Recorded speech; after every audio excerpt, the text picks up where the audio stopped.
Back and better than ever. We got the young guns coming up here in our top 4 of this level 1 singles 01 bracket. This is Scotty Miller Light going up against J-Rod. Finally, not have to wear pants anymore. Henry. My name is Nick Shera, joined by Gordon Dixon in this best of 5 501 double format.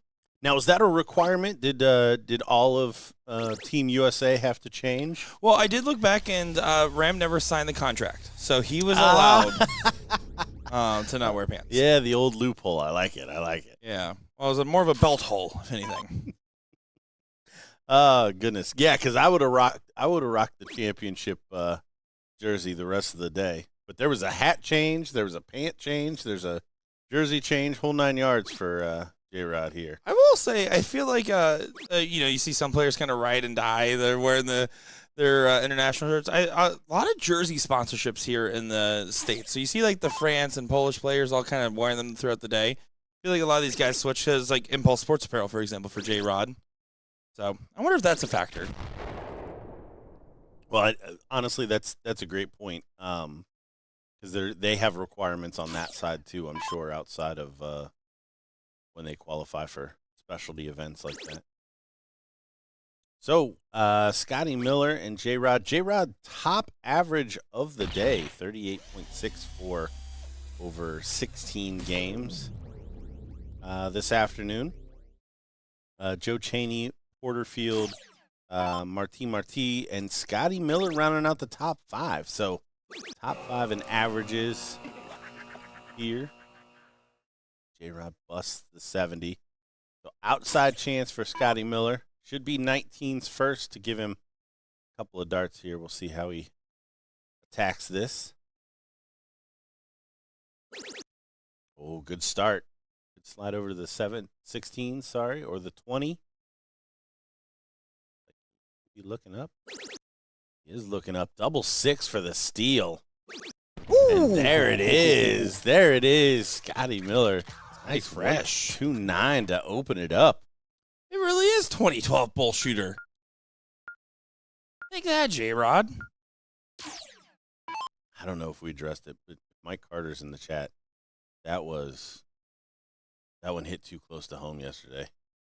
That was well played. I will say, when I first moved out to Rockford, one of the first blind draws I went to, J-Rod and Scotty Miller were there, and I was like, cool.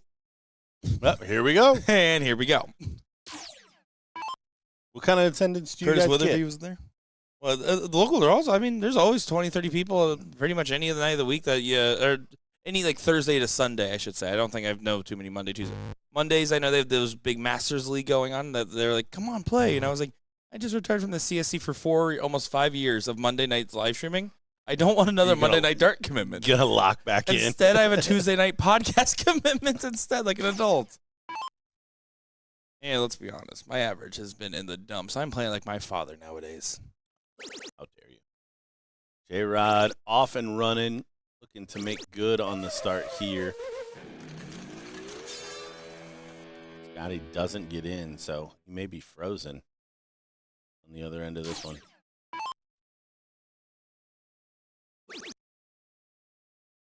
He's away. If you hit a 9, saying we'll count it still. Well, not now. Now it'd just be shenanigans. Rod's having a little bit of a laugh with Scotty.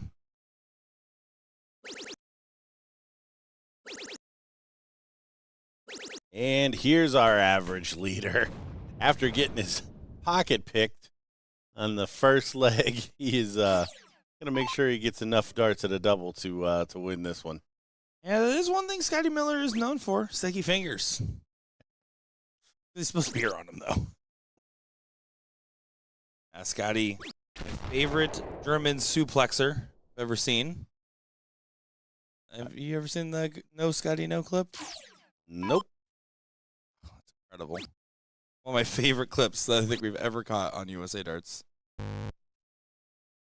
No finish there.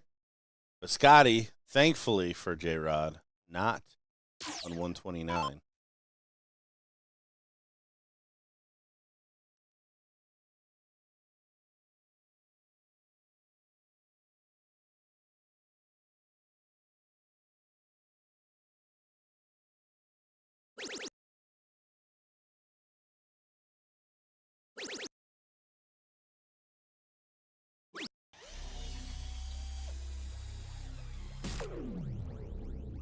Yeah, sitting at 158, J-Rod should be able to go ahead and just punch this through with no real headwinds in front of him.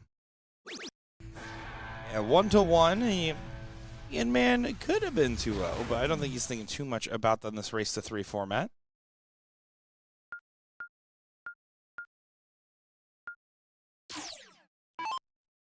Players still rolling. We got Joe Cheney and Bubba. Brian Bigham playing on board 65. Winner there will take on the Spaniard, Martin.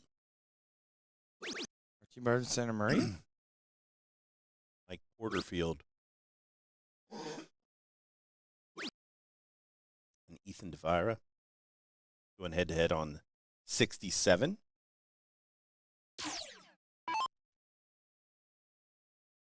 Winner of that will take on, I believe, the loser of this. Right? Something like that. No, the other semifinal.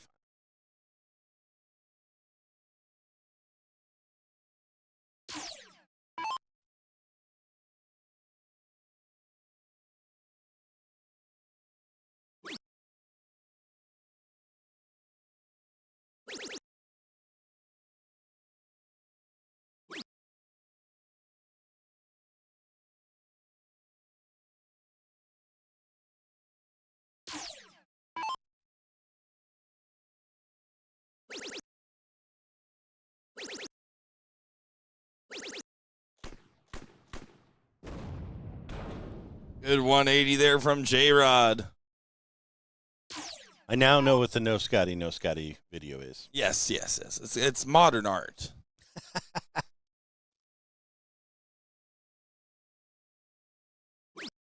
Yeah, it turns out the best thing that can happen at dart tournament is anything but the darts typically when it comes to reels views. Shout out to any time at DPFL someone's fallen off the stage. It's gold. J-Rod looking very likely here. Well, after that first leg, hit at least three 180s.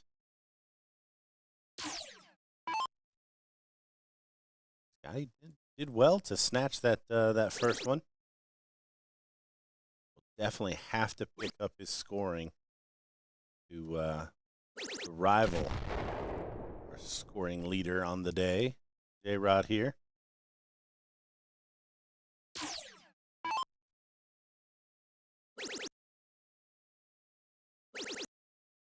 And double 15. Gordon does not love that route. Doesn't go, but he will be back. It's unfortunate. It is a rule that you have to leave yourself double 15 on that. Oh, I just got back from a nap and I'm already tired again. Don't take offense to that, J-Rod. He is sitting next to me. It was going to happen anyways.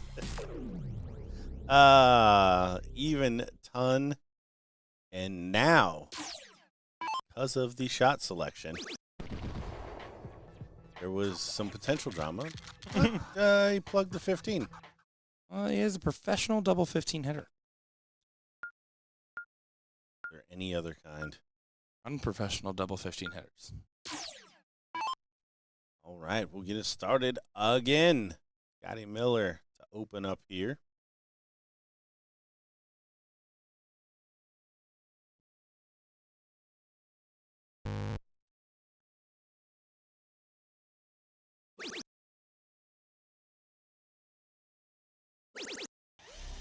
Way with a big triple.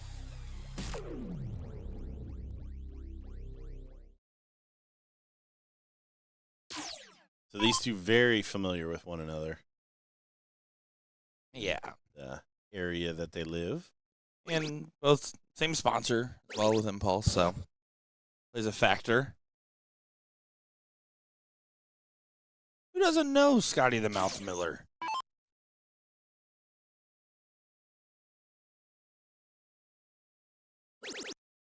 Not too long ago, I was watching Scotty play for the first time as someone that missed some of the prime time 2012 BullShooter years.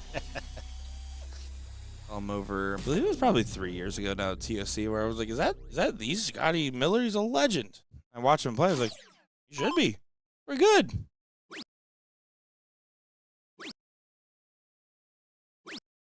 Rod easing off the gas should make this one suspenseful, is what seems to be the case. Yeah. This is one of those where I don't know J-Rod well enough, but does it start to creep into your head that this one could be over? Takes out that 70 in the first leg. Here we are. Scotty Miller gets his feet underneath him, starts the leg, starts scoring. And now anything can happen in a decider. He wins the cork. He goes first. J-Rod might not even get a chance to win this match. J-Rod would certainly like a chance to win this match.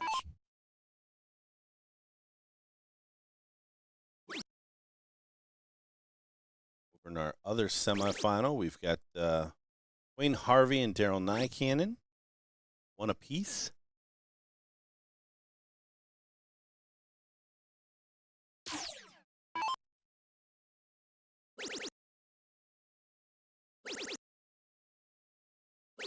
J-Rod gonna make it a little interesting. Finding that 180 leave 107 says you have to check the 68. Yeah, good pressure.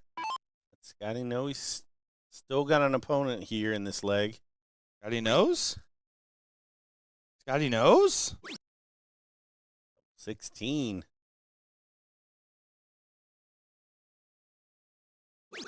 Scotty does know. I was setting up the Scotty doesn't know right there. I'll try. You guys? Here it is. There it is. So, deciding leg cork here. A nice double bowl from J-Rod. Get to the seat match. We hammered on Smarlin about his action. J-Rod, there is no follow through in that shot either. He doesn't need it. Saves his follow through for looking good instead. Just kind of pokes it up there.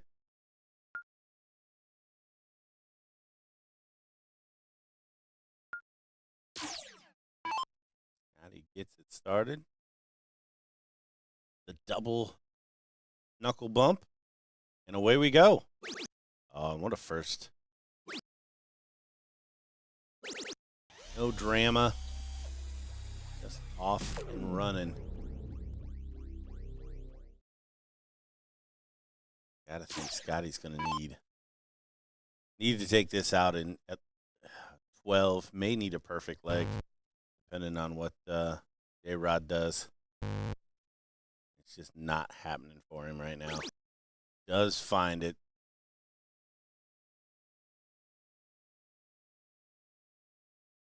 Scholar and a gentleman. J-Rod picking up Scotty's darts. A big shot here. And inevitable that he's going to be first to a finish. Yeah, and great stuff. You know what he needs to do? It's a flick of the wrist and a 180 in the hand. 180 in the hands like two in the bush.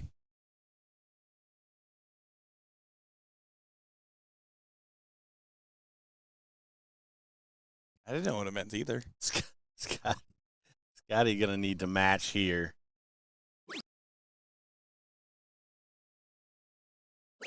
Scoring power of J-Rod just continues to open up chances for him. So setup shot already here. What is he going to be at after 9 darts? 109. It was a little scary for a second. It was. I mean, the only problem is Scotty not even at 350. So even with a 180, he's not going to leave a finish. So 6 starts from 109 at least. And this feels like a solid effort, but just pushing in the chips and saying, all right, back me up again. Yeah, you want to come up with an angle that may work for him. Maybe a bust here, and then a setup shot. I was just going to say, or he's just going to take out. 20 to do. He is a professional double 15 hitter, so maybe he forgets and hits the double 15. Is that how that works? Scotty needs to get to a finish. So, yeah, 6 starts from 20 for our scoring leader on the day. Probably not a good spot to be in. Double 10 finishes it off 3-2 in your bottom half semifinal. J-Rod into the final. Into the seat match to get to the final. Oh, yeah, seat match.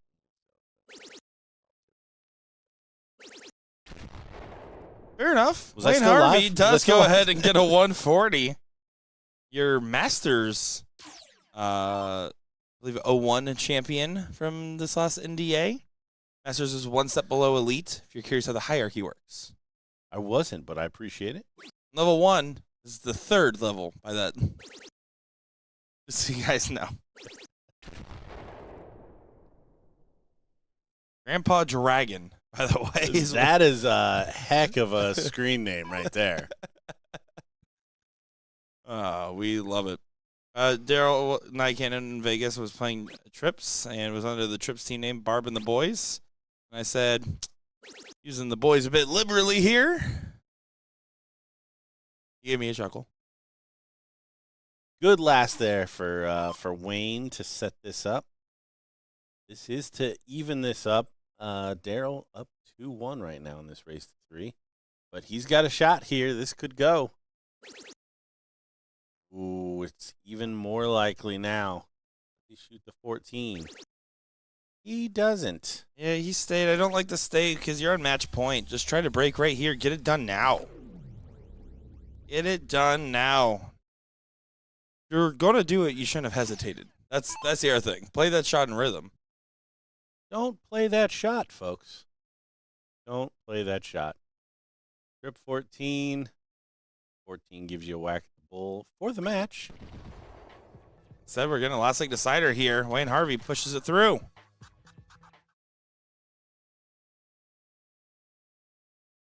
Grandpa Dragon or Cobra Kai going first? That's what they'll decide.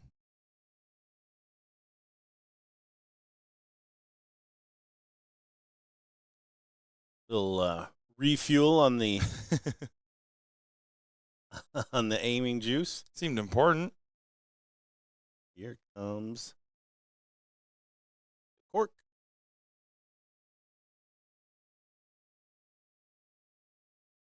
Oh, and he's 2 holes out, and you saw the laugh. I think he knows that one's probably not going to get him there.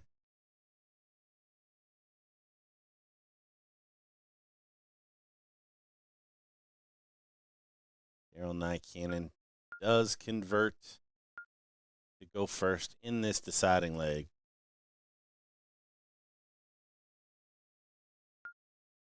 This is the moment. Let's see how you do. Grandpa Dragon is wearing a very scary dragon shirt. So on brand.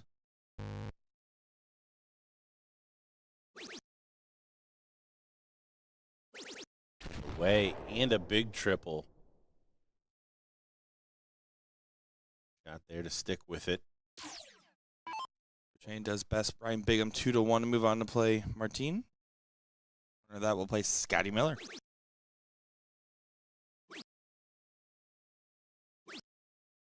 Ooh, no big triple for Wayne.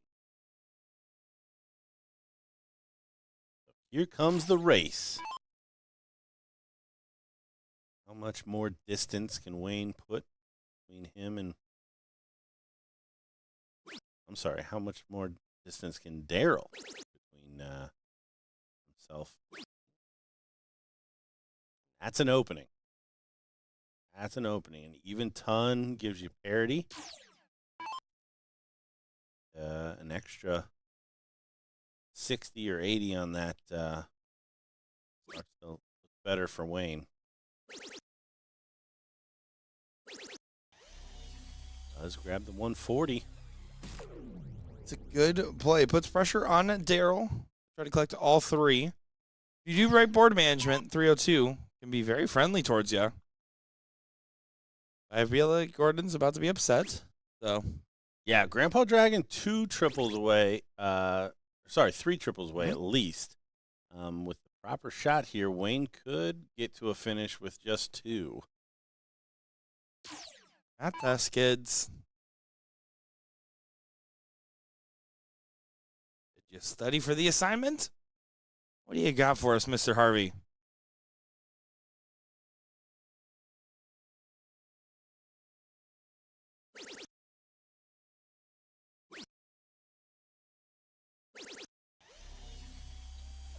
Ordnance, okay.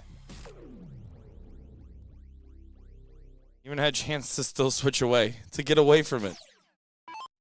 Gotta go for the 18s there. Single 18 leaves you trip 18 for trip 20 to leave the 170. Oh, and look at this. The pressure piling on, and this is why at this level you can make all the difference. Wayne could be shooting in and out right now. He hit the requisite 2 triples, just didn't hit the right ones.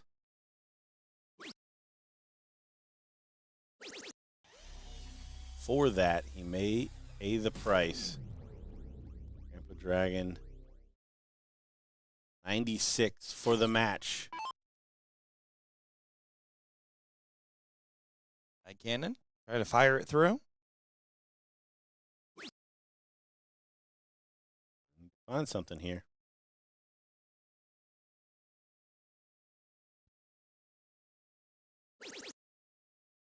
Double 11 it is. And double 11 it goes. Daryl Nycan does best Wayne Harvey.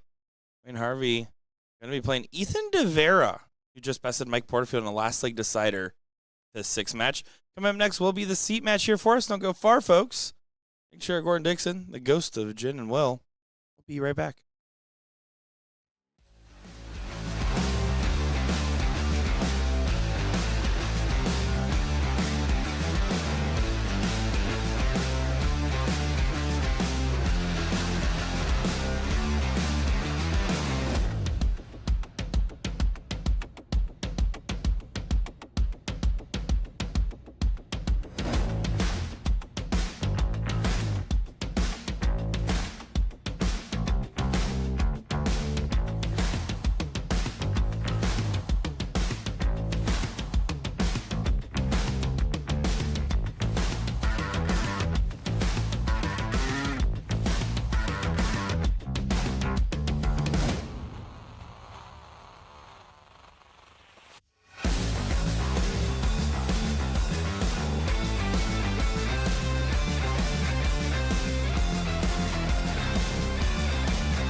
And Ethan Devive Devera takes the stage once again, going against Wayne Cobra Kai Harvey. And this one, joined by Gordon Finger Gun Dixon and Nick Man of Dexterity Teixeira into this matchup. We got the seat match coming up in just a moment, but while they meander on over, we figured, why not start with this? And meander on over is something I never said before spending time with Will Stewart. It's one of those things. Just picked it up along the way from your son. Meander. It's a good word. No, he likes to throw some random ones into his vernacular. But then he doesn't know the word vernacular. I don't know what to do about that. I have to get him some word-a-day toilet paper. Is that a thing? It's not. It's an insult I use when somebody uses a word that I know they've probably never used before. Huh. They're like, oh, did you get some word-a-day toilet paper? Oh, it's a good product. No, I mean, I just be annoyed when I have to roll it back up after. The internet is a thing, so if it's not, like somebody right now is creating it. It's like bathroom books, though. Like it used to be a really popular, like, why don't penguins have knees? I remember that one. 140 from Wayne Harvey. Patrick Gibson watching in the audience. That's Scott Furion sitting back there. Well, Ethan has some moments of brilliance in that MVP showdown. A lot of moments of Ethan in that MVP showdown. I don't know what I mean by that either.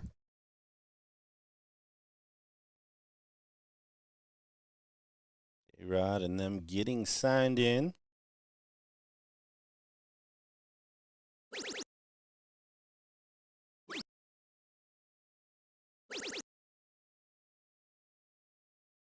So no finish for Wayne Harvey. So 6 darts for Ethan from 221. This on the top side of our losers bracket. Bottom side is Scotty Miller and Joe Chaney. Which no board assigned. That was definitely a Nick Teixeira boo boo. Yeah, that one's on me, folks. I own it when it happens. I had to take care of something very important, laying on the floor and crying mostly. And I'm going to take care of credit for that one. Boo boo, boo boo on Gordon Dixon. And I made him cry. Okay. Not the first time a father figure's done that to me. This is a big opening for. Sorry. Is this therapy or is this commentating? It was called stalling until the seat match, I thought. I thought we were vamping. Hey, guys, looks like the seat match is just about ready to go. So good job and enjoy the commentary, Ethan and Wayne. Seeing you guys in a little bit. Reset for the YouTube video. Here's the seat match of the level 1 open singles. It's Daryl Nycannon and J-Rod Henry on the board. And joined by Gordon Dixon, Nick Teixeira, Tommy Cut here. Yeah, the scoring power of J-Rod. That's what this match really comes down to. Does J-Rod continue to have the scoring power that we've seen from him? If so, this is one-way traffic. Grandpa Dragon obviously showing some timely chops the last time, but the scoring power leg over leg is where there's really a big difference. Almost 15 points per turn, which can obviously be a big difference between having an out and not having an out. But as I'm giving that analysis, Grandpa Dragon puts in a big 180, but it's followed by the man who's been hitting 180s all day. Hey, J-Rod playing some great darts and putting pressure. Nycannon just try to get into mix. He has a little bit of a smile there, a wry smile he has. And if I'm looking at the stats right, he's got almost twice as many 180s as the next highest person. So I'm not gonna on the day. I'm gonna let J-Rod hit the 69. I gotta tell you what just happened over here. I'm so sorry. There you go, 2 darts, 69. Check out. Thanks, J-Rod. Gordon, I looked up like some dad jokes about dragons to like try to throw one in the commentary. Can I tell you the first one that popped up? Why do dragons like Mexican food? I don't know. Because they like the hot peppers. And that was the internet disappointing me for today. That was awful. One of my kids' favorite books is Dragons Love Tacos. Really? Yep. What's it about? Dragons and tacos. Dumb question. 160 for Daryl Nycannon. The hot pepper loving dragon.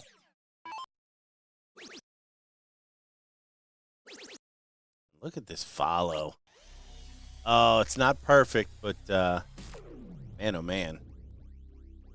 Got a battle here. I think I see this a lot where one of the players that may not have been performing at the highest level kind of rises to the level of their opponent.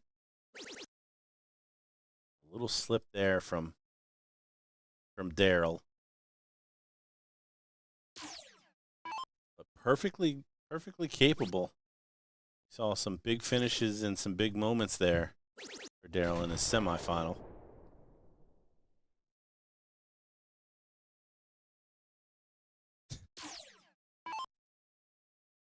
Sorry, this website of AI-generated dragon puns that don't work is something I'm going to put away on my phone. Another ton 80. Great performance here from Nycannon, really taking advantage of his own throw and putting the gas fully pressed to the floor. A-Rod showing some excellence. He's doing everything he can to try to break here other than hit a 9. Nycannon's forced to hit this 12.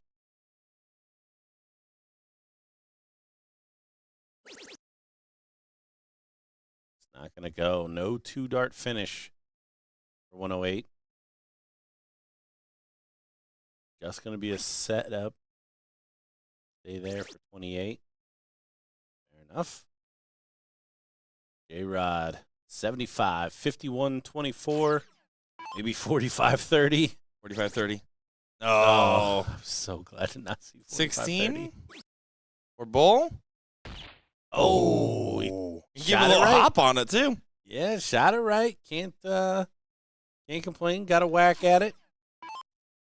Double 14 to tie this one up 1 apiece. There it is. All Dragon tying it up. Gonna flip the board over here, and A-Rod will get us started. Last league decider incoming for Wayne and Ethan.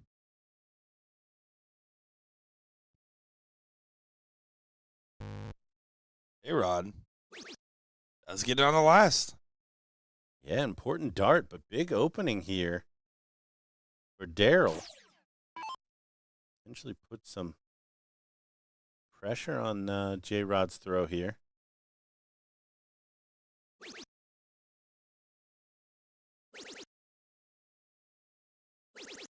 Pressure he does. They're 160 in. Yeah, Ram Guevara in the start here. Well, that's what they say about Daryl Nycannon is him, Ram Guevara. Hard to tell apart. Definitely by the darts right now as J-Rod continuing to fire away. Let's go ahead and hit a 180. These guys definitely putting in the right sauce. Well, and you're starting to see why statistically J-Rod is top of the shop here. I think Daryl proving why his timing has probably been his best recipe today. Not positioned to break. He needed to find a little bit more on that turn.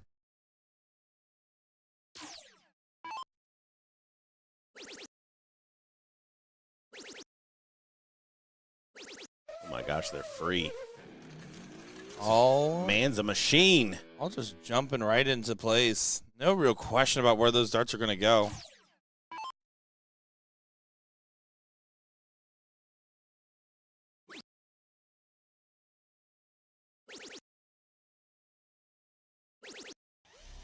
Stayed on the treble 19 from 181. Luckily, he finds the treble, so he does have a finish.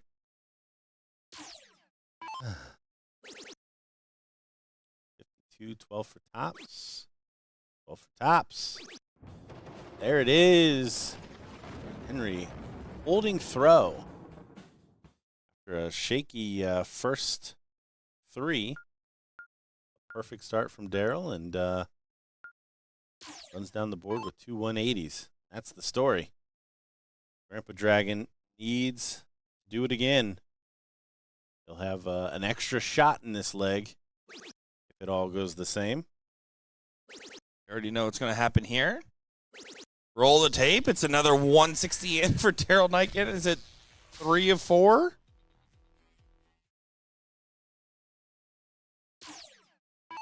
David in the chat asking how many boards there are in this tournament. We've got 200 available to tournament staff and players to run our events. Don't love that shot from J-Rod. When your opponent opens with a 160, you need to also try to match with a 160 or double 17, 19, 20 kind of open. You got to challenge the 9 if they're on a 9. That being said, 152 is a great in, and not on a 9 anymore.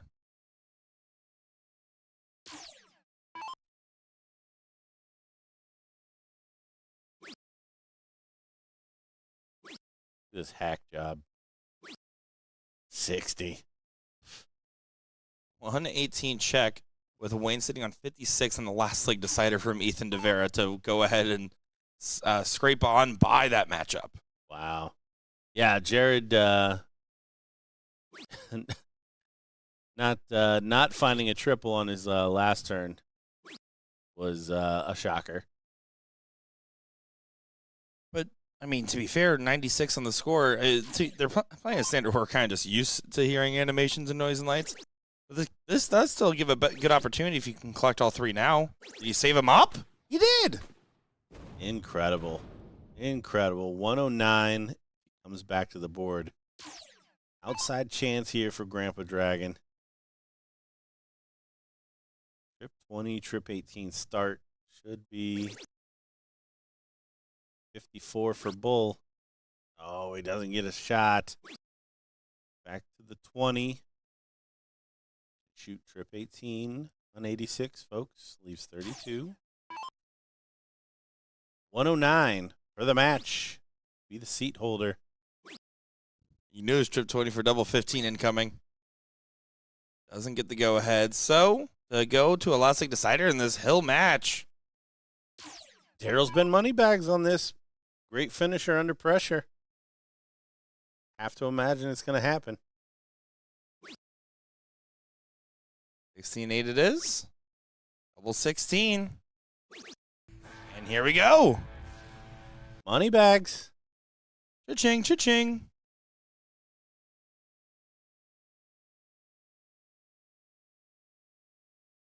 Fork incoming to see who starts this final leg. Both players in that fourth leg starting perfect.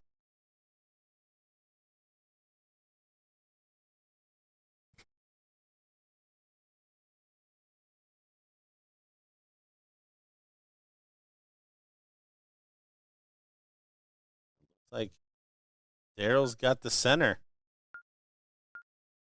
So he will get us started.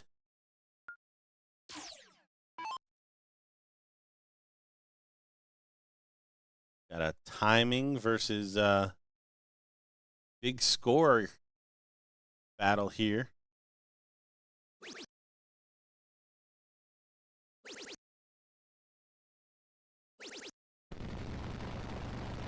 About 4 out of 5 legs? 4 out of 5 legs, Gordon. 4 out of 5 legs for Daryl. High cannon. It's going to be a 152 response.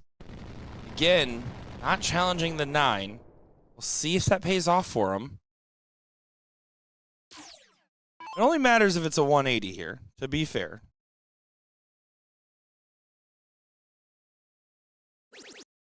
But Daryl would love this to be a 180 here.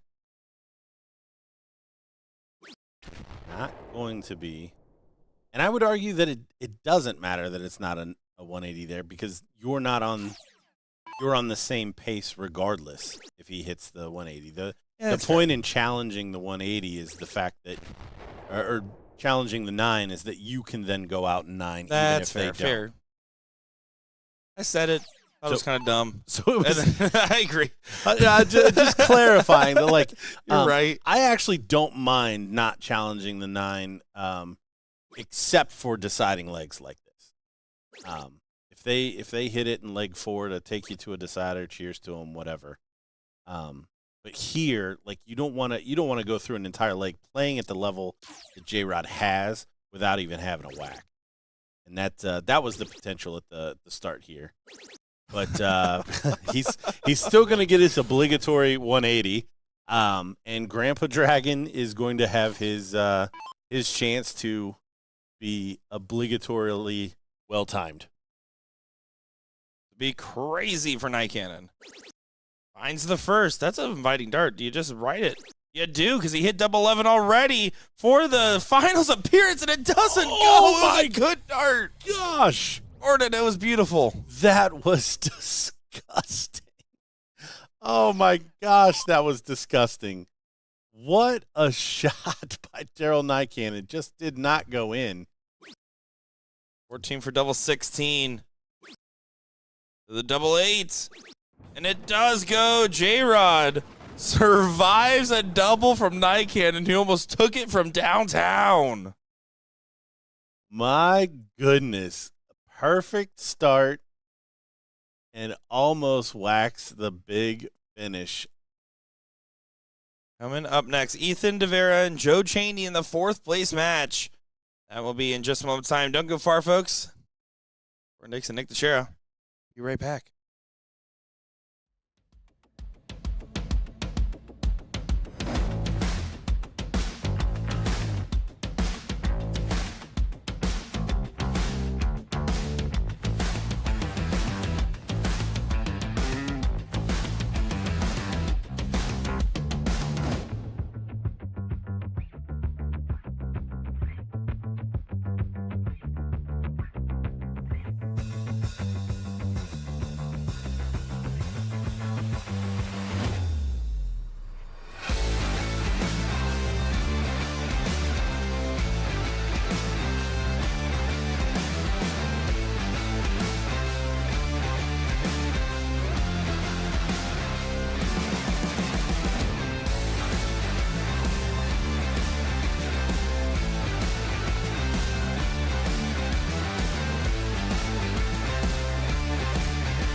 And it's time for the fourth place match. Sorry, had to take care of the Wordle of the day. It is not Fruit Loop. Turns out that is more than 5 letters. My name's Nick Teixeira, joined by Gordon Dixon. That's Joe Janey. And this is Ethan Devara. How's it going, Gordon? How you been? Been a while. It has been a while. I think we're seeing some great darts here. Not the counting that I want to see out of this caliber of set of players, but Not a problem for these two coming up, though. These two should have near perfect counting. Oh, yeah. 100% agree there. I mean, very, very much less familiar with Ethan, but since he comes from the steel tip world and I'm showing my bias on that side of things, I have a feeling he's a decent counter. He's got his mass and sword. 21 years young, Ethan Devara. Lives in Texas, from the Philippines. Fun fact, his uncle, Fireball Edgar, used to come and play darts all the time in the local blind draw with me. And one day I saw him at a floor tournament, and Ethan came down, and the first time I met him, and said, my nephew's really good at darts. I'm like, yeah, I'm sure he is, whatever. And then he almost beat Jeff Smith in the finals. And I was like, oh, your nephew's really good at darts. Yeah. No, you were serious. Yeah, I was like, well, how many 18-year-olds have you met? They're like, yeah. I'm like, yeah, sure. And then they do it, and I'm like, oh, my bad. Foot in mouth. Good last there from Ethan, putting the pressure on the 86. Saw 18. Oh, 99. Does not go, so 90 now.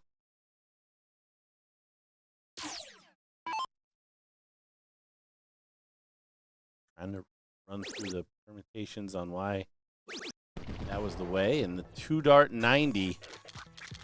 The only way to get to double 15 in a correct manner. IMO. You do have a lot of opinions. That's why they keep sticking a microphone in my face. That is fair. And that's why they don't stick a camera in front of your face at the same time. You're kind of onto something today, Gordon. Yeah. No, I know my place in the world. Good open there from Joe Chaney. It was a bit of a pickpocket there, but Joe's not going to be too bogged down in losing that first one. Only had 1 dart at the finish, ultimately. I was walking by and huff and a puff earlier doing something, and Joe said, hey, Nick. I turned around, gave him a quick handshake. He's like, just so you know, got the cushions on the glasses again. I said, thanks, Joe. Good luck today. That was our conversation. I rips the darts out of the board, not happy with just the 140 there.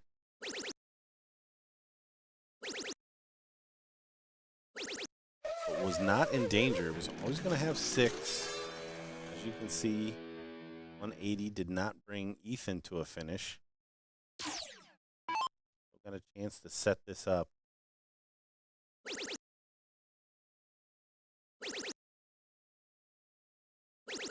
Oh, and what a follow. 180 follow, leave up 64.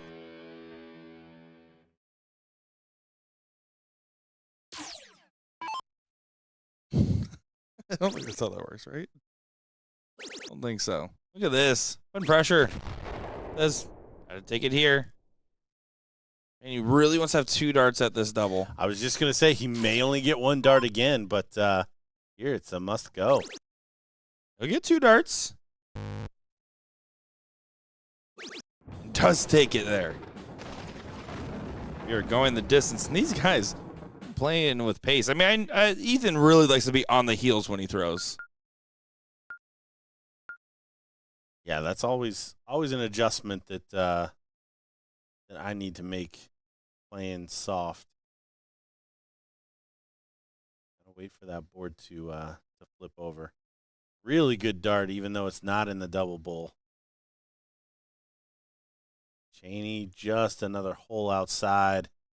So Ethan is going to have the all-important start here in this deciding leg.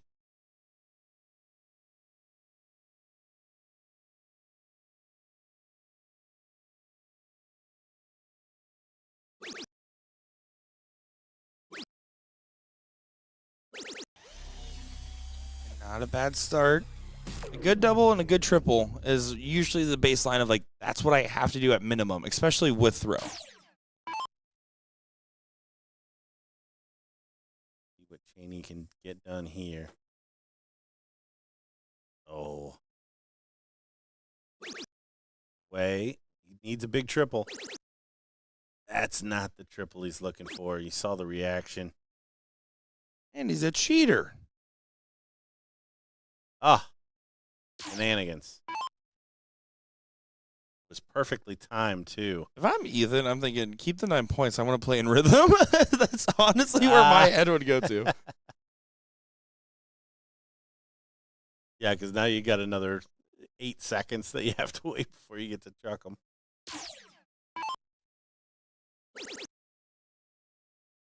Seems unbothered.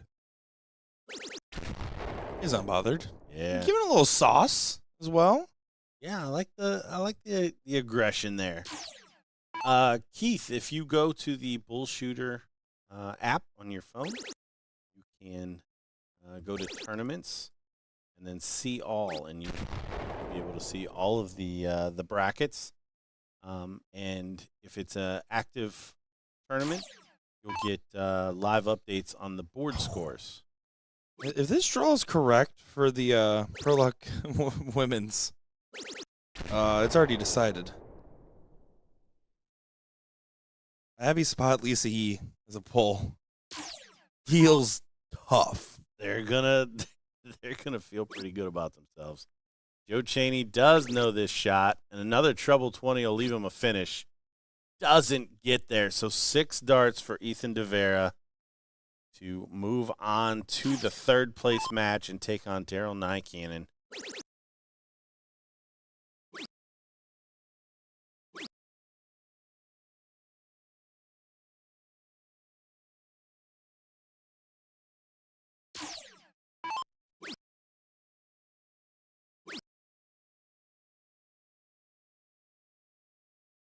Trying to pressure. Really not enough. 3 clear, 32 for the match. 5 DeVera does move on. He will play Daryl Nycannon in that next round in the bullpen. Not too long until this is wrapping up, and then some Pro Luck coming over our ways. And the ladies just got drawn. They have not drawn the men's yet, so we'll go over a couple of those top teams real quick just while we're here. I know we'll talk about this again. But at the current draw, looks like Abby Spot, Lisa Yee have pulling each other. Going to be the probably overwhelming favorites of the group. A couple of other interesting ones in here. The Skylar Bell-Richard and Paula Murphy. I don't hate it. Suzanne Young, Crystal Anderson. Interesting. And yeah, even like a couple of other ones in here, like Minnie Ramirez and Nicole Manning. So we'll see how that shapes up. But I'm betting the house on this one. We'll be right back.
Ethan to Vibe Devera. It's a 51 on the open. Grandpa Dragon said, I only hit 160s when you guys are looking. I'm not going to do it yet. Thanks to Sherry Gordon Dixon and the people around the world watching this one. While we welcome you to another great match, this is the third place to see who goes to the finals play, Mr. J. Rod Henry. As that Pro Luck Challenge is just around the corner. A good one coming. Grandpa Dragon really showing some good timing in the seat match, not able to overcome the high-scoring, high-flying J-Rod in that one. Ethan, some very consistent scoring on his side as well. Lots of 2 triple turns. The first time Daryl has played 2 out of 3, though, so a little bit more of a sprint than he is accustomed to previously. That's on hold in the building. I didn't know he was here. I hadn't seen him. I said you came just for this. You live close enough to do that? 4 hours, probably. So, yeah. Yeah, so you were... Yeah. You got 4 hours to go see your friends and play a blind draw. How well did not retire. He is in this event. Partnered with Mike Maloney. Are you giving away the farm on any of the men's teams?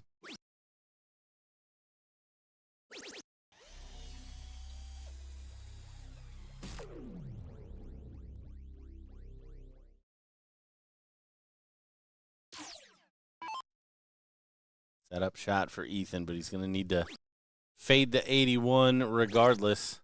Answer your question about giving away the farm. I did just take a close look at this list. There's only one team I actually think, okay, I can see them doing the run. Actually, there's 2. I like a lot just on paper as pairings, and they're right next to each other just in because I'm looking at this alphabetically. Ethan Devera, Elliot Melk, I like a lot. Eric Gregory, Joe Chaney, I think is a good pairing. Honestly, there's no broken teams in here. I look through, and unlike the women's where I feel like there's a cheat code team, I think this one's kind of open all here, man. I think it's one of the most open Pro Lucks I've seen in a hot minute. I like them. So it doesn't go. So Ethan can steal this first leg. 74. 32. There it is. See him ringing the bell. And just like that, Grandpa Dragon 1 leg away from going out. This is one of the more demoralizing pieces of double elimination. You run out to semifinals, seat match, and you lose, and then you lose the very next match as well. That's always always a tough one. Welcome to BullShooter, where we send young guns to beat up on grandpas. I like how you guys are taking credit for that. Is there some manipulation of the bracket that you guys do to make that happen? No, we just gave Ethan $20 for every year over 50 he's playing a player. I'm just kidding. I will say, you know what I love about Ethan? And this is going to sound like an insult, and I truly mean it as a compliment. I love the way he is cocky about darts. He has a moxie about how he approaches, and you just know that when that moxie's working for him, he really does believe he can win anything and beat anybody in the world. I think that's why when he does good, he does amazing. That kid has some energy, but it's not overly so. He is still very humble in conversation, but anytime you talk about him and his game, that is not what it, that's where the humbleness is gone for a minute.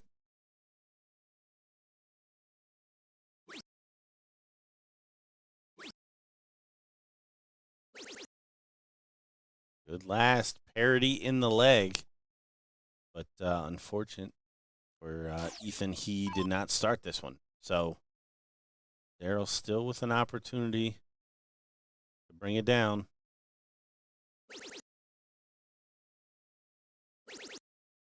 Not going to leave a finish.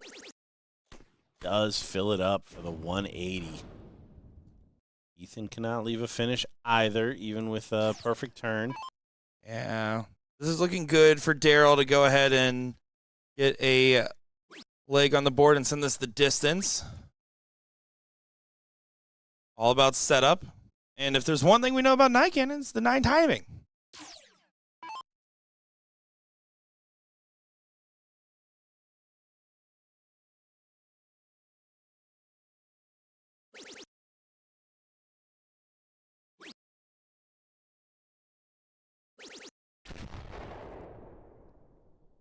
Nice 140 setup.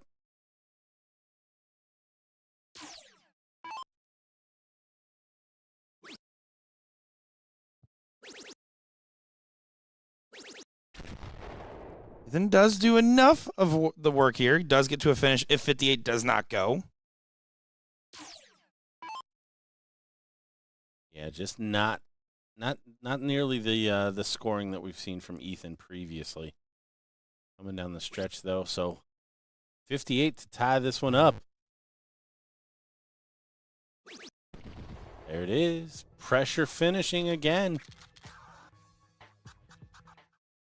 Can't deny the timing on the gentleman. And yeah, I mean anything can happen in a third leg. So this one still anyone's game, especially double start. One player doesn't get away, the other one gets away big or perfect. Change the entire vision of this matchup. And that looks like Daryl's won it again. Daryl's flexing the cork muscle here. He's got him by a hole again.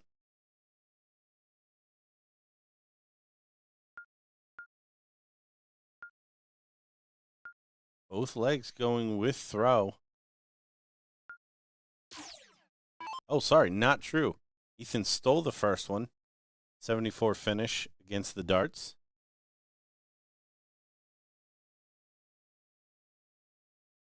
This is where we see a classic 160 start. It's not going to be. Either way. It's going to be 45, so here's Ethan. I really think we're going to see the best from him in this moment. He really has been rallying quite well. Love this 19 transition.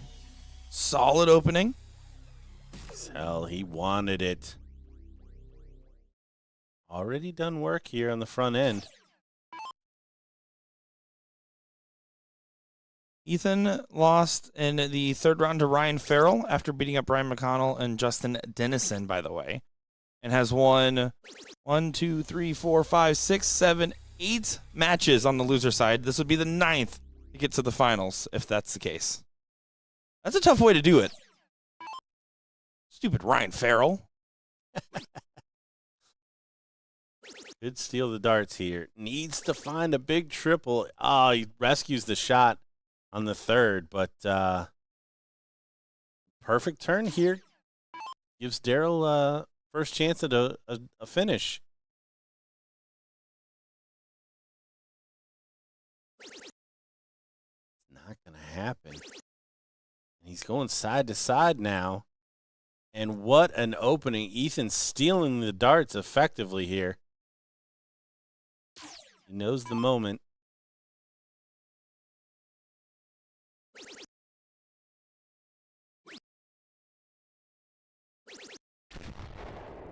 See what it means to him to be first to a finish here. Outside chance, but size of these triples, you gotta love.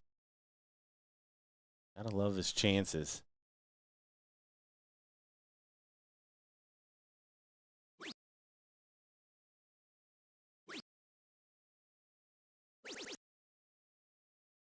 Daryl Nycannon not even at a finish. So 6 darts at least for Ethan here from 158. Set this up however he likes. He likes double 19. Doesn't go, goes high, which does leave at least one timeline where I could see 2 missed darts at a double. Not likely, as Ethan wants to send Grandpa to bed, even though bed just means playing with Justin Dennison in the pro luck. How much pressure? Oh, that's it's a good amount. That's a good amount. It's an amount of pressure. And yeah, 19, very bustable number. First one, very important. He gets it. Double 8.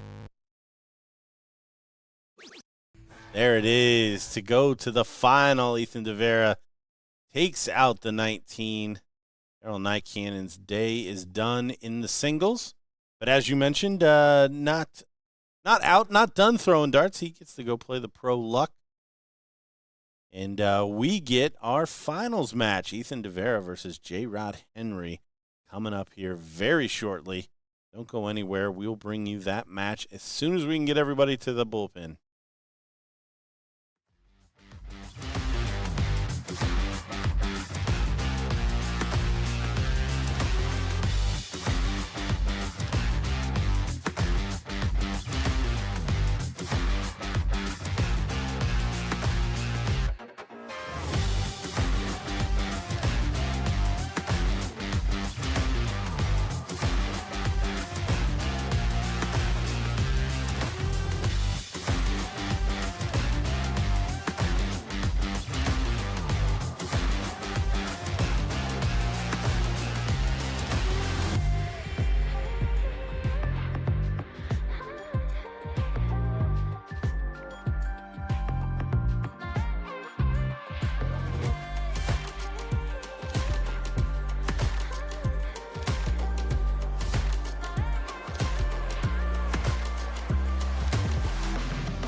Here we go. It's Ethan Divide Devera going on the run.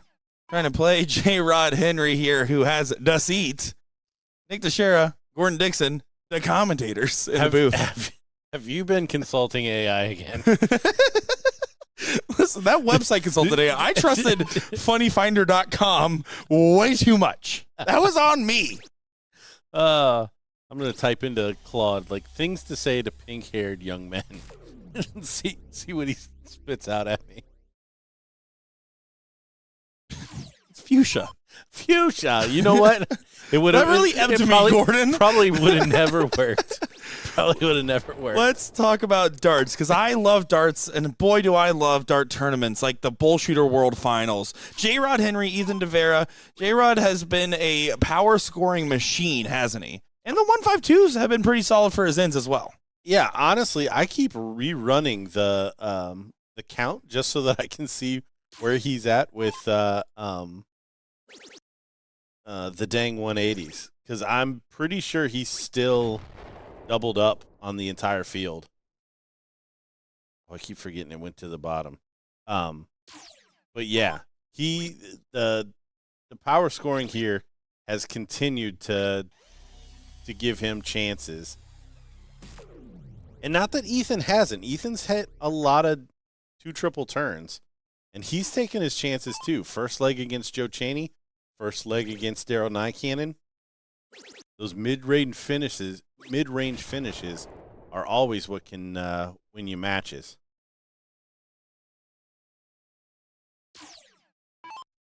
$54 for 32 is the play. Can he find it in? He can. J-Rod Henry does grab the first leg on the board against Ethan Devera. He is 33% the way to a win. Statistically speaking, that's more than Ethan. He's going to try to change that here. You can tell that J-Rod, just from the play we saw this morning in the international event, the shorts do really make a difference. Good open there for Ethan. J-Rod. You were going to say for me on that leg, but that's fine. Good looking start for him. Yeah, high tons, 29. Next closest is 17. Joe Chaney, who just went out in the 4th place match. Ton 80s, he has 20. Joe Chaney had 11 out of the field.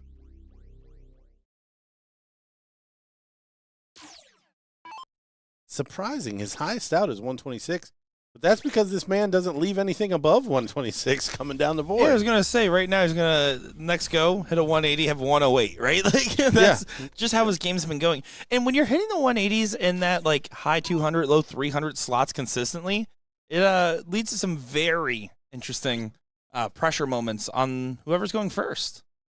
Either not happy with either of those darts and has to try to find the angle. Doesn't, so J-Rod. 6 darts from 288. Gordon's calling a 180 here. He is in his soul feeling it right now. Yeah, well, I mean, the odds say Gordon, you it's jinxed gonna him. go fat 1. Treble 20 does leave him a finish. He quickly corrects and goes ahead and hits 2 triples. He wants to fix your stat sheet right there and hit a high check. That's what it is.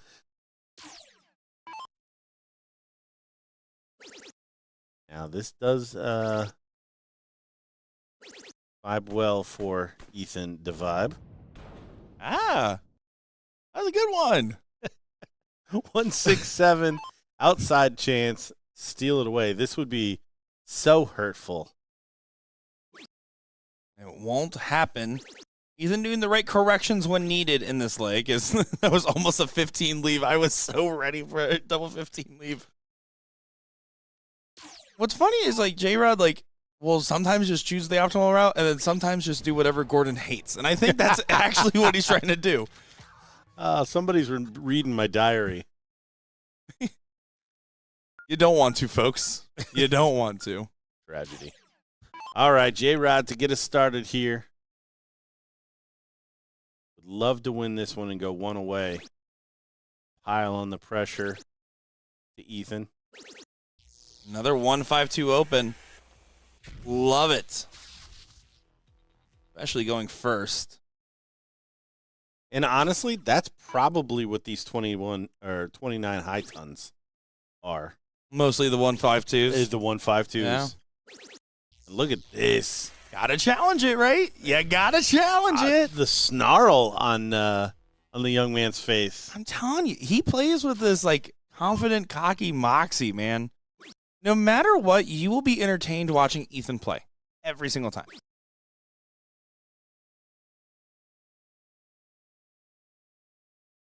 And goes to set up. Can leave a finish from 3-4-1. His form has definitely developed over the last 3 years. Again, I saw him when he was about 18 years old at the DPFL event. He used to just like hold his arm in that classic 90-degree angle and then like almost zero drawback, all fall through, and has started to develop a little bit of a drawback over time because his arm would get fatigued so fast. He didn't really say that, but you could tell it start dropping really hard. And that's why you'll sometimes see a little bit from him because he really does put his full arm into it. That dart hits the board hard. Well, that's one of the things that I really like about his throw because it's very intentional, and I find myself sometimes trying to place the dart and throwing the dart as hard as Ethan does, like that never will creep in as long as he's got that intentionality. J-Rod is under pressure. Last start was 54 to leave double 10. 64, you should probably go 48. Not double 10 to leave double 5. Oh, you're right. That's even worse than I thought. Oh, and should get a dart.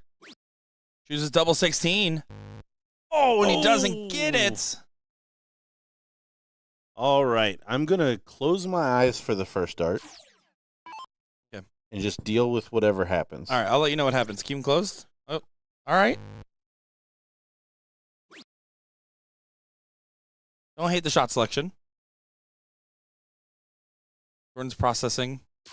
Yeah, I hate it. I mean, now you're on double one. That was hit or be done. I don't think I was expecting Ethan to miss. If he likes double twos, then so be it. Anyways, break a throw for Ethan Navarra.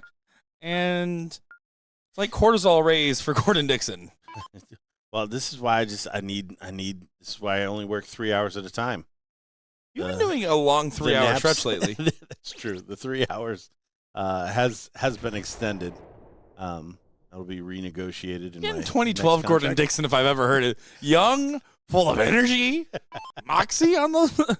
He's dexterous, you know. He's just really feeling it. Ethan feeling it now.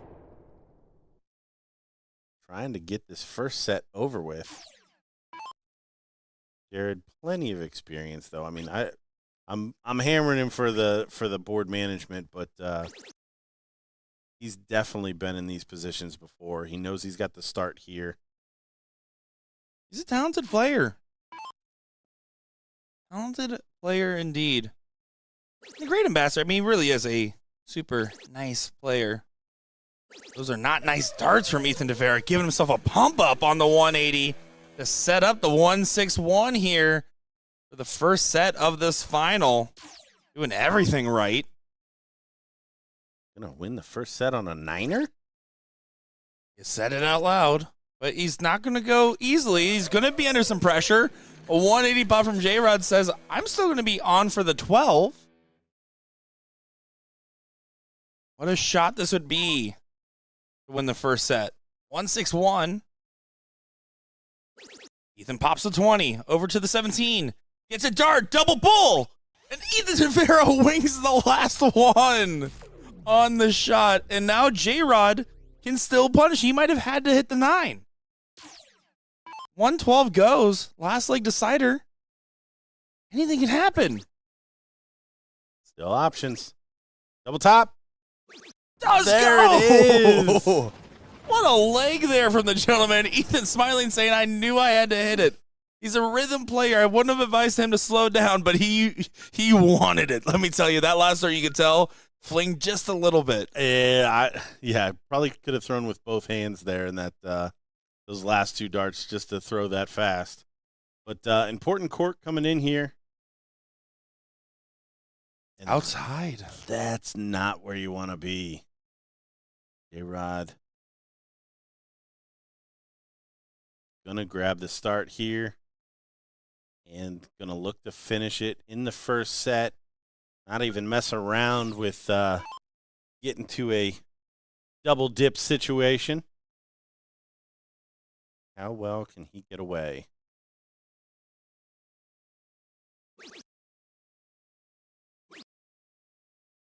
No big trouble. Might spell trouble. It's a Nick Teixeiraism if I've ever heard one. I would know. I've met Nick Teixeira. Good 160. Ethan's not done. He's not going to dissuade the singular missed dart he had in the previous leg. Immediately recovered from not winning the cork. J-Rod's scoring phase has definitely been his strong suit. Oh. Receiving triple noise. Lies once again. The cruelest thing about the arachnid board. Ethan's still firing away on these 20s. He no. He thought he was going. He thought there was no way that last start wasn't going in. That was, yeah. There was no doubt in his mind he was about to whack when that. He is good, he is the best in the room, man. I'm telling you, his ceiling is so high. J-Rod, again. Shot selection. Just bad board management. In this level, you have to know those shots. 309, you can't start 20. You want to finish if you don't hit a triple. Ethan's going to get a shot at 125 at minimum. J-Rod in this position has been good about setting up and putting pressure on this. This is the inverse of the previous leg a little bit. 7. Almost gets the perfect setup. The dirty triple sound still. 25 on the first. I have faith that Ethan knows this shot.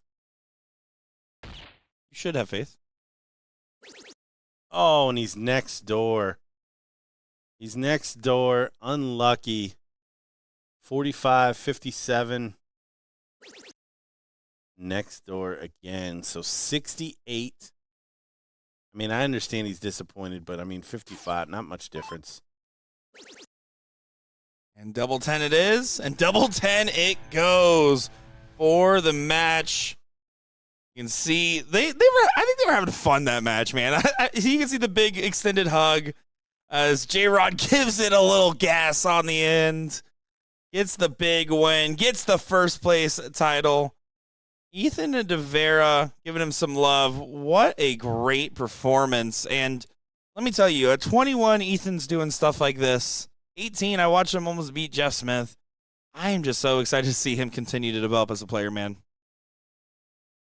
Yeah, that's wow. I mean, just wire to wire J-Rod. And honestly, I keep running the stat report. I love stats. Ethan just kept creeping up since we first joined him in the bracket, raising his average by almost 3 points after already playing, like you mentioned, 8 losers round matches. Absolutely incredible. J-Rod finished with 21 ton 80s and 31 high tons across 31 games. Absolutely incredible. Just wire to wire for the guy. We are going to be following. I was just going to say real quick, I want to congratulate some of the other level singles winners real quick, if I may. Sorry to cut you off. You may. But Christopher Camilro and Stephen Mose, congratulations, Christopher, on his level 2 win, completing the double dip 4 straight. My goodness. In level 3, congratulations to William Damasio over Chad Brogy. And hey, I kind of nailed that one. Don't look back at it. Yes, I was just going to say that it seemed like there was some consonants that weren't addressed. Shino Daigle 2-1 over Aaron Sabatos in that matchup. So congratulations to our open winners. We are just now hitting round 1 of the Pro Luck Challenge for the men's side, and the women's side hitting round 1/round 2 right now. So give us just a little bit. We are getting all those matches already on board, so it's going to be about 15 minutes before we get our next one. Make sure Gordon Dixon, if you guys are curious, Jen Mounts is probably out there taking photos, and Will Stewart probably out there shaking babies. We'll be right back.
We have many rare moments here in commentary that can happen over our many years, few and far between.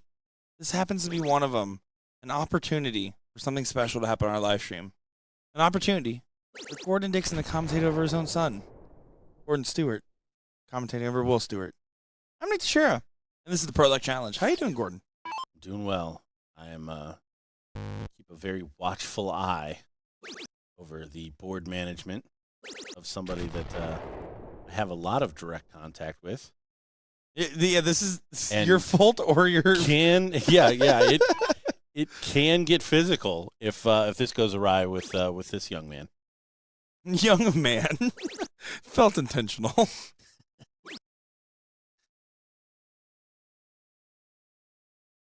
This is the Pro Luck Challenge. It is going to be a combo format. This is a loser's side matchup, and that is right. The one, the only, double one hitting extraordinaire, Will Stewart, on the live stream. Hey, an in is an in. Let's not get bogged down into that. Double one also one of the only reasons to leave 38. Reasonable. Gordon would still split it. Depending on what the other guy's on. Absolutely. I've split a 40 or two in my day. This is B-Mac, Brian McConnell.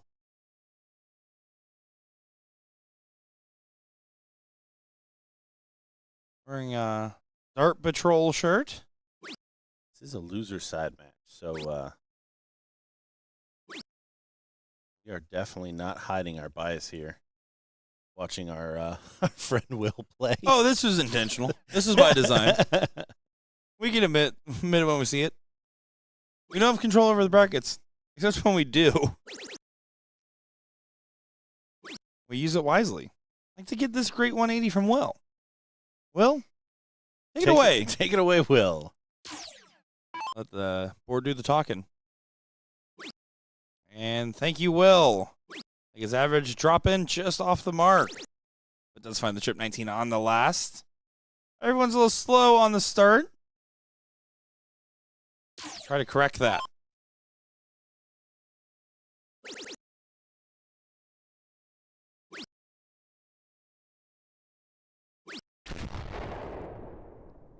Finds one treble there. Felt welcoming at that first dart.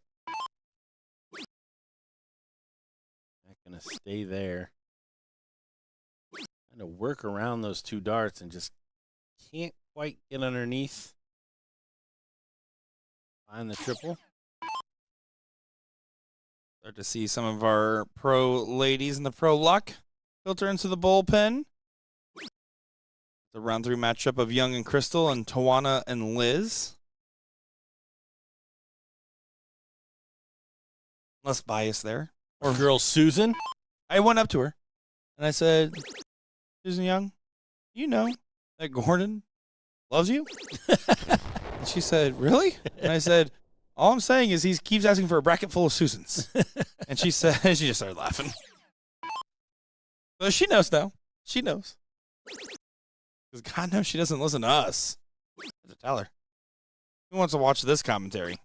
Find a treble. Can't do it. B-Mac only needs a couple of trebles to get to a finish here.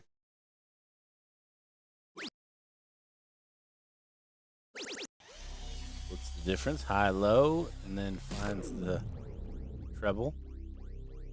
He likes to play to the camera, that man. Camera does not like to play back.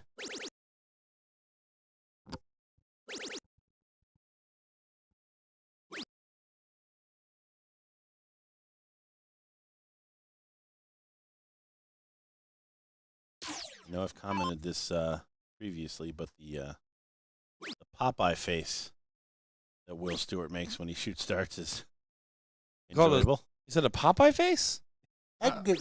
Oh, I was giving me more of a poopy face, if I'm going to be honest here, Gordon.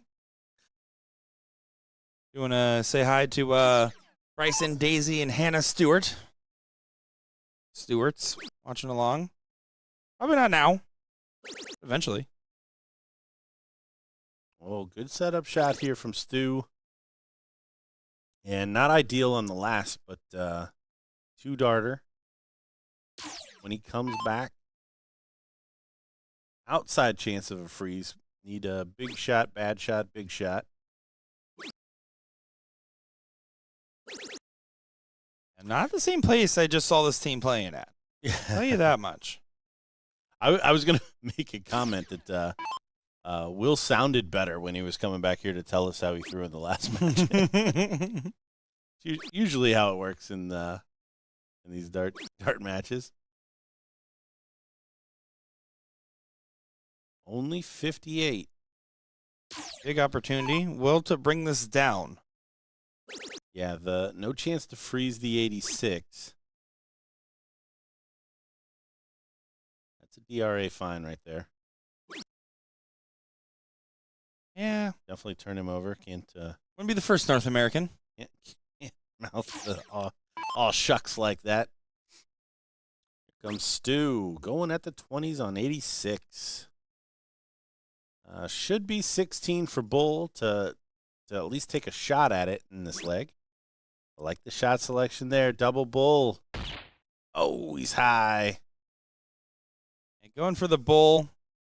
Always wise in a freeze format anyways. They're typically a lot more often wise, I should say. There's still times where he can set up. Not as often. Shots on. Oh, he was frozen. Never mind. He would have taken it anyways. Dang it, Would Will. have Kenny Doyled it. That's another thing that I think about often. Do you think about that one? Yep. Anytime I'm in a freeze event, I think about that. Like, what would Kenny Doyle do? WWKD, baby. All right, 66 again. Should be shooting for that treble 16. Give himself a shot. Doesn't happen. Not all smart darts are good darts. I don't get too bogged down in that. 154 from downtown. It does get a chance to go. Now, this would be the Will Stewart we heard in the commentary room a second ago. Yeah, if we didn't watch this match, he would come back and say this is how they won the first leg. Let's get the last dart begrudgingly so. But unless 25 busts, 71 will not get a shot, more than likely.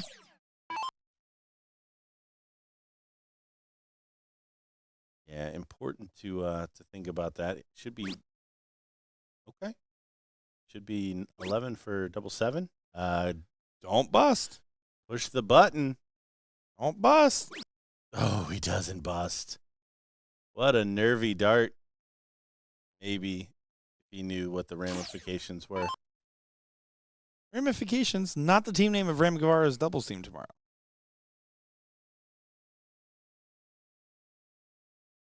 I just feel like I won when I got a small chuckle out of Gordon on one of those.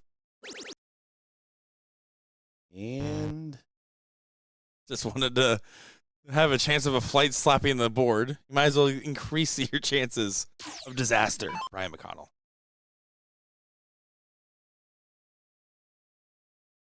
$52.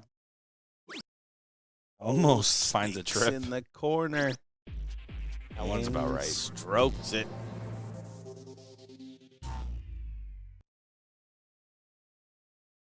Will and B-Mac definitely have more in the tank. They're going to try to show it here. I think Dan and Gil are going to feel very similar about their own performance. Yeah, this is definitely one of those matches you want to come out on top.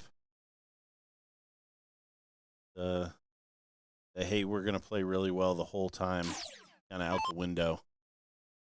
So now it's get the job done. Good last there from B-Mac, though. Close.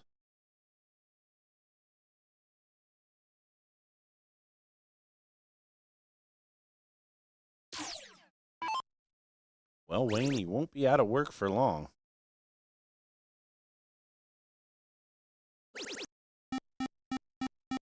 Trying to extend getting out of work for another leg.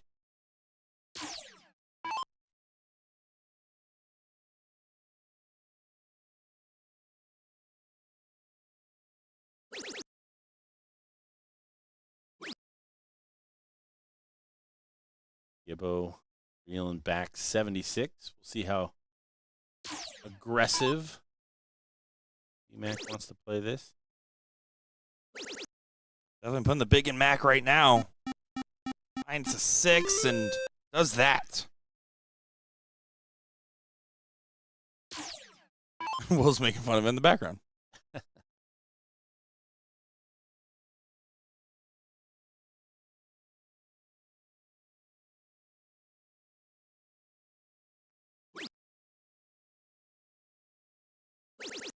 Ooh, Stu does find the treble 18. Will doing his partner impression. We're doing a 6 right now. Going to be happy with it.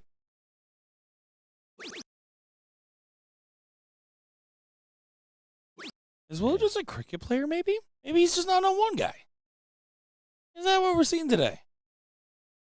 Got a cricket face. Oh, it usually makes the room go quiet.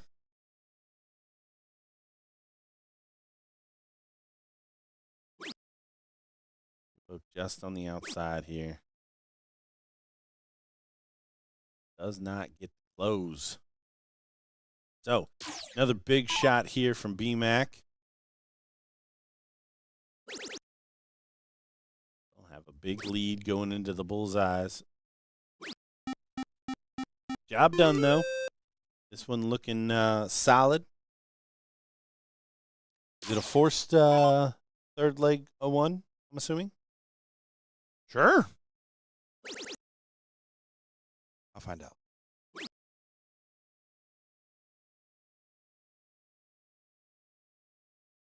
Yep, it is.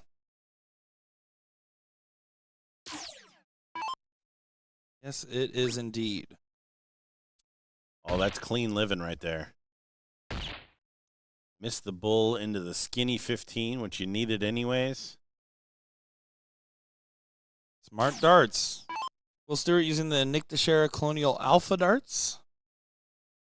Top selling dart of the month for April. Speaking of darts for sale, make sure to go support the vendor. Super Darts out here. They do not sell Nick Teixeira Alpha darts, but they do have other stuff, I'm told. It's like, oh, are we promoting dart sales? Because I got. Did you see the April Fool's prank? You kept up with that one, right? No. What? Ridiculous. Daddy. He's a bull. There it is. So we're going to get a cork. Then we're going to get a third leg.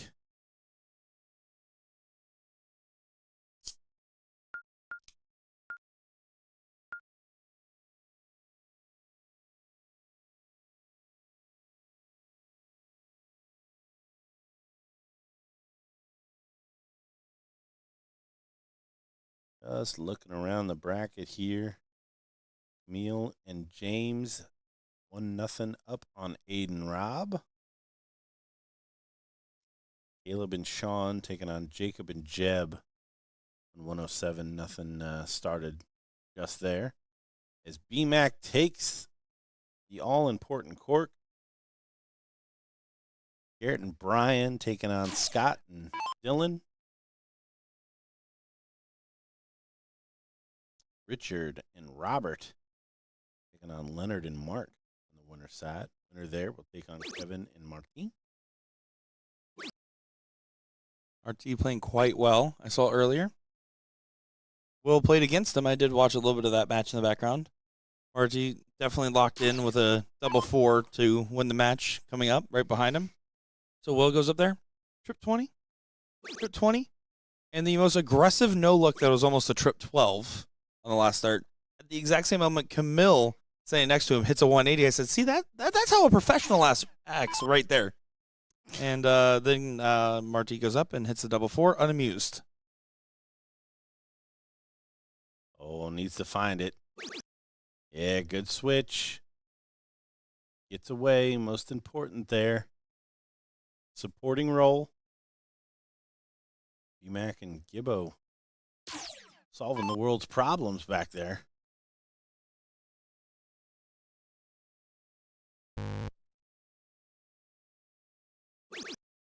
Gibbo away as well. No big treble. So no one really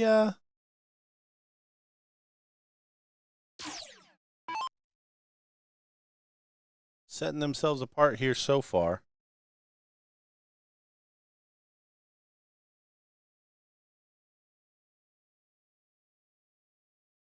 A little bit of banter between the teams. That's what the B stands for in BMAC. Bantering. What happens when you banter with the BMAC? It's 140.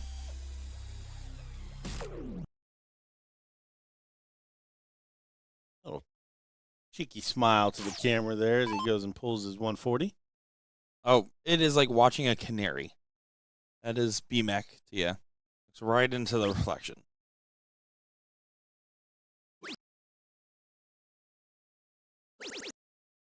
Stu catching a triple. But speaking of the separation starting to happen now. Stewart going to throw his hat in the ring here.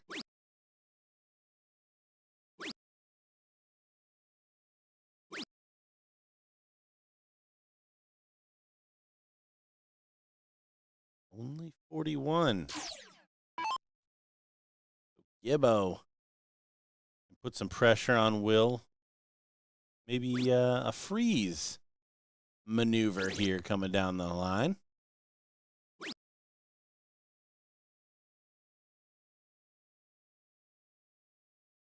Mac needs 2 triples, big triples. Have a shot at a finish here. That's one of them. That's not one of them.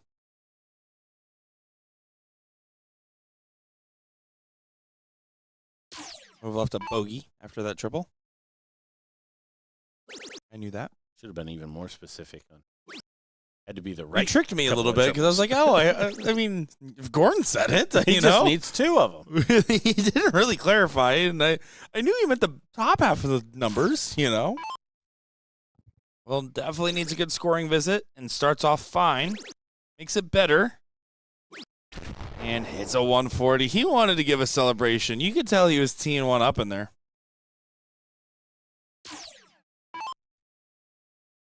Him and his partner meshing quite well on the same wavelength. Oh, I can't even tell the difference between two of them other than one has the hat forward, one has the hat backwards. I do like the Dart Patrol shirt. Solid. See, that's a put it on the shirt moment for you. They put it on the shirt and you're like, that's it. Yeah. I mean, don't ever sign up as the Dart Patrol. But, yeah, it's an adorable shirt.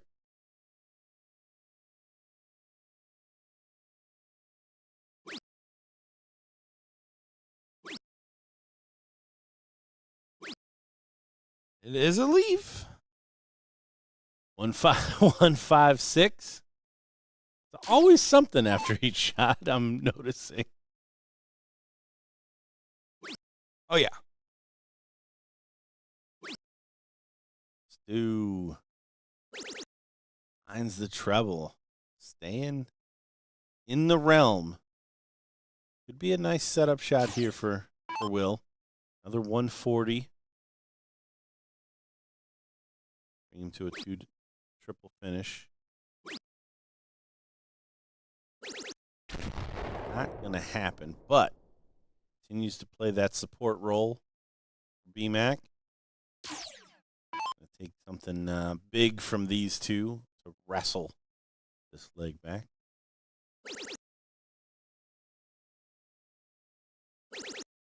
This is good. This is good from old Gibbo. Yeah, some brilliant stuff. Played just fine. Yeah, big timing. We talk about big shots or big timing, and that is definitely both. 156. Now, implications here. Mac can take this out, but he also wants to play to trying to freeze. Putting pressure on Stu's 248. That needs to come down as well.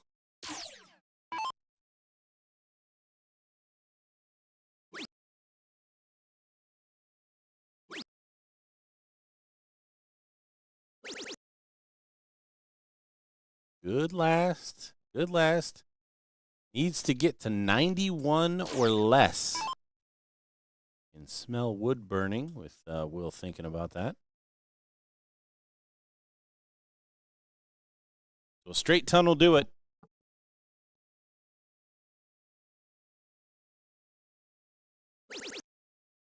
That's a great start. And it's frozen. No chance for the Hucklebuck on the 84. Yeah, good play from Sir Will Thomas Stewart. Thomas short for the tank. Double 20, push the button. Double 20, push the button, or trip 14. Probably like the trip 14 just a little bit more because you don't want to go outside in a freeze. A man of culture says, how about a double 18? But BMAC for the match to continue the run alive for the Dream Team. 71.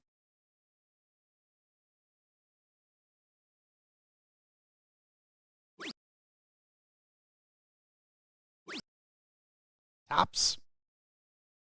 Oh, two tops. Too much tops. Yeah, not going to be happy with that. Especially if this 163, well, he can't go. So, no worries there. But with all the pressure on Will, for being in this Pro Luck Challenge, he is a little rusty. So we're going to see he can find the darts with the pressure.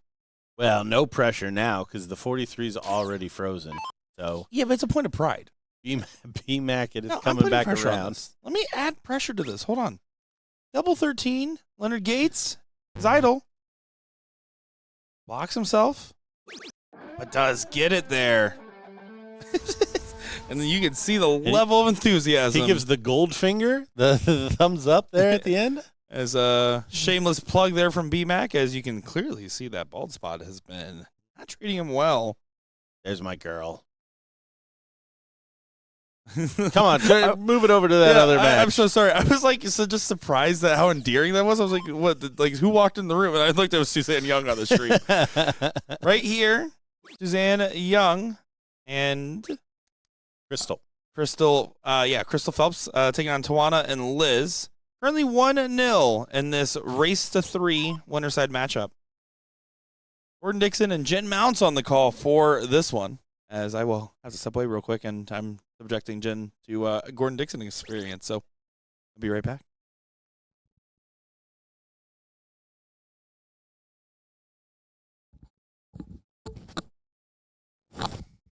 Job done with the treble 18 for the turn. Welcome to the comms, Jenner. Welcome. Please don't call me Jenner. Don't do that to me. First look at some of these players. I don't know that we've had Crystal or Tawana on our feed just yet this weekend. Yeah, don't believe so, but we've seen plenty of Sue and Liz Tynan. Do you have any experience playing with or against any of these ladies? Actually, no. I somehow have never come across Liz Tynan, I don't believe. Then again, I've had a lot more experience on the steel tip competition side, and Liz dabbles, but mostly I think I see her at major soft tip comps. So it's actually been 10 years since I've been at this tournament personally. Good last there from Liz, but still a lot of work to do in this leg. Yeah, this is a difficult hole to get yourself out of. This is winner side of this Pro Challenge women's bracket, so we're playing best of 5. Little breathing room. It's only 1-0 to Liz and Tawana. This is the second leg. Just like most of the events here, we'll play loser goes first till that deciding leg. Look at this cleanup job. Oh, just under. They desperately needed a 9 on that 15, I would say. Yeah, only a single needed to have a pretty healthy lead here going into the bullseyes. You may polish it up. Just outside. Sue was cracking me up. She clearly just shows up the very last second before an event starts. No practice needed. She's just professional status here. Okay. Hey, whatever works. I've had a couple of people say that even leading up to an event, they don't play for a couple of days. They want to come Right. in hungry. I've even seen people take a week off, which kind of blows my mind. I understand extra rest and keeping your body as healthy as possible, getting as much sleep because you know you're going to be sleep deprived once you get here. But yeah, Sue not even throwing warm-up darts really. Watch her just going cold into competition this week. Well, as a streamer, that's also something that we love to see, because we sometimes fall into the 27 to 33 warm-up darts apiece, Right. which can be nauseating sometimes for our viewers. Good shot there from Twana. It's not going to be enough, though. I think this is it as Suzanne steps up. That's a single bull needed.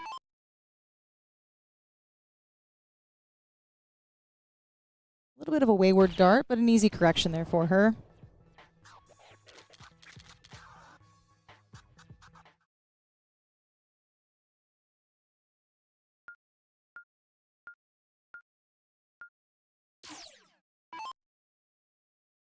All right, Liz to get us started in the next cricket leg. Is 01 cricket 0101 is the format for these ladies.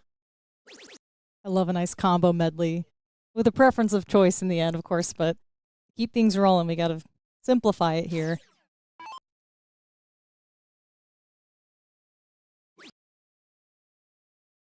Honestly, on the ladies' side, very rarely do you see like those big point battles. They seem to be a little bit more aggressive.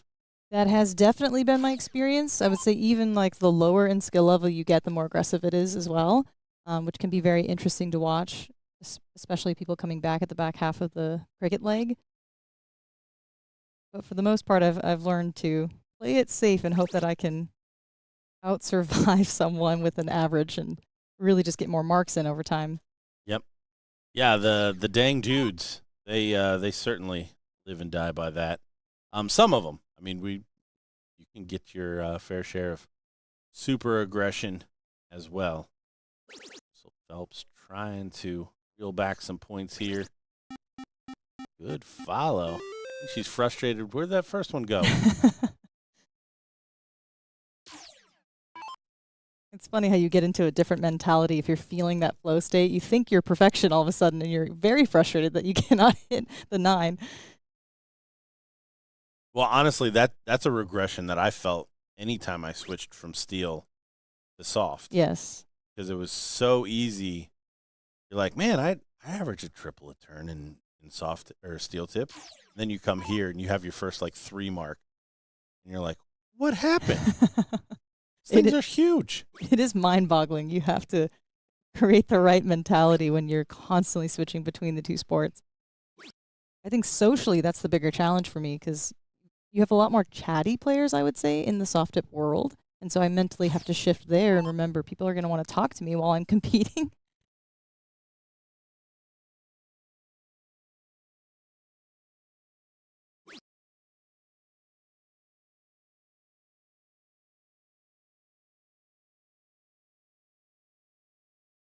Lana only able to find 1. So big opportunity here.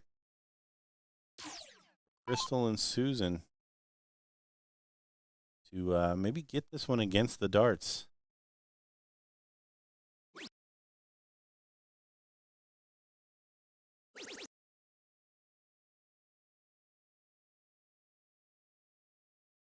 Looking down at that 17. Not much of a follow through, a loopy dart from Crystal, but very accurate thus far. Yeah, she kind of floats them in there. There's a little bit of just a quick flick of the wrist. And as long as she keeps things straight, then she kind of tends to miss up and down, which has been helpful. But yeah, she's throwing very strong darts right now.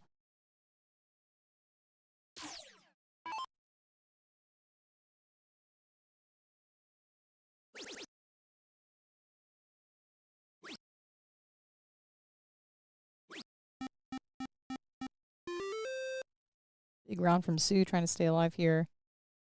I do really like analyzing women's throwing mechanics because I've noticed a trend of women tend to hold their elbow a little bit higher, and I think that's in their mind to compensate for being on the shorter side, which I've found in my lifetime of playing, lowering my elbow has helped dramatically with having more power in my follow through.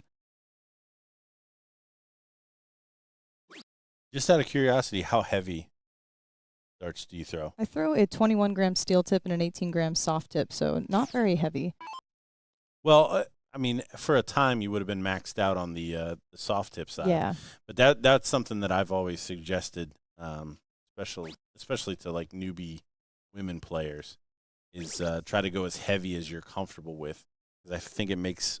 I always talk about intentionality. I think it makes you have to throw the dart instead of trying to kind of float it. It's nice because heavier darts kind of carry their weight to the board as well. And yes, if you're noticing your darts consistently landing low, then yes, go lighter in weight, and that might correct that problem. But you have to have generally good groupings before you worry too much about fine-tuning your equipment.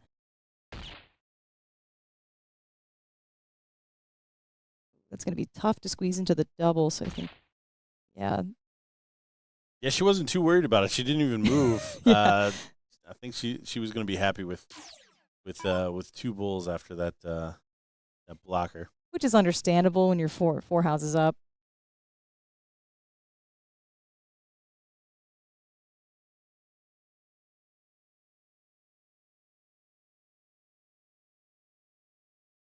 Yeah, Tawana and Liz just picking a bad spot here to both be off what we've seen thus far. They will get a chance to tie this one up in the next 5-1 leg.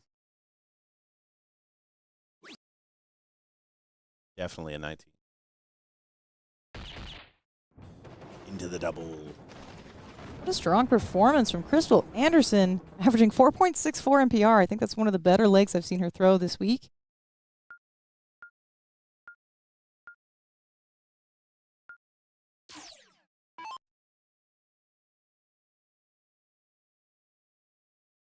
So Liz to get us started.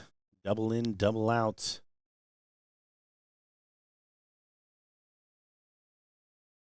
Not get a chance to see. Oh, she's just an error there. She just did not. Yeah, she's just kicking herself now. I Thinking was waiting for the darts to go higher, and oh my gosh. I thought that almost immediately because Liz is not going to be off that much. We're talking, that was inches off. Sue takes advantage of this, capitalizes on the mental error there. Wow, what a fantastic open. There she is. Big shot. To really just drive home. Hey, Liz, this is double. A 136 open hurts. It hurts the soul for sure. Oh, same thing? No, there's no way, right? Okay, no, it was just a high dart miss. And she's not away either. So look at this. Crystal Phelps steps to the board with an opportunity to really put a stranglehold on this leg. What could be the deciding leg? We don't have their scoreboard up for this one, but Crystal and Sue are up 2-1, and they're away. It's a double, and I'm relieved if I hit that double one. Honestly. No. You don't get too bogged down in double one starts, because that's an away any way you look at it. And look at her. Liz is not even phased by that mental error. She's just right back in it. And if I'm her, I'm just thinking, okay, I'm going second right now. I lost my advantage to go first. That's all. Well, some of that may have been very pointed anger darts. I don't tend to throw well with any emotion, so I just try to be dead inside. Is my goal every time. No judgment, nothing. I got to throw with a little hate in my heart. Is that so? Yeah, 100%. That will surprise almost no one. Correct. Almost no one. That's the correct take. Will be surprised by that. Only 32. So, again, one-way traffic. Liz is off to the races now, but got to be careful that they don't freeze. It's a little early to talk about that, but that's always the danger with one of the partners struggling. I do personally love the freeze rule. Maybe that's a hot take, but a lot of our commentary crew, I think they've mentioned it's a bit of a struggle for them, or they're just not used to it. But I've always loved it. I've always loved having a pretty even keel skill level between my partner and I, and not a very clear dominant power and support player. It's just more interesting for me.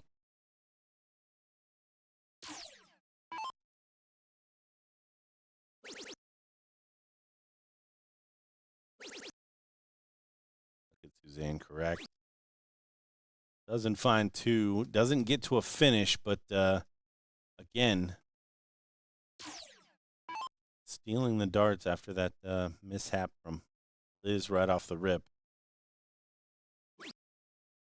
Want to find a big triple to score.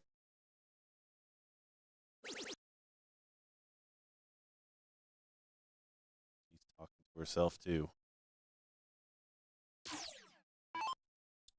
Winner here will take on Abby and Lisa, the on paper favorites that Nick bet his house on to start. He's double downing on that. He doubled it. Well, you don't own a home, so what else are you going to offer up as a bet that could your dream?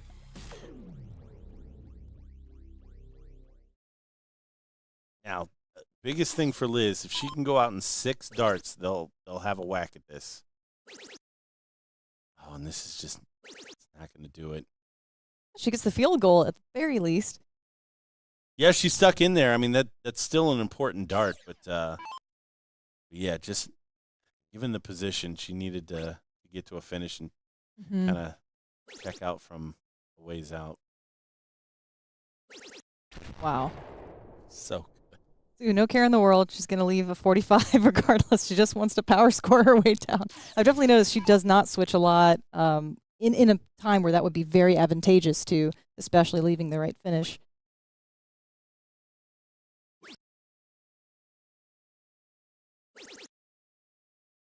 Tawana coming alive a little bit. That's a helpful round for Liz.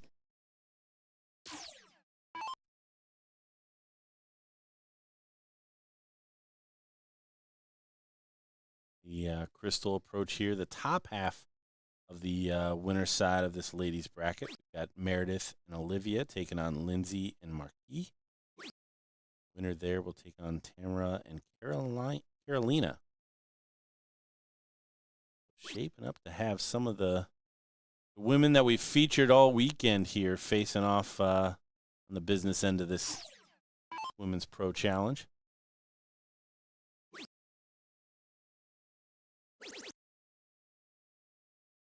Oh, beautifully done. And Liz sets it up, but this is the shot right here. She needs to fade the 45 from Suzanne. This is for the match. Set up that face-off. Abby and Lisa. Yeah, she was frozen, so all she can do is set up for the double one. Wow, what a monster round by Liz. And Tawana came alive just at the right moment for them to combine power score to freeze.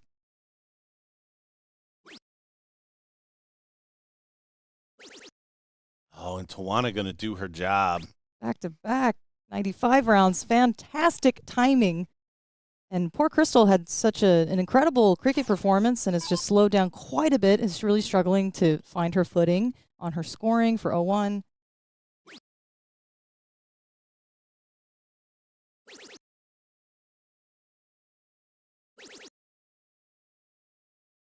Yeah, you see the frustration there. And Liz Tynan, even with the big mistake at the top, my gum up of freeze math. No surprise there. 2 8s. There it is. Here comes a decider.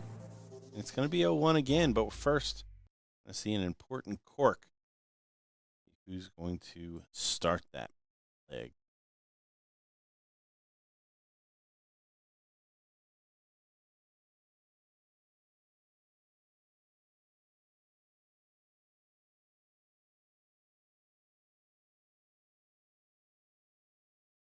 Ooh, that looked like a double bull. It was a little fast, but an unfortunate time for a bounce out.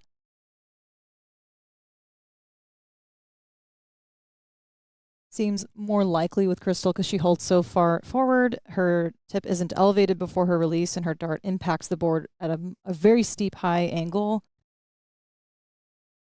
Wow, what a great cork by Liz there, snagging the double bull. They're going to start us off here.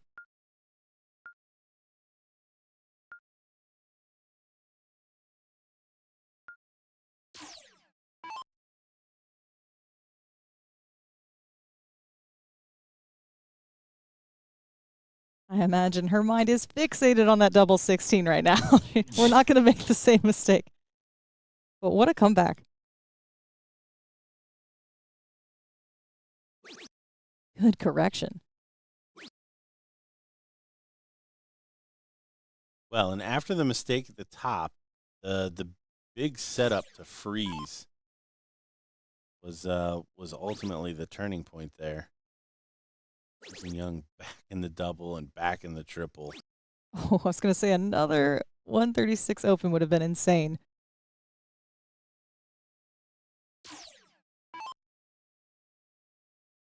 You know, Tawana likes starting on that 19.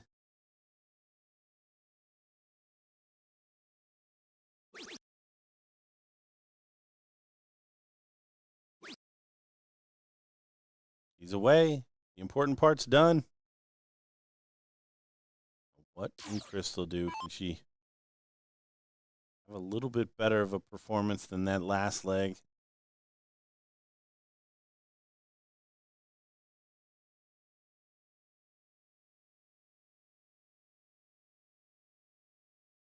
A little high on that tops. In that scenario, I might feel even so desperate to go maybe double 14, try to line that up.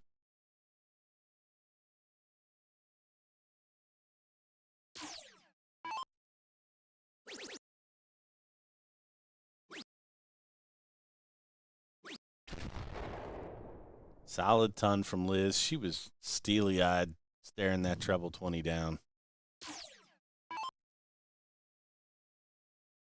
Yeah, I think Liz is pretty seasoned at keeping her focus very consistent throughout a match.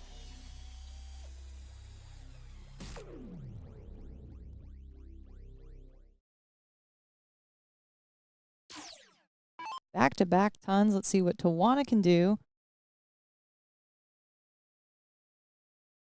Tawana really picking it up there, the back half of that last leg.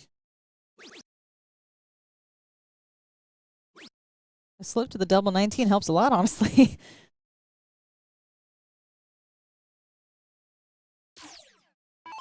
Here's the shot. Tawana really didn't put it out of reach. So a double and a big triple. Yeah. All's forgiven. Yeah, I think a 10-plus round is critical here.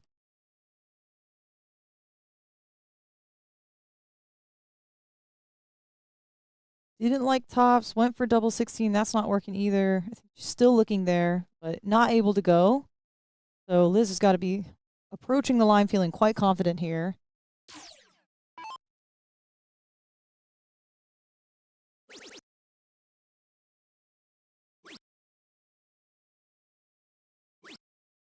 Oh, on both sides. Top and bottom wire. Suzanne just needs to run. Just needs to run now. Try to get there before he's completely frozen. Great last. Back-to-back tons for Sue. Typically topping the averages in 01 here in this match.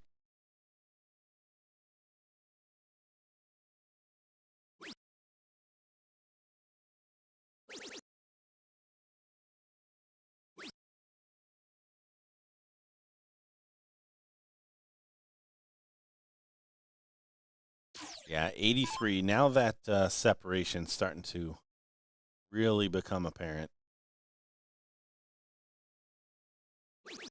What she wouldn't give to reverse those two darts. Exactly. Ripping them out of the board. The only thing I like, just the partner dynamic. There doesn't seem to be any interaction. Right, no camaraderie there, really. I have always loved doubles play. That traditionally helped put a little fire into my game, and since stepping away from darts for so long and coming back, I've finally found my footing in singles more so than doubles. Feels a little more odd to me now. But I love a blind draw, parity draw, or any kind of luck of the draw. I think it's just a fun, unique experience. Wow, Sue. 3 tons in a row. Fantastic scoring power from her. And she just might get a whack at that 105. And as I say that, Tawana buries the treble 20. Her timing. What a clutch support partner here for Liz. Outscoring her. Well, and we know Liz can come up big in some spots as well.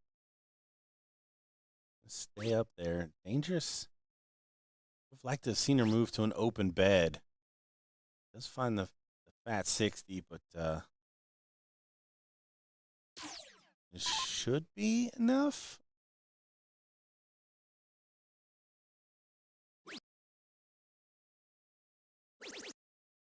Ooh, may not. Wow. Another big freeze shot.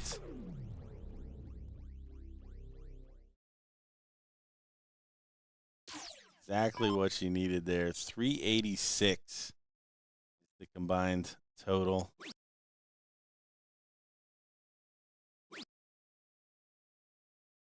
I gummed it up again. It's free. What a last. Great setup. Yeah. Bit of an accident to get there, but great nonetheless. Yeah, she was not frozen, so that may have been the last chance she's going to get, especially Tawana again. The back end of these legs. Really impressive. Huge back-to-back rounds there. And Liz is 140. That was dynamite timing. She was struggling a little bit to score her typical standard, but yes, the back half of the game's been fantastic for that team. Gotta think Crystal needs at least 2 trebles here. There's one. Can she do it again? Oh, she's halfway to the board on that third one.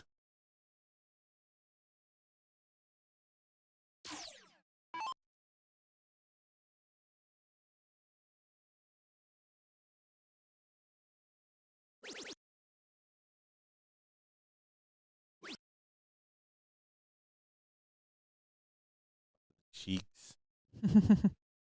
Needs to find a big triple here. Well done. What a last. What a last.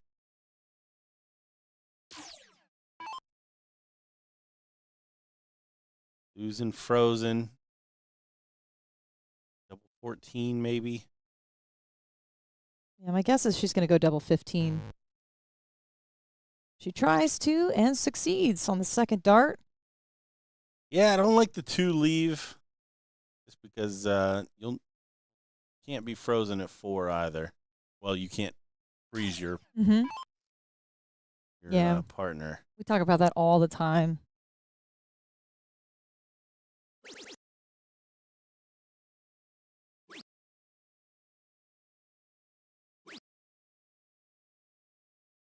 Now the big opportunity is 6 really big darts from Crystal Phelps. She's probably going to have to be the one to take this out if they're going to win this. Yeah. A ton ties the score.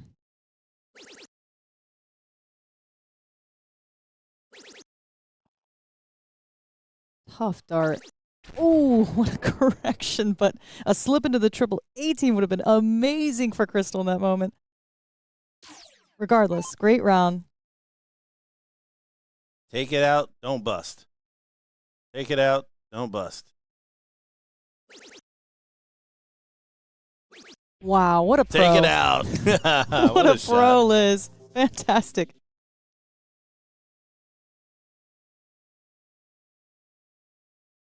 All right, we see the wider shot there. That does set up a semifinal on the women's side. Abby and Lisa taking on Tawana and Liz.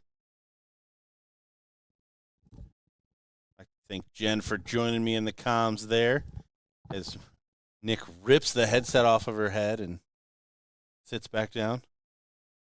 Yeah, I figured you've complimented her Asian throwing mechanics. I figured you'd compliment her Asian style commentary.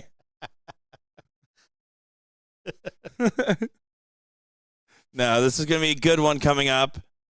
We have a big match. Camille and James taking on Ethan and Elliot. Ethan is red hot, and Ethan came up to me. He said, you have to clip that match out. I said, I don't have to do anything. And they came up to me later. Dude, that was the best final thing I've ever played. You got to clip that match out. And I said, you know how I know you believe that's the best final you've played in? And I was like, why? He's like, because you hugged your opponent after a loss. And he laughed. And he was like, yeah, fair play. He didn't say fair play. Gordon would have. He's on fire. He's red hot. He's playing with Elliot Milk. A tough team. But Camille and Jimbo, no slouches here, Gordon, right? Oh, no. I expect this one to go to the distance, honestly. Would you normally be dishonest? Sometimes. Reasonable enough. Oh, Camille, both sides.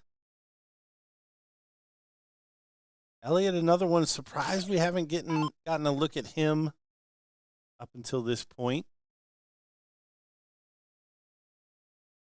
Shake of the head, not away. Bill and Brian McConnell did lose out, unfortunately, for those cheering along that storyline. Team made a wish, does not get their wish to come true.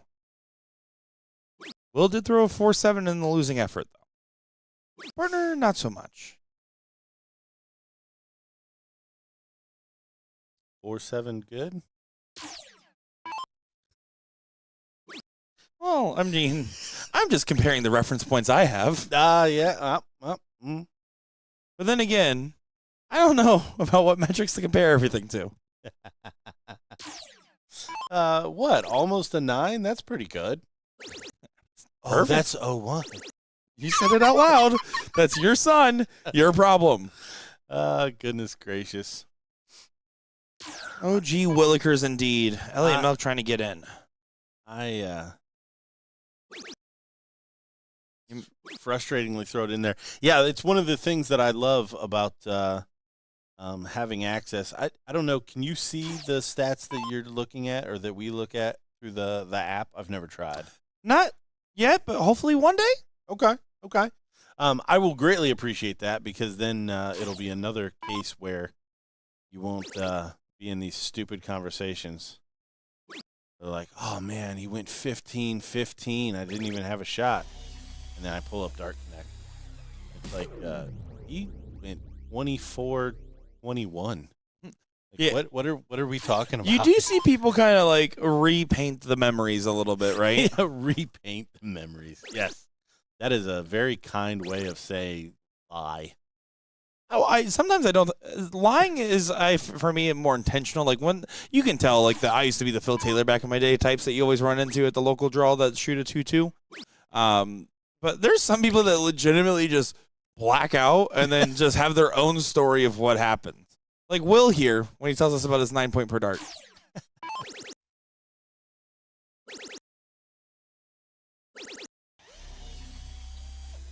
Yes. Good catch-up shot there from Elliot.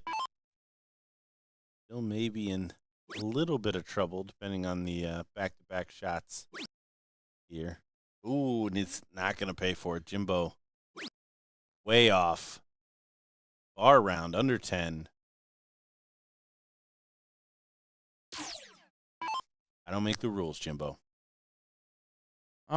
Actually, I was looking at it, and I checked in that handbook. It says Gordon Dixon, rule official. Makes the rules. Gordon Dixon, dash, makes the rules, dash, headline commentator, dash, man of dexterity. If you could just give me a copy of that, I will take that home, and my wife will burn it. That's probably true. even ton there from Camille. And here comes the Elliott we were expecting. Only 95, but again, job done after the struggles to get in.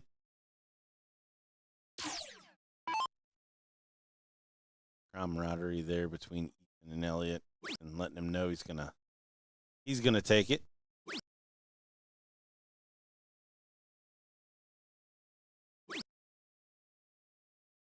Ethan pantomimes the throw. Gets himself amped up. The young gun. I like this way.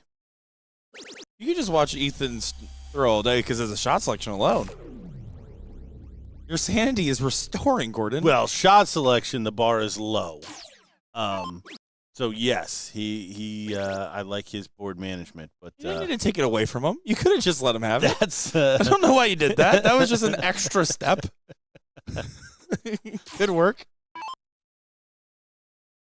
Did he write, "I love you, Dad. See you soon"? he did. He did. He said, "Please don't leave and never come back." After my 8 in 01. Oh, too soon. Too soon. Too soon.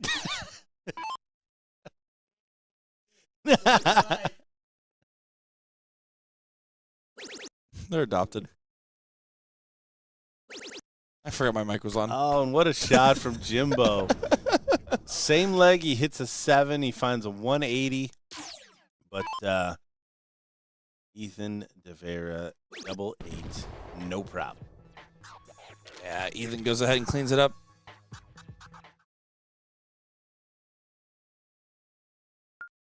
Points to the camera. Says, "Nick, please clip that other match. Please."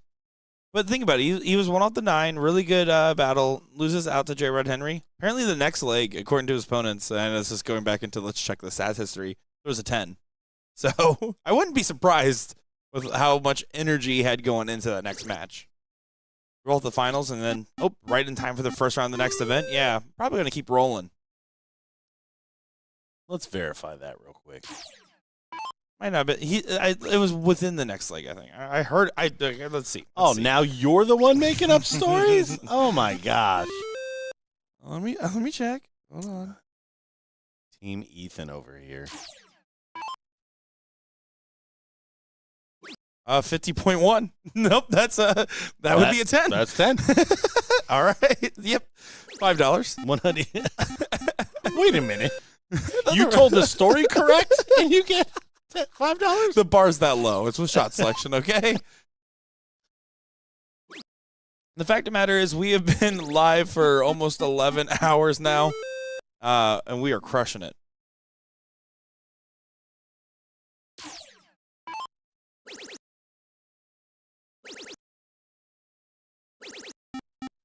Look at that. Mill. And yeah, we're going to make this one apiece, I think.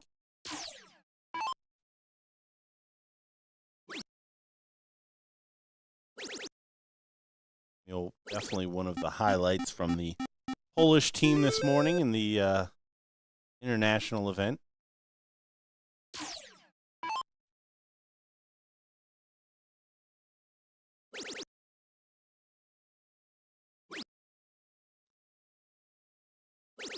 Good work, Jimbo. Finds the 18, gives it a little sauce on it. Yeah, rings the bell off to the right. Have you ever rung like a physical bell, like a big one, like a bell tower bell? No. But remind me, I have a funny joke. It's PG, so I'm not telling it, but yeah, I got a long drawn out funny ringing the bell. Like as good as my dragon fruit joke earlier? It'll rival it. Look at this from Camille, back to back. Niners. Yeah, this is a good standard. 11 plays a 13.6. That will be just fine. And this is why I love this event, though, right? Like, Camille and Jimbo ain't normally meeting up at the Tuesday draw. All right? But they're going to have a good time. Ethan Elliott, I can see it.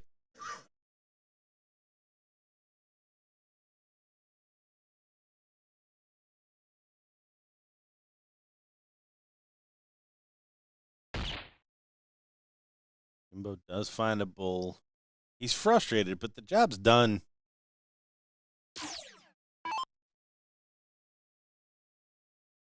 And 6 bulls still puts you down by a point. Camille only needs single bull.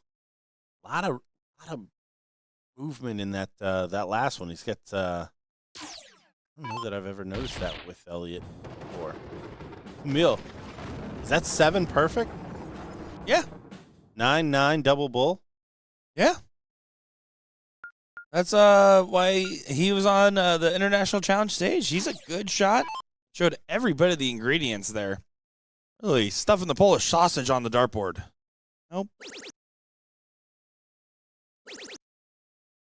Back to the action. Piling up the pierogies on the triples.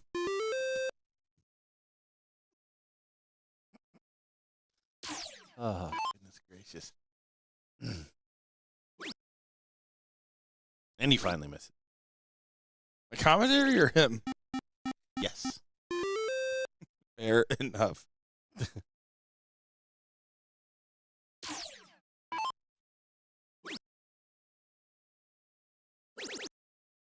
There he comes. There he comes. Still a little Richie Burnett on that last one. The head goes back and shoulders, but finds its mark.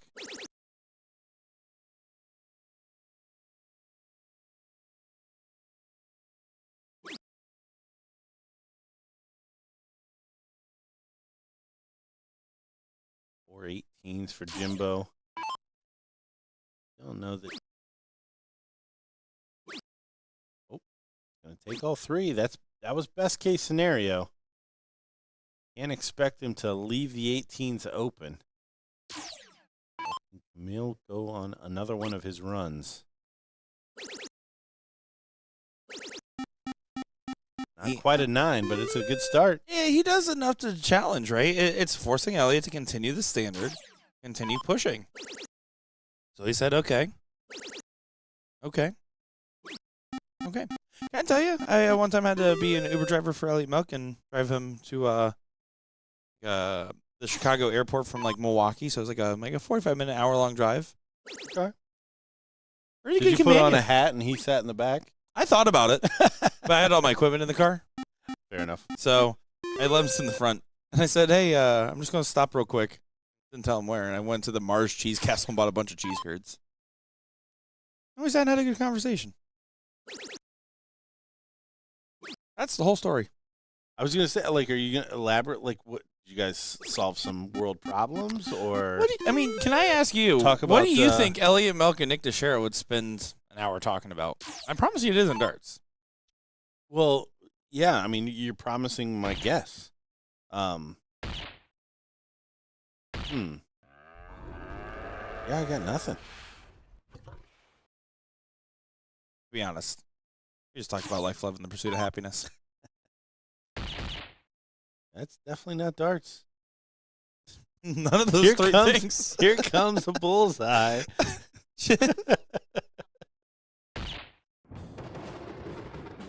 There it is, 2-1 lead for Ethan and Elliott.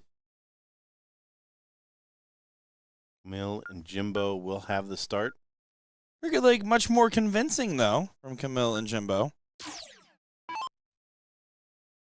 Yeah, the question mark is going to be Jimbo here. I feel like Camille's going to run down the board and Jimbo keep up to make sure he's got an open shot.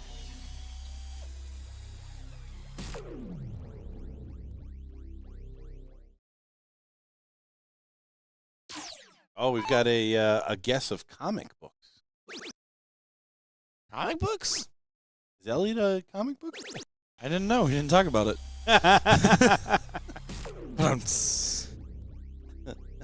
No, I think that we were talking about him, Will, and Skylar playing trips, so there was some darts talk in there.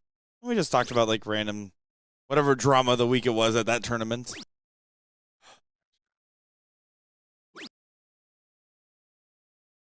Jimbo's away. Said that was the question mark. Can he keep up? Elliot, some starting double issues the first time around. Straight in there this time. took him a little bit to get into this match. Not the open he would have hoped for, but an open nonetheless.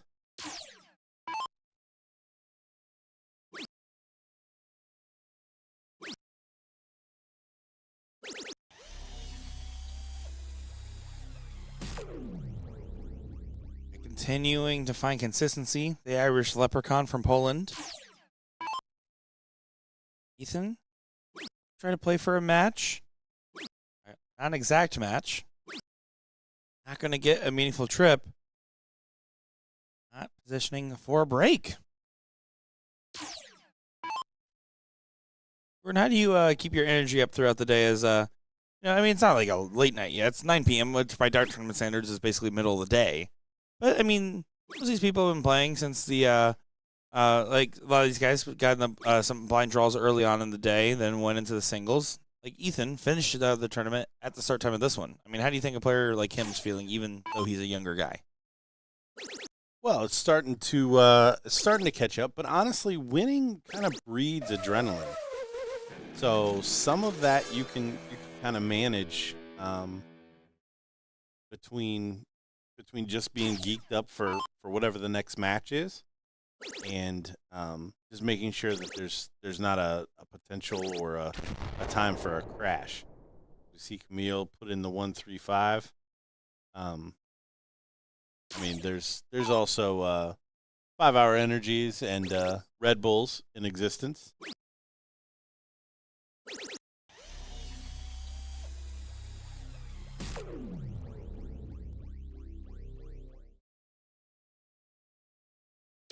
So important shot here for Jimbo.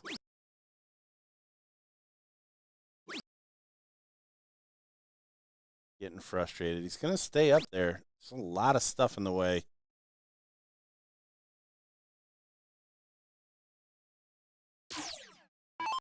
Not going to take much here for Elliott to freeze. Yeah, not much at all. 81 points. Yeah, he does a 140. Yeah, that'll be enough. Oh, freeze Runskis. Yeah, 306 combined.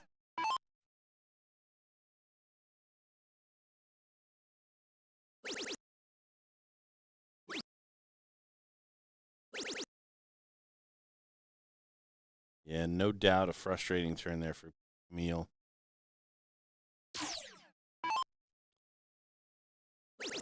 No, I understand that Jen has pillows. I just put a burger box, but I thought you got a beef sandwich.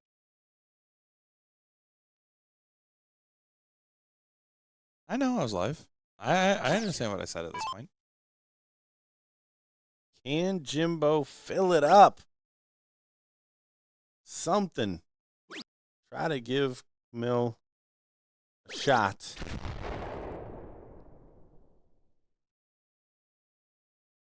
$273. So take it out, don't bust. Take it out, don't bust.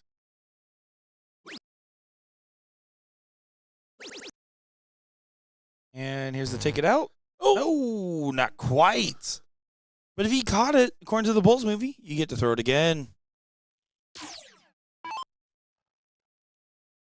I gotta tell you, I've never laughed more. And Stop. I swear to God, they were there. They were there. I enjoyed that movie thoroughly. Thoroughly? Thoroughly. Thoroughly. Yeah.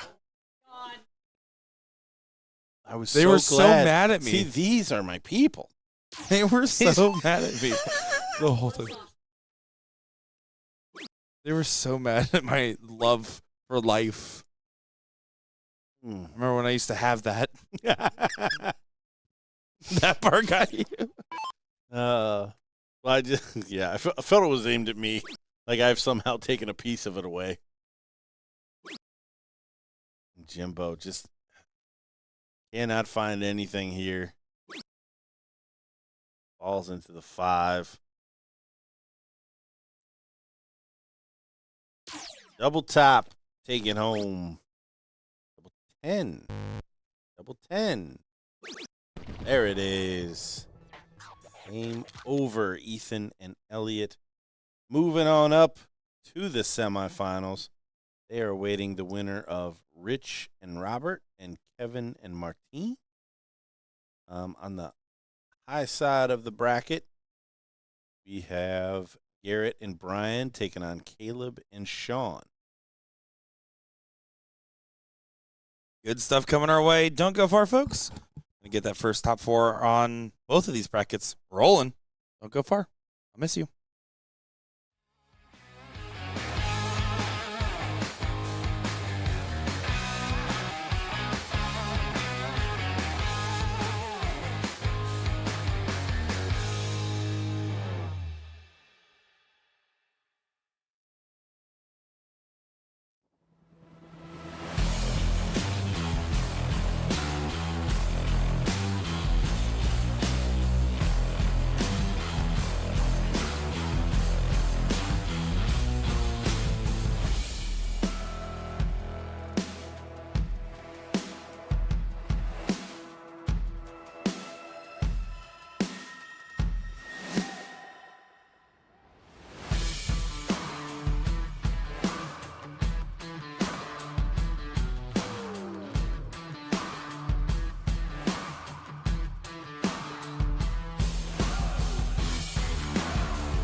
Welcome back, everybody. Time for the real commentary here from Mr. Will Stewart. As we'll let the guys take a second here. I know Gordon was over his 3 hours today, so that's all he can do is jabber. So he's done enough jabbering today. We'll get to this matchup. Lisa Yee, Abby Spot taking on Liz Tynan. And is it Tawana? Tawana? Thank you very much, Jen. I appreciate it. No help from her as she's plowing down a burger. No, it's okay. Seriously, it's okay. You don't have to. You don't have to. I can still, we can taste the burger in your mouth right now. Like, come on. Actually, Will, I got to admit to you, you were right. I should have got a Chicago Chicago dog. What or a terrible play. I got a cheeseburger. I had a hankering for it, and I'm eating this now, and I'm like, this is very much like your 4th of July barbecue overdone meat. Yeah, why would you Portillo's that? Come on. I don't know. Come on. I just, you gave me a suggestion, and I wanted to go against it. Well, you live and you learn, I guess. But this is going to be a good pairing here, Lisa and Abby. As some of you may know, I have not been doing much looking at the bracket. Some of us are dart superstars. That's a lie. But anyway, yeah, looking forward to this ladies matchup. I think I saw Tawana up there just a little bit ago playing Crystal, if I'm not mistaken. Correct. Yeah. Yeah, they were playing against Sue and Crystal, and Lisa, Abby, dynamic duo here. They've had an amazing week.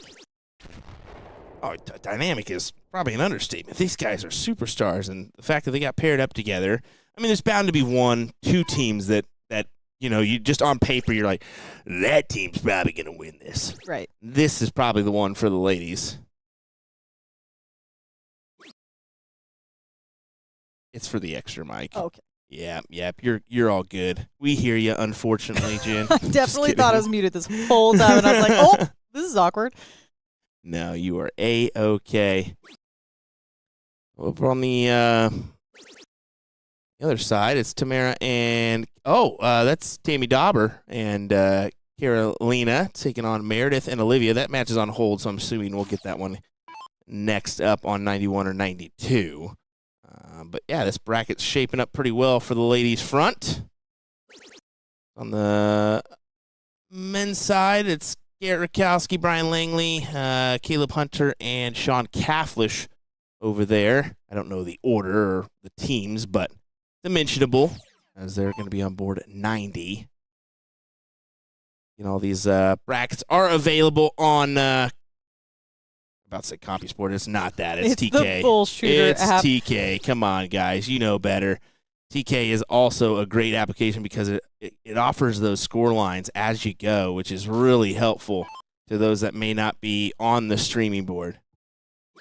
Yeah, just go to your favorite app store, download the BullShooter app, click events. Make sure to click all events, not just my events. And you can follow along every single bracket. Big round there by Liz. Yeah, pulls her down to that checkout of a 170. Grant Lisa's just a little bit further down than her. Going to get the first look here at 120. Wow, back-to-back 140s. How about that? Yeah.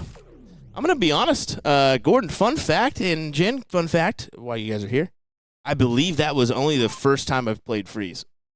You're kidding. Dead serious. Is that crazy or what? That is the first time I played Freeze. No wonder you don't like commentating. You've never played it. I've never played it. That's the reality of it. I've never really noticed that until now. I was like, it was different. I was different. just telling Gordon I love Freeze, and I really feel like the key is to not get over fixated on it. Mm-hmm. You really just have to have a nice even keel scoring.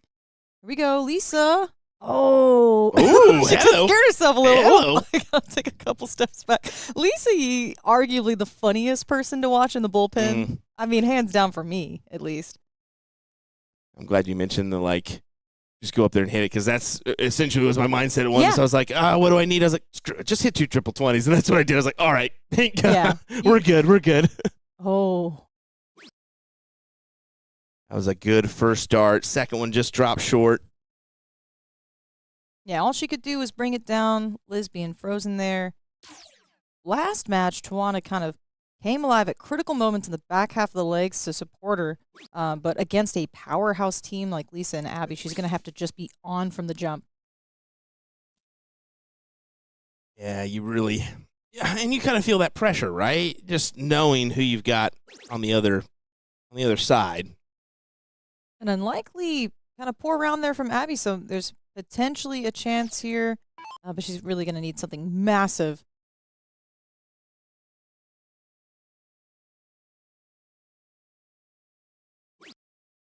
And that's just the side look is.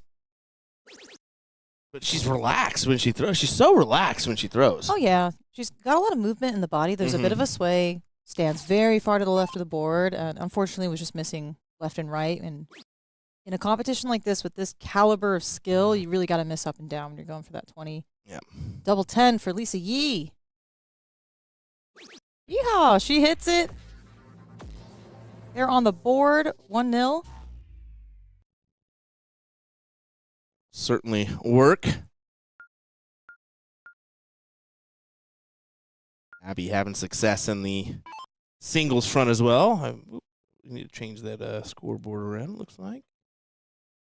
Both ladies, Lisa Yee, your Top Gun singles cricket champion, day one against Karolina on Friday from Poland. I mean, what a way to steal the match. I mean, that was one of the more exciting moments for me as a spectator.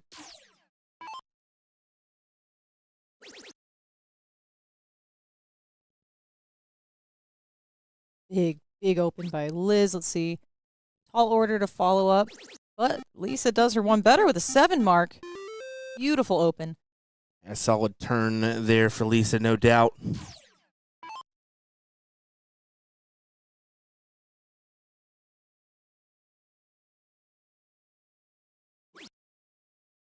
We're starting out these 20s. Needed another minimum there. Preferably a triple, but now opens the door for Abby to attack here if she so chooses.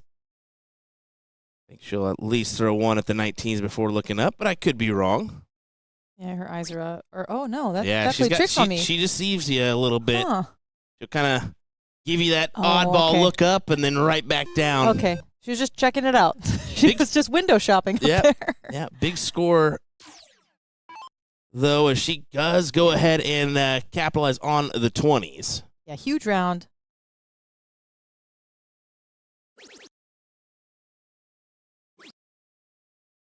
Respectable round. I mean, it's not enough to get the point lead, but you got to be happy with at least 4 marks there in that moment and just hope that you have a little bit of time to slow down this team.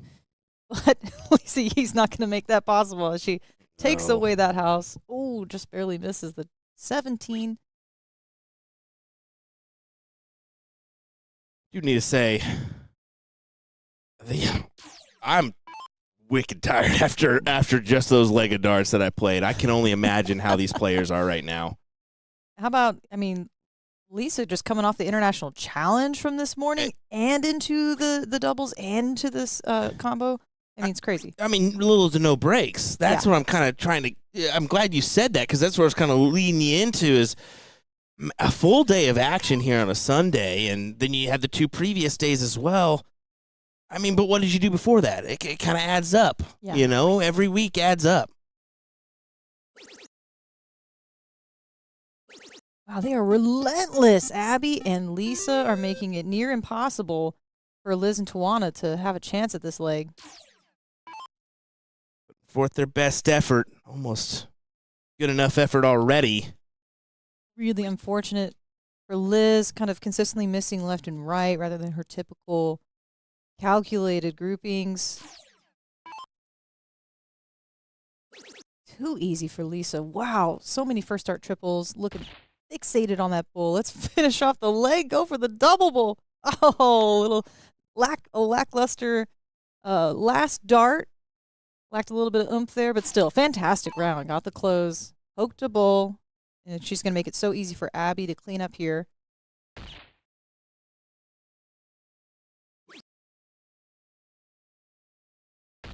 Abby will step in needing just the 2. Averaging a 6.0. Lisa at a 5.0. That's a pretty hefty average. Both are individuals. When I'm in this situation, I'm dead staring at that center bowl, hoping to get it over with one dart. But, oh, Abby might need all three to get the job done, and she does with a little extra insurance. They are up 2-0 now. One more to go. So you're a dead center bowl gal. Well, actually, Jeff Springer Jr. taught me that. I used to look at the entire segment, and I found myself missing outside of the bowl a lot. And Jeff was like, well, you never do that. You look at your intended target of the dead center, and you're going to be surprised how more often you hit. Oh, gosh, an error for Liz thinking she needs to double in on 0-1. This is the second time we've seen a major mental error. This is well, cricket, you This mean. is cricket, Yeah. and she thought she needed to double in on the freeze 0-1. So that's what happened just there. I mean, and she only gets 1/16 of all things. I mean, that is a clinical error when you've been playing, the same format now for a while on this side. Yeah, the match before that went with Gordon and I. Unfortunately, she just Wait. forgot to double in entirely on the 0-1. Wait. All right, there we go. I was about Yeah. to say, what happened here? Yeah, It's an unfortunate start here, and Liz said something to Lisa to make her chuckle. So obviously she's like, she probably said, "Well, I'll say it in the Liz way." Well, that was stupid. Lisa has no sympathy for her, closes off that 20, immediately attacking the 19s, which I found to be interesting, and stayed there. I would have definitely gone back up for points in the last start, but hey, it might pay off for them. Maybe she's just thinking about the order of play here with who's coming up next. Who knows? Take a look at Liz. She really took a walk there for Yeah. a minute. Had to. Yeah. Can't blame her for doing so. That's just one of those frustrating mental errors that, it does happen in darts. Oh, it happens Come to on. everyone. Yeah. And even last match, even with Liz going straight for triple 20, she just forgot to double in. They still won that leg, so she came back and corrected the error in the end. So we'll see if she can. I guess she's praising to Jesus here. give me the strength to make up for that error. Liz, you're so funny.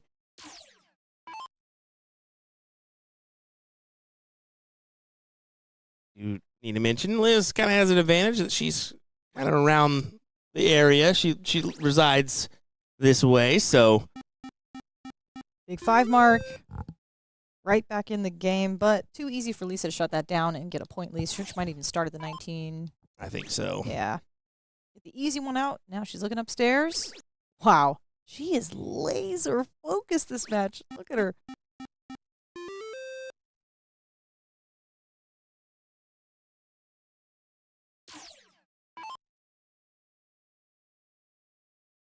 Gotta find a new wedge here. Probably the 18s.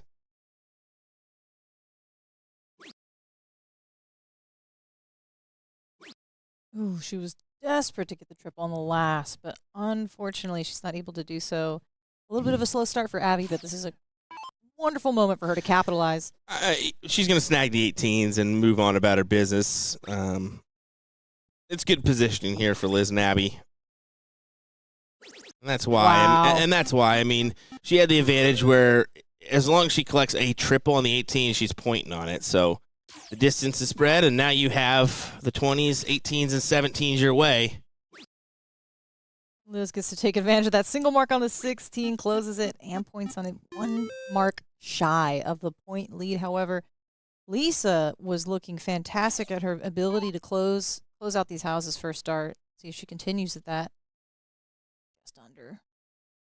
A bit quicker of a throw, and she gets it done. What a great correction. Looking right over to the 15s.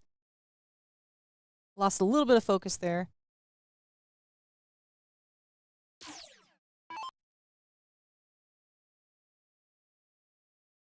Have to move to the 15s here. Save the rear. Let's be honest, because they need to grab a leg. At least a leg here. Oh, she really needed that last triple just to have a fighting chance, but it's going to be too easy now for Abby. 3 single darts, 3 clutch darts will guarantee the win, darn near.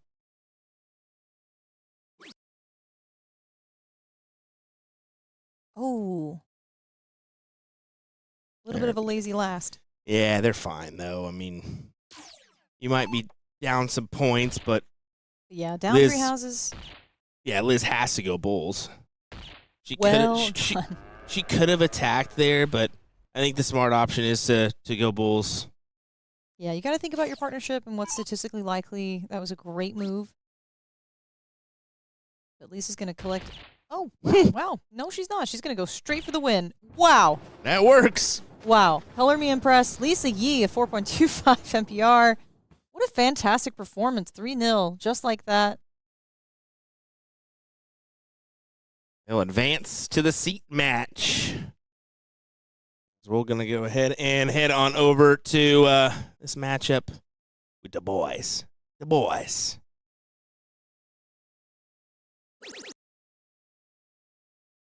Garrett Rakowski and Brian Langley taking on Caleb Hunter and Sean Cafflish. Sean Cafflish has been on a tear of late. The guy is just a beast. We see it, CSC Challenger Series. He was tearing it up last weekend at Whammo up there in Wisconsin, winning the singles event. Good stuff.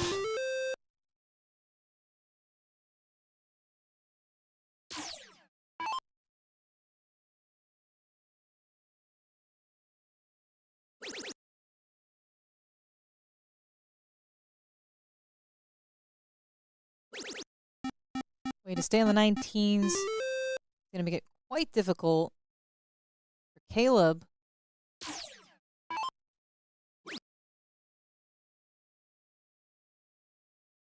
Such a tough miss into the 1. It's difficult knowing that you are down by a good chunk here and with Garrett behind you. Well, at this point in the match, or in the bracket, everybody's top 4. You just can't afford those misses. Let's see a 16 as well. And he gets a beautiful white horse, Gary Rakowski. Catching fire here. That's what I mean. Any moment, any one of these individuals remaining can pull out that. God, it almost felt unnecessary. It's just too good. Following his partner's 6-mark round. Sean's got to adjust way to the right to be able to get around that dart. And he does. Now he's got to move to the left because he's also blocking himself at the top side of the bed. I'll be so impressed if he can get that 6 mark. Oh, just a little low. You got to throw quite hard. I like to sometimes just aim right into the flight of the previous markers and just hope it pushes through, clicks the barrels, and falls in. It's always interesting to hear markers. Like you said, the center of the bull. I would never aim at the center of the bull. I'm always the line of the double and the our single. aiming's different. Yeah. I only mean my intended target is the dead center Okay. rather than letting my eyes get lazy and zoom out to a wider section. Wow. Caleb! Back-to-back white horses almost.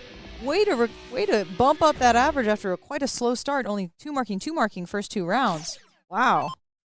But we're behind nearly 100 points, so it's going to be a little too easy for Mr. Garrett Rakowski. Yeah, he's not phased. He's like, man, that's fine. But Yeah. I've already done my part. 5-2-5 and a 4-6-7 gets the win in that leg. As it'll be a 2-1 advantage now for Garrett and Brian.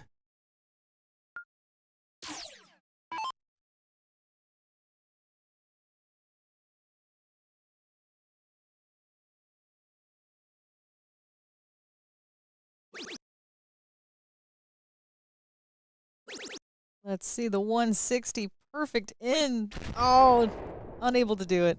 Yeah, floats that last start into the single 1. Toughy when you feel like you're due for the 160. Just fall flat.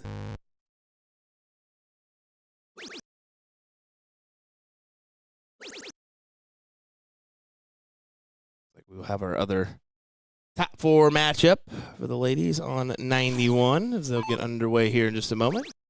Tamara Dauber, and Carolina taking on Meredith and Olivia. Should be a good one coming your way here in just a moment. Everyone pretty close in the scoreline. Let's see if Brian can follow suit here. Big B gets his perfect double in.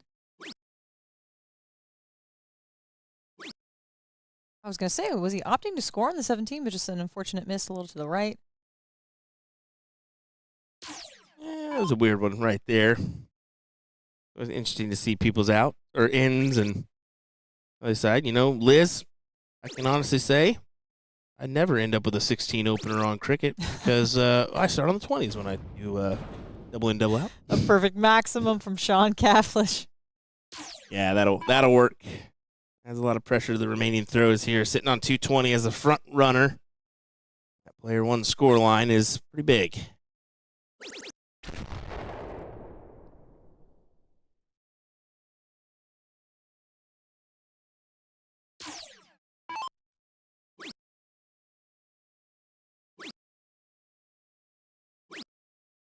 Oh, he's all around it. Yeah, that's a toughie. Toughie, no doubt. Even Garrett's like, yeah, you can see the motions there. Like, it was so blocked.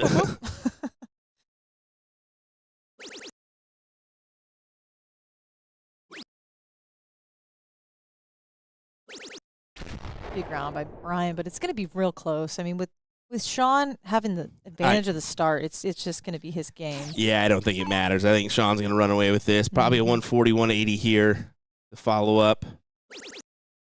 Probably a 140 or 180 here to follow up. Wow. It's just inevitable. Back-to-back maximums for Sean Cafflish. Like I said, wow. It doesn't matter. This one's going the distance here. 2-2, no doubt.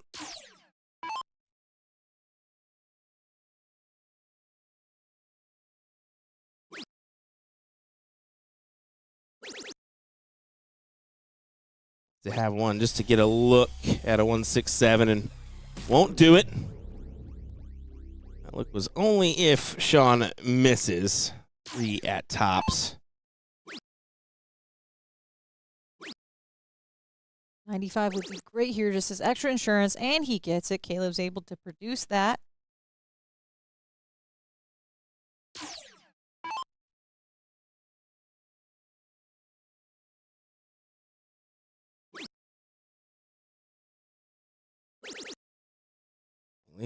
Triple 20. Cannot find it. So here we go. Sean for a great leg of darts. What do you say? Tops. Yes. Well done. Solid 10 dart leg from Sean Cafflish to tie us up.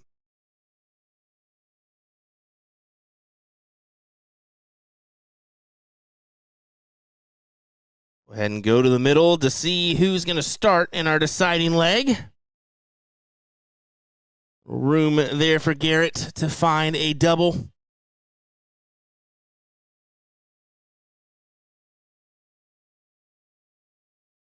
Oh, looks like a tie. Or is he up just underneath him? He just found, I think it was just over him. Just over him. Yep.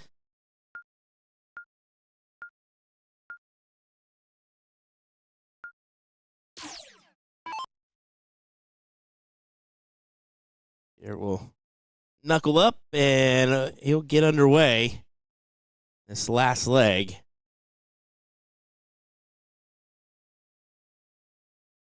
If Sean's able to produce another 10-dart leg, I mean, that'll be what a way to come back going second. But Garrett with his perfect in, switching over to the 19, opting upstairs now, just under. Trying to leave at 350, give him an option, potentially set up the big fish, but not the case.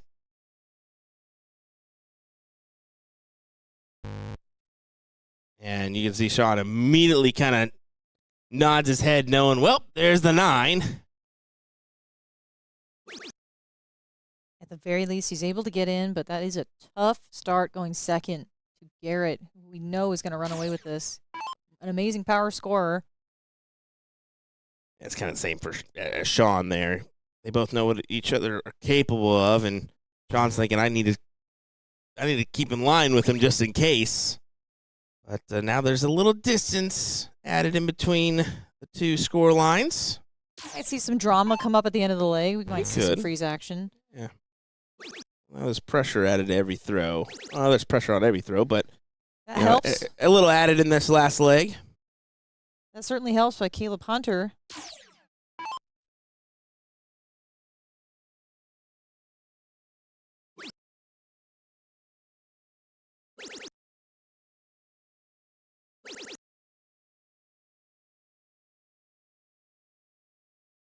It'll be a little closer than I thought.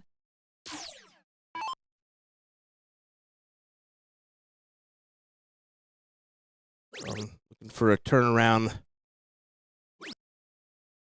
opportunity here. Flex on 2 biggies. That'll work. It's amazing when you're that skilled, and every slightly missed dart is a genuine surprise to Sean Kaplish. He's just like, "Whoa, what's going on here?" Yeah, it's always interesting to see the ones that are like, they show a little emotion when they start missing one hole outside and stuff. It's like, come on.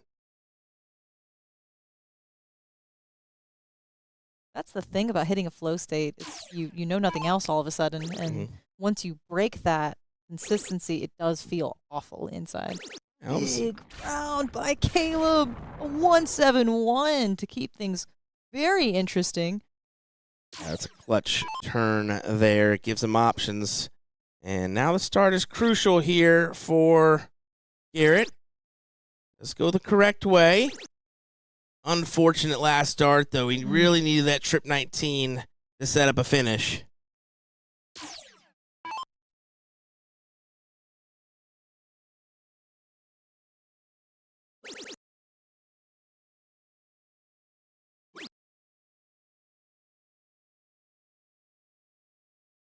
Will not leave a check out here. Big 140, though. Ryan has some pressure on this throw. Wants to help out his partner. And that first dart is tough. And that is why he transfers down to the 19s. That's just a blocker dart.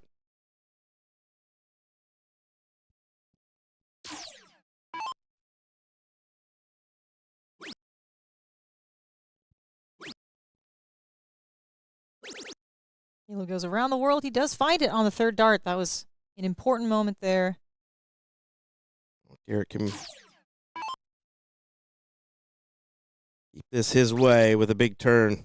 That's a great start. Plenty of room for more. A-OK. Sets up the 66. Sean will be thinking 180 for 16. So we make the freeze. Potential here. Oh. Yeah, that's tough. That is unfortunate. And he misses the switch to the open 18. Let's see if Brian can have a very timely round here. Low as you can go.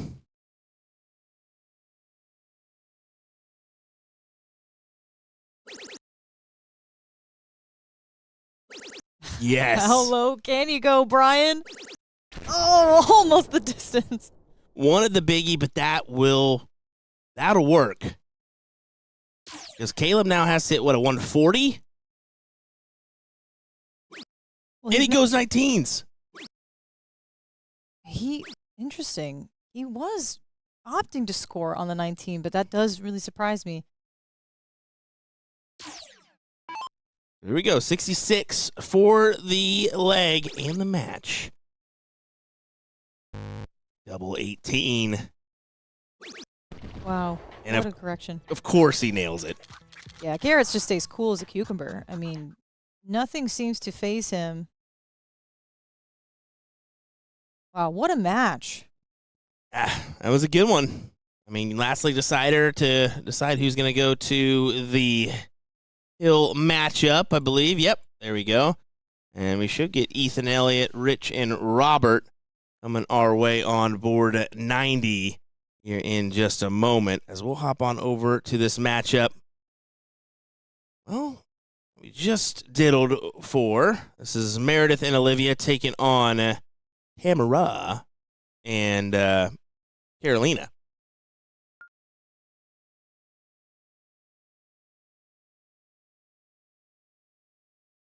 Or DJ Smiles? That's That's a name right there. Smiles with a Z.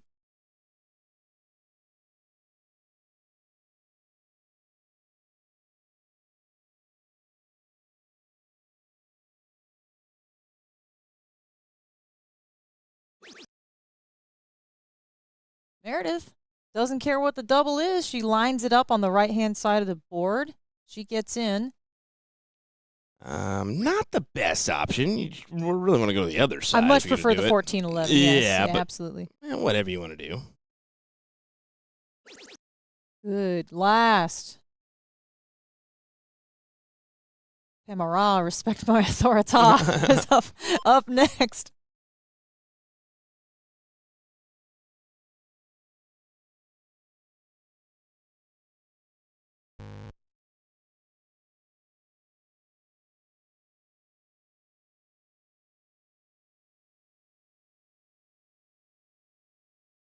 Get in for sure. And not able to do so. It's tough mentally sometimes when you miss outside, trying to correct just inside. Drooped a little low.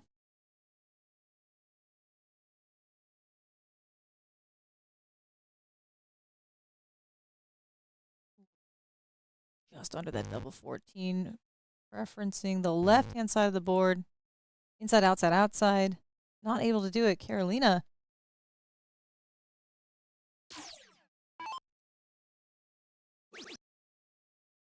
Perfect double 16 open. Right over to the trip 20. Brilliantly done. 136 open. Great turn for her. Or sorry, 152 open. I was thinking double 8. Fantastic. Certainly work.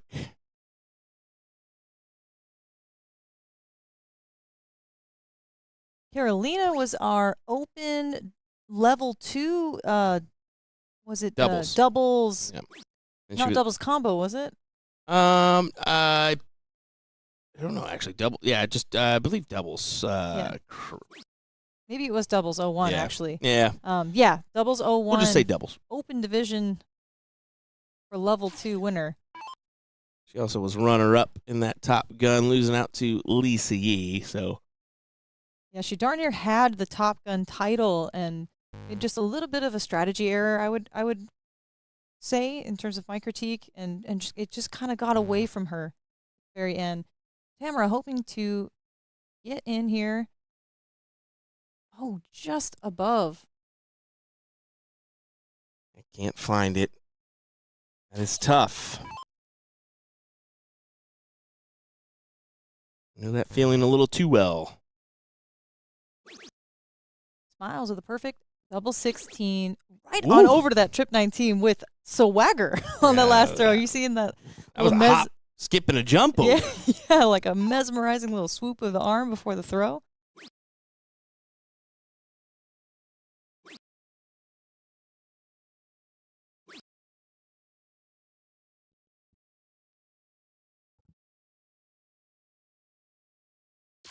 Only finding the 45 there, but ahead at 304. Good position.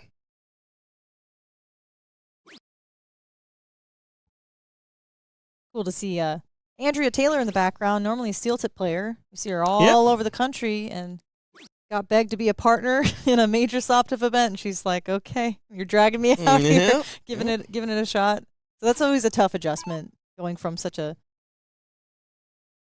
specific culture of steel tip darts and then coming into a bit of a rowdier crowd, a little more excitement, lights and flashing, and it's just totally different. Still out here trying to have some fun, and I love that we always get a little support system for the ladies. It's nice to see once a good chunk of the ladies, once they find themselves out, will Yeah. actually stick around and hang out for a while. The bleachers, maybe enjoy the final. Yeah, it feels like a small knit community. It's pretty easy to begin to know all the lady players and read each other on. It's actually one of my favorite aspects of retiring from competition is I get to be a cheerleader for everyone in that dart hall, and it makes for easier camaraderie with everyone in the hall too, because there's really not no one thinks of me as coming out to get him at any Mhm. competition, really. At least I'd imagine.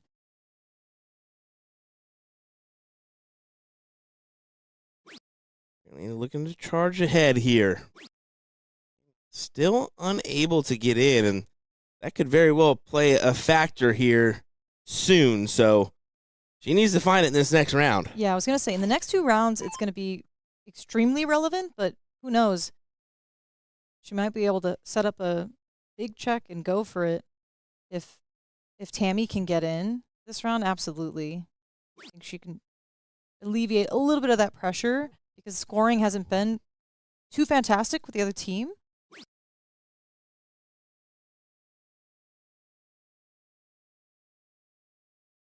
It's kind of one of those moments I think we were talking about in the beginning is you kind of just have to keep your head down and just like charge along and just not really think about the freeze aspect or worry about it until it's relevant. So if I'm Carolina, I'm just thinking like I'm just not even considering the other scorers at this moment. I'm only fixated on scoring as high as I can to leave myself an out, thinking as if it was just a typical 0-1 game. Yeah, certainly. You want to whittle it down as low as you can go and say, I mean, come on, help me out here. Tammy's tried pretty much every side of the dartboard, every quadrant, I think except for the dead left-hand side, which is where I would have gone immediately, I think, if I was struggling really, really bad on the doubles. Preferencing the 18, I think, was her original choice. Another difficult turn, and now, yeah, things get a little interesting. DJ comes up here and hammers a pretty good turn.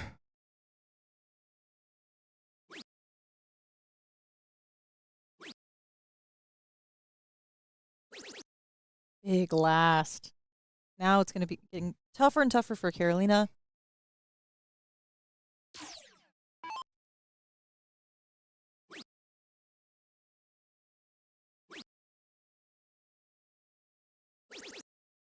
I say it's easy to float that one in, but a little wayward to the left. I actually really like missing a tiny bit low. I just throw ever so slightly harder.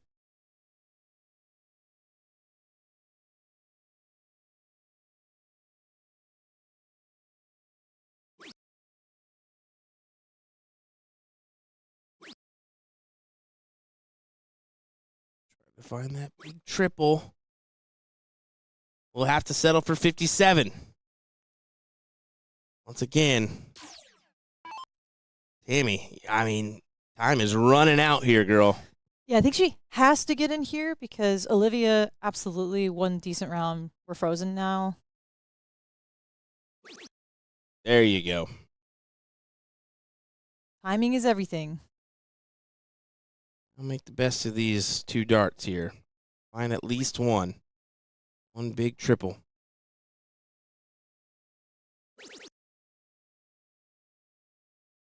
It's a little, but at least you're in.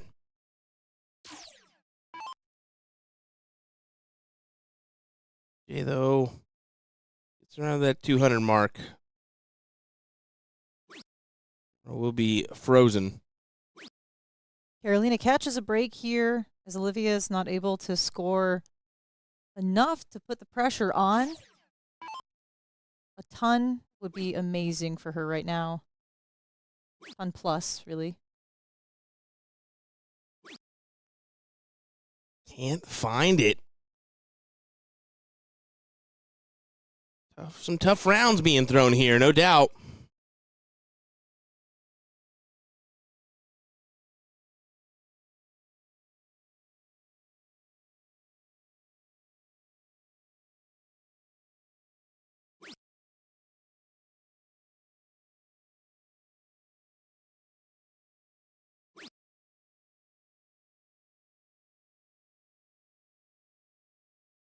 So you're thinking here, best way to attack. She does find a 57, does leave her at a bogey, but not much you could really do there.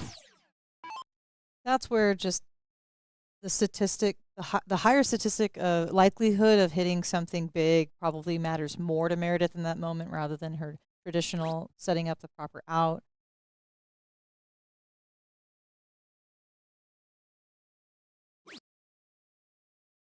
I mean, Tammy's trying to go any place Mm-hmm. for any sort of points. So Carolina actually frozen. 406 to 408. It's just going to keep And- going and down yeah, here. and everything she does is just more damage.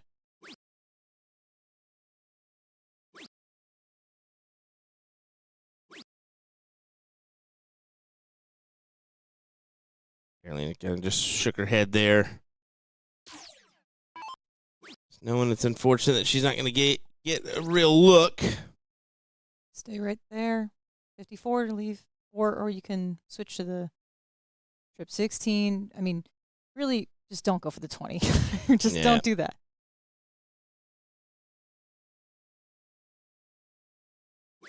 Oh, my goodness. Was she going for tops, perhaps? Or just Yeah, kind of she was just under? going for same dart, if not a little bit higher. Just trying to give herself an option if she does get a look at it.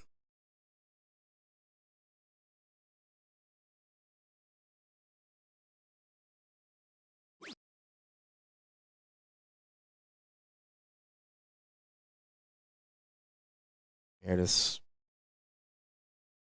upset at herself. I would just think 2 trip 20s to leave double 12. That's and it. I'm fine. Oh, but That's she it. stays on the 18. Which is fine. I mean, Yeah. another one of those leaves 36. Yep. And if you're scoring well on it, that's all that matters, and Mhm. she surely does. That's what I'll occasionally do on the 140 with a 148. Go ahead and attack those 18s instead. Try to hit Yeah. the 108 to leave you tops or to leave you 36, whatever it may be, 32. Yeah, there's nothing Tammy can do here. Not even a maximum is going to save her. So all she can do is just hope and pray that the opponents struggle on their outs.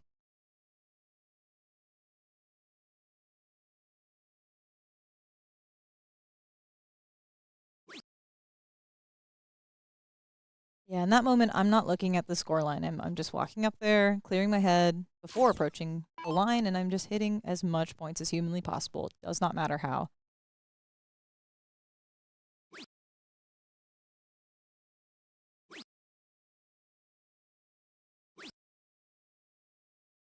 Start. Typically would be at the 25 there to try to set up the 170, but in this case, she's just saying, Meredith, take this out. Yeah. There's no real need to attack that, knowing where Tammy is, unless things get a little crazy here. I can tell you, well, no one's thinking that in soft tip. Yeah. Nobody's thinking about No. utilizing the bull of all things, too. No. Took me 10 years to learn how to utilize steel tip experience into my soft tip game. I was about to say that's embarrassing, but then I really can't say that because it's so true for many of our individuals. Yeah. 36 taken for Meredith as they'll grab the first leg here.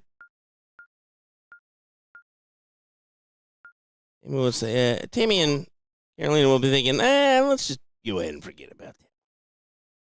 That little guy, don't worry about that little guy. Guys, I've been staring at this sad, sad food getting cold next to me, and I'm going to give Nick Teixeira one last chance to not abolish women's darts as he comes up to support our ladies. Oh, no. Here we go. Here we go. I wonder what he's going to say. As Jin just forgoes giving him the mic and just sets it down. Get rid of women's darts. That's what I'm saying. Oh, Sorry, my is goodness. this thing on? Is That this it thing is. That it is. on? Oh. That it is. Well, hello, Will. How's it going? We doing all right here. Tamara at the line. It's Tamara Dauber. Carolina, very interesting pairing. Yeah, it is. I mean, Tammy was definitely excited to get this pairing, no doubt. I mean, Carolina is definitely one heck of a player, but take advantage of the opportunity given to you and make the best of it.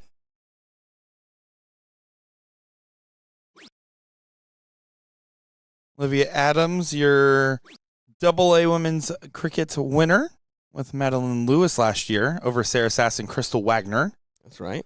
DJ Smiles always comments about her throw because of her nerve damage that she has. That's what we were wondering. It's very, very unique action and throw. The wind It literally up, will the fall out step of her over. hands. Yeah.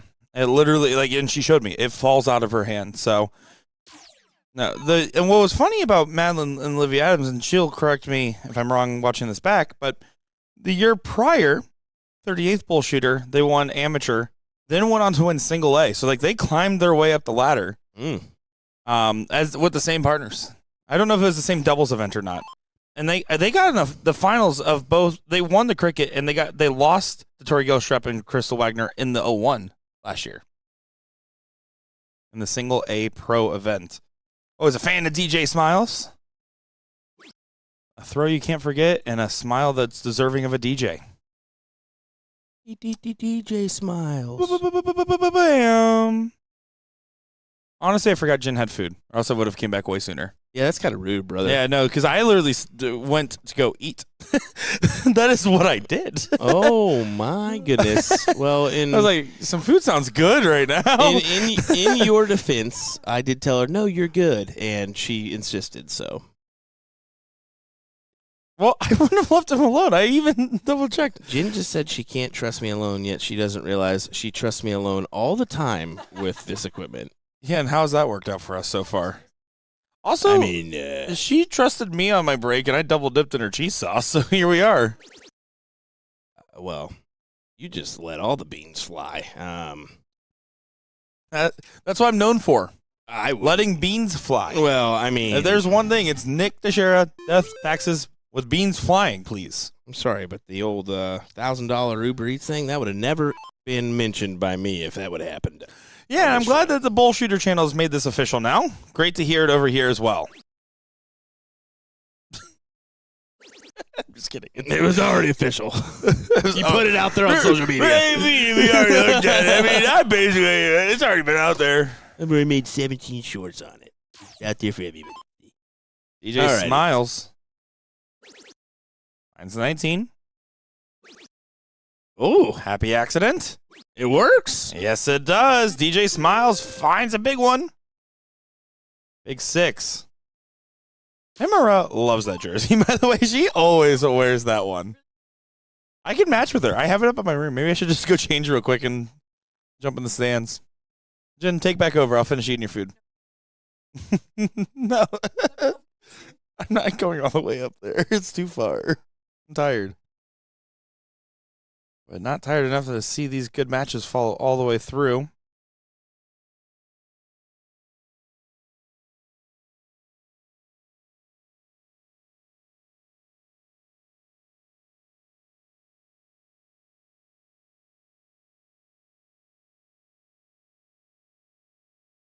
Me.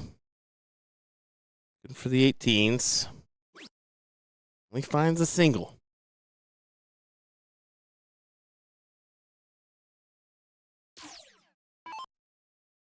Mike Maloney using the secret hallways. That's how you know he's been coming to the Chicago finals for years. I was about to say, what the heck? Michael? Jordan Dixon. Suzanne Young's in all of our hearts. And on board somewhere.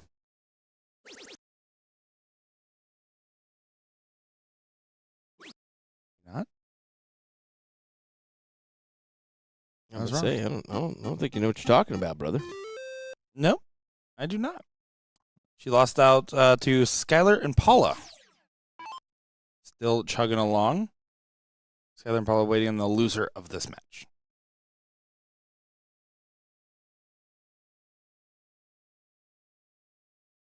Shoulder shimmy from Carolina there.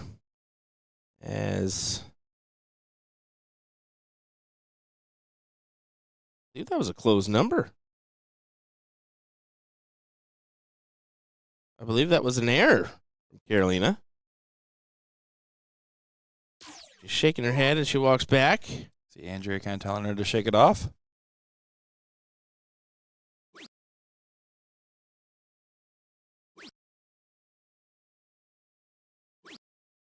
Grabs a 16 on the last.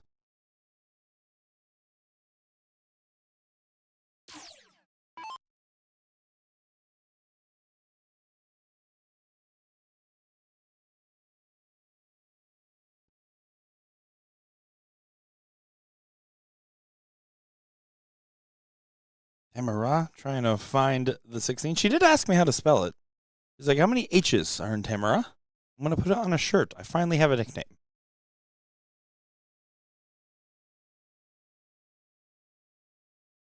Do you know why she's Tamara? Well, Let's hear it. because you have to respect her authority. Well, then why did Will act like he's never heard it before? Do you not listen to women? What are the 5 ladies that I named? Exactly. Nancy Reagan, Historic- Amelia Earhart, His- Rosa Parks, what was it, Hillary Clinton, and did you say Michelle Obama? It was Princess Di. It was Princess Exactly. Historic ladies that meant a lot to 5 female athletes? Oh, that's a little Di. tough. Can I go first? Caitlin So- Clark. Yeah, I was gonna say, let me You go gotta first. go like Caitlin Clark. Brittany Griner. Let's go with Brittany Griner. Sue Bird. He's a basketball player. You're thinking Larry Coco Bird. Gauff. Is that right? Coco Gauff? That's a tennis player. Really? Even I know this one. Oh, Billy King, right? Yeah, Billy King. Serena or Venus Williams? Either one. I just named 10 ladies. Let's go with that. How about that? Gymnastics don't matter. I'm just kidding. Wow. Just kidding. Wow. No double handspring coming in the Stewart household. While we're on the topic of naming important women, Gordon Dixon. How you doing? Watching along, asking where Sue Young is.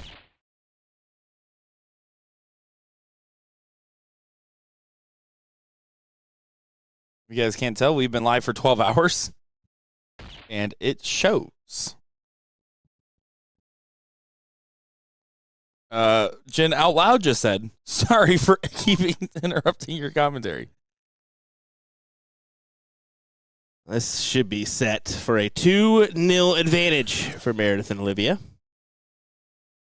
Yeah, looking likely.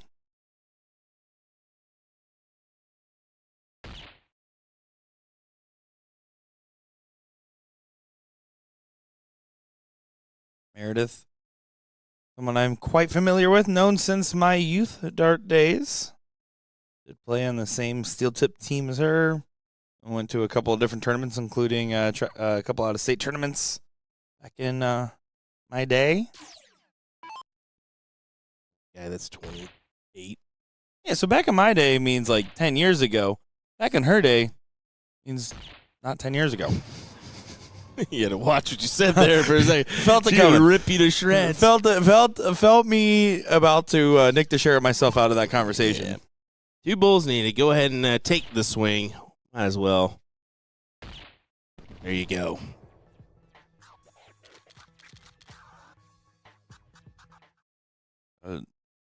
DJ Smiles and Meredith McGee take the advantage.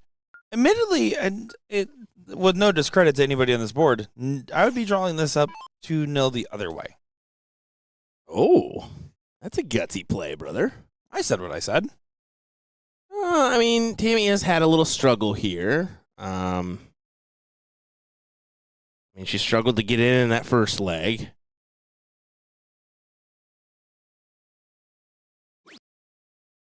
And without knowing the where Tamara was at and knowing Olivia's come off 2 good years here in Chicago, that is a fair point. I just think the expectation for Carolina, has been so high. It's kind of hard not to see it any other way. And Tamara, we know the high ceiling she's capable of having. And she showed glimpses of it in her finals performance in Nebraska that we saw.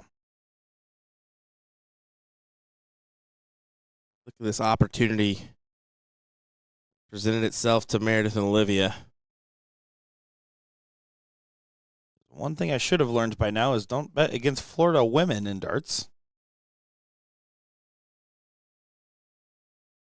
I believe that state has the most MVPs of females, not counting like by quantity, of course, because Paula Murphy alone holds that.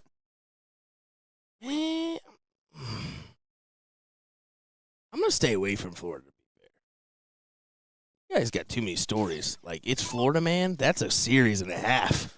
Okay, listen. There's some stuff that goes down in Florida. I'm not saying that there isn't stuff that goes down in Florida, but all I'm saying is, fair enough. That's why I moved away. Fair enough. Fair enough. I got Will. out. Fair enough. I got out. Was a smart call, Will. It's less bath salts, more spice, though. DJ smiles.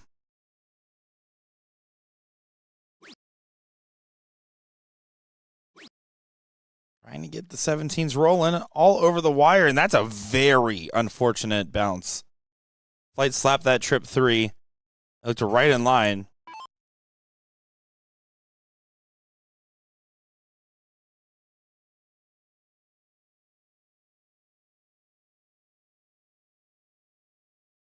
You see, Tamara, we talked about this a little bit. Does wet part of her pants to wipe her hands. That's not how I should say not it. That is not it. She uses a towel. But she puts it right next to her pocket there, and that's her source of grip. Where's the towel? Well, she has darker pants on. I can assure you it's there. It's a black towel that she brings to every single event. There you see it. Oh, there's a towel right there. It's a wet towel in her pocket. Yes. That wets the pants. The coin pocket, to be exact. Oh. A rarely used pocket. Carolina and Tamara having an exchange of like, why aren't the darts going in? Why aren't we winning more?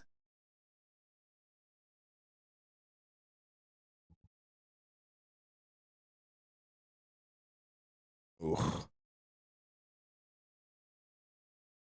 Difficulties being thrown the way of Meredith and Olivia now.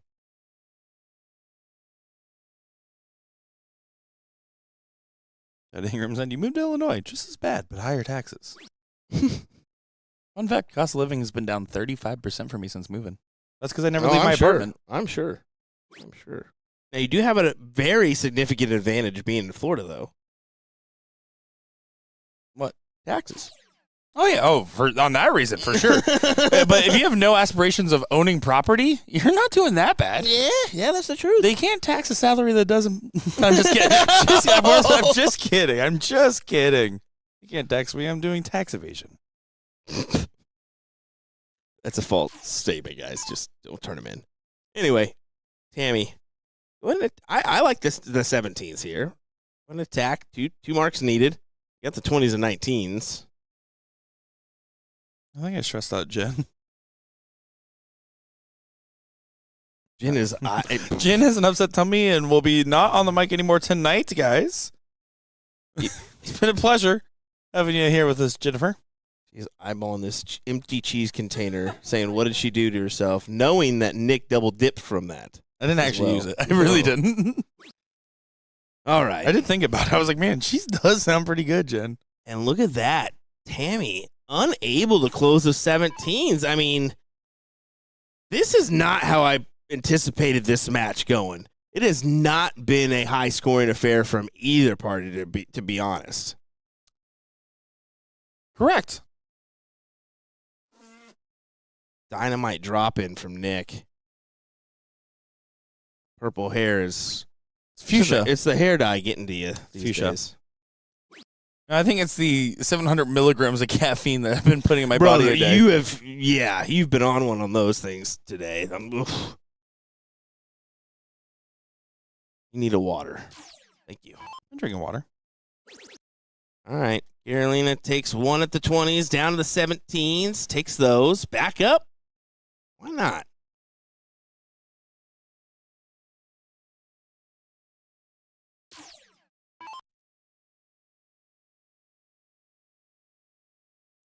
Yeah, one good turn. All this needs to turn it on its head. Grabs 5 at the 18s. 17 points of difference.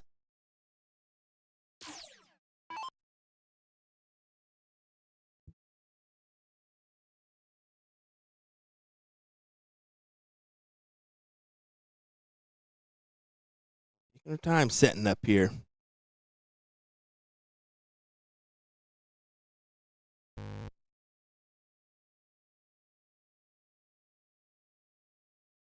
Really struggling.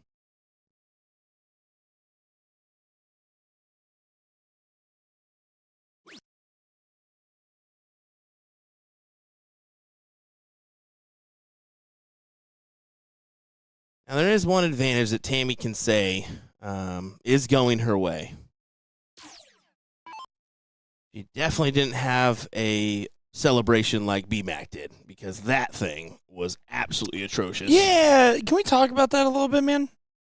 What was going on with all that? I don't know if he fell to the board or what, but I immediately yelled at him. I was like, what was that?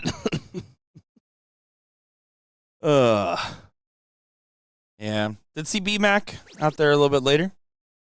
He said hi to me. I said, who are you? He did call me Nick once. It was funny. Really? Yeah. He does think about me a lot. McGee tried to go double 20. Does not convert. Almost the darn last, but just a single four, so no harm, no foul. Yeah, we'll let that little guy fly. What's a little pressure to score here? Oh, I don't know about that. Why take that shot there?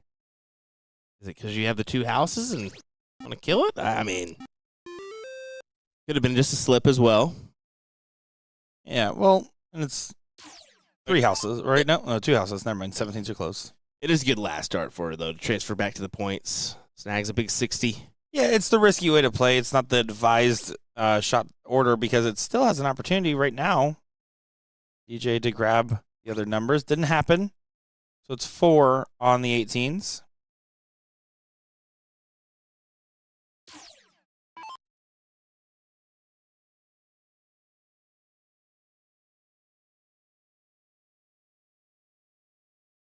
Sarah. Probably getting frustrated at this point, you'd have to think. Oh, there's no doubt about it. You've been frustrated for a little while now. I mean, I think she's taken significantly more time than she normally does to throw as well. Bob McCoy, Rich Sturbins, Ethan DeVera, Elliott Milk taking place on our other streaming board. Just about to get underway in leg number 1 with Bob, White, Rhino, McCoy to start off.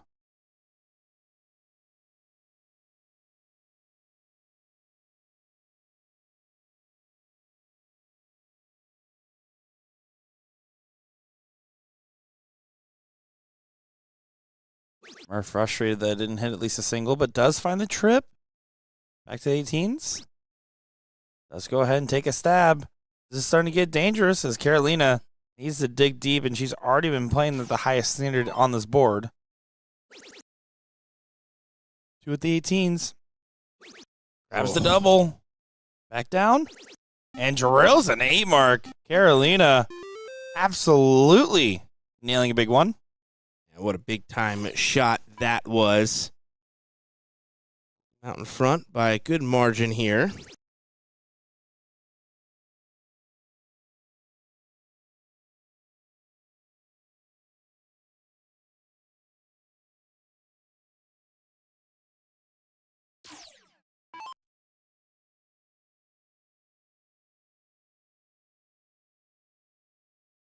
I'm Tammy. You just got to think singles. Big singles at this point.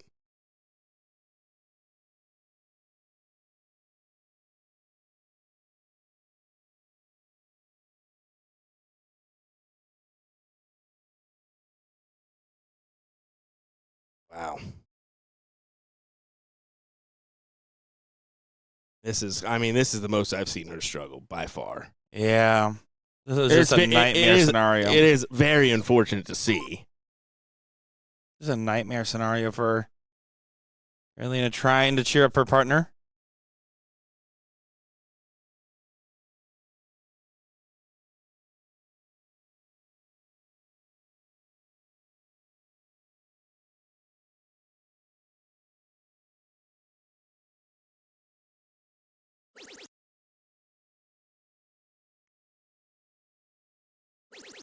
Oh, 2 clutch trip 16s there.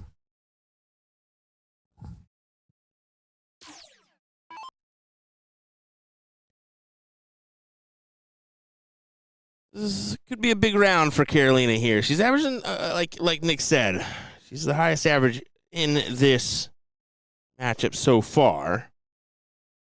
She should be the one that takes the look, and she did elect to do so at that last dart, just outside into the trip 8. So to Olivia.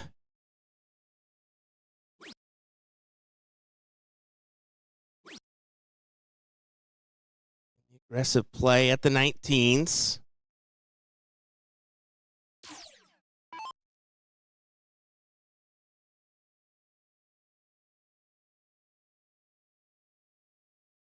Just 3 big singles. She's putting too much thought into this. Just step up and throw it. Sometimes you just got to do that. Just break the rhythm and throw it. No think, only throw. That's it. Just literally step up to the throw line, and I don't even care if you're even, just glancing at just look up and go.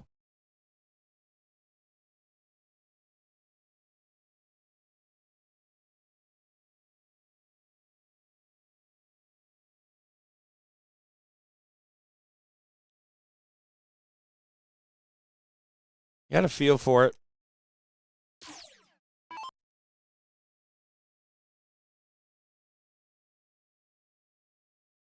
Carolina just trying to keep the smile on her face, being positive as she can. What else can you do here? Not much except continue on. Yeah. Hope you get to the other side of it. But might not get to the other side of it alive. You're given a golden opportunity. Meredith does get the close. Is going to reset on that bounce.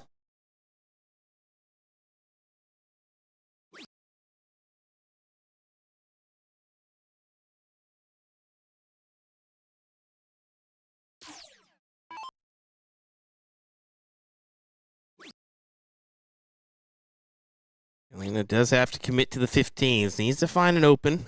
Down in points. There you go. Good 5 mark.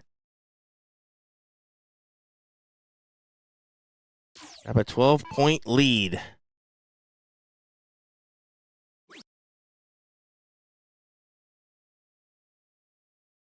I'm DJ there. I don't move from the 16s. You know that Tammy's struggling.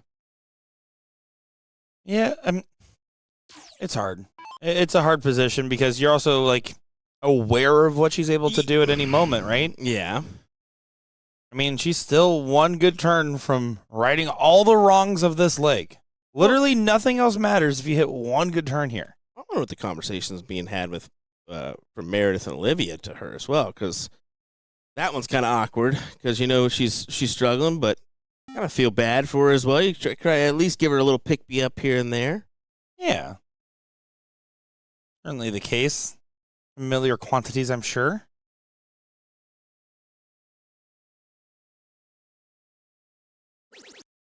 And there's a 5 and almost a slight chuckle saying, there, that's great. One of those, please. Hey, Tammy, you're averaging more than BMAC in my last leg. Thank you. Appreciate it. little something, right?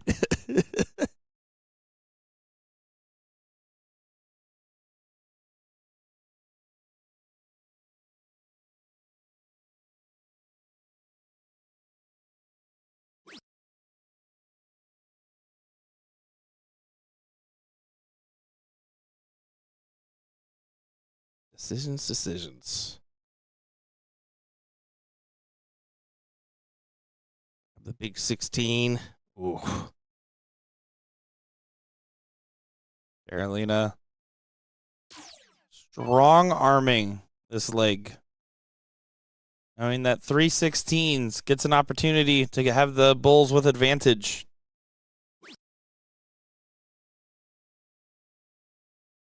A little roll the shoulder, a little Mamma Mia. Here's the pizza pie. She's going back. And now you can swing back over if you want. She might stay. No, she does swing. What a shot there from Carolina. Big collection. That last start on the double 16.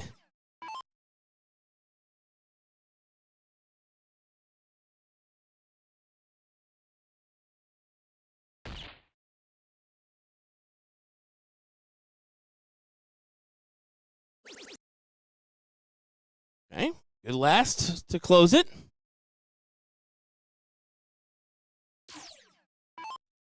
Is still a 5 mark needed on those bulls. Yeah, a lot of work to be done. Yeah. It's a little bit more juice. And all is forgiven for every other turn this leg. That's how you have to think about it.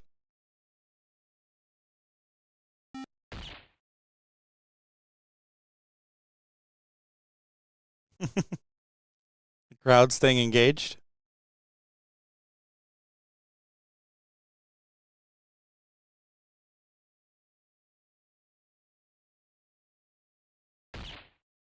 Grabs 2. Puts them one away from their first leg. Murph knows. Well, if I hit 5, then I don't have to worry about it.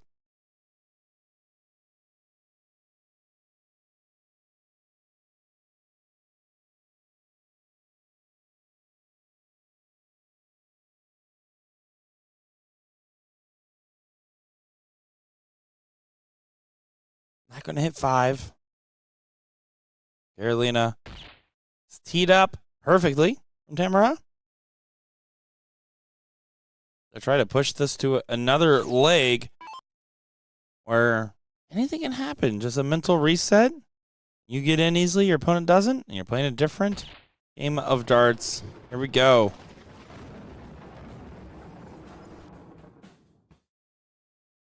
Trying to shake it out. Something different if you're Tammy. Shake it out, shake it off, pop it off. Well, like I said, I think she just needs to come to the board and just get a heave. Too much thought into it.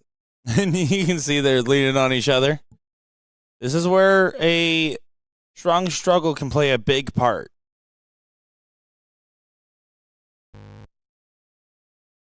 Freeze rule can ruin runs at times.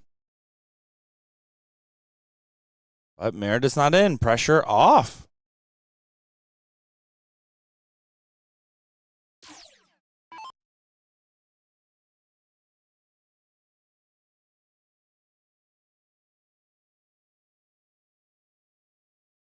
Been a long day, especially because some of these players played in the women's singles and then got a chance to still play in the open as well, depending on timing. A lot of darts to be had.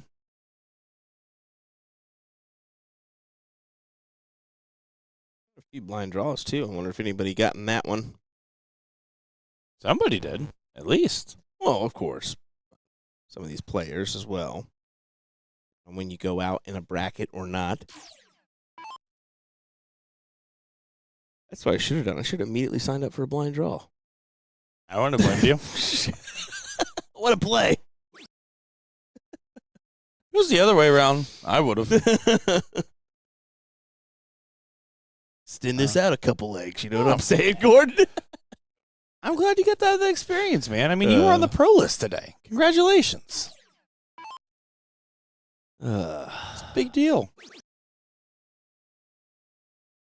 I play with the Brian McConnell. Celebrator extraordinaire. That's not nice to do, Nick. Come on. Sorry, I had to sneeze.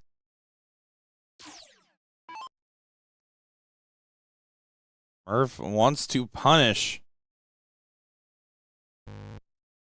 Murph needs a double. See, it's about dart number 6 where I go double bull. Just rip it. We're 50 points. Imagine that was a double bull. That is literally 38 points better. Oh, bud. Oh, bud. You been having fun out here for your second time ever at Chicago? Yeah, I mean, this event is I mean, it's got some legends attached to it, right? It's a great event, prestigious event. So, yeah, always forward to this one after. I hope it come to many more after last year and coming back this year. Yeah, many of great women have won the MVP accolades. Sandy France, Jenny Hayes, Sandy Ryden, Kathy Kapowicz, Kathy Maloney. Good Marie job. Cunningham, Say, go ahead, bud. Karina Pinnick, Stacey Bromberg, Paula Murphy, Shay Reynolds, Trish Grezik, Chrissy Grimmel, Julie Uyghur, Kelly Mears, Liz Tynan, and Taylor Thaxton, all your individual female MVP winners over the years. You have a double dip, maybe triple dip, and done some extended wins I there. believe it's just as common to have 2 or more MVPs as it is to have 1 on this list. And we did get confirmation. Kathy Karpowicz and Just added some stuff in there. well, I'm struggling to see with it over there on your side of the table, and then Kathy Maloney. Those are Kathy Maloney's from I guess resides in Florida now, but Shay Cole gave her a mention and said, "Yeah, those are 2 different Kathys." To be fair, one said Ohio, one said PA anyways. You might want to double check your list because Ray Carver is definitely in there for different towns as well, bud. Well, it's just whoever typed it up, but when that made it 20 years ago. That's what I said. They could have moved. They could have moved. Could have had a name change. I'm just saying. Oh, yeah, this is be fair. Shay Reynolds. Yeah. Yep. Thank you very much. Appreciate it. Okay, calm it down. They also spelled Chrissy with a Y instead of an I. We're going to keep going?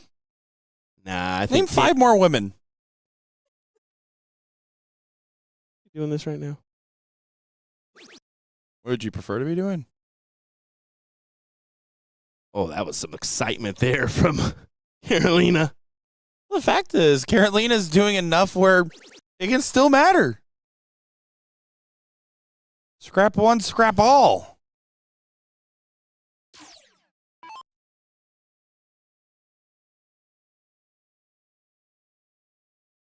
Beyonce. Madonna. Cher. I'm going for all the one-namers, actually. I don't know. Music, huh? Shakira. Zendaya.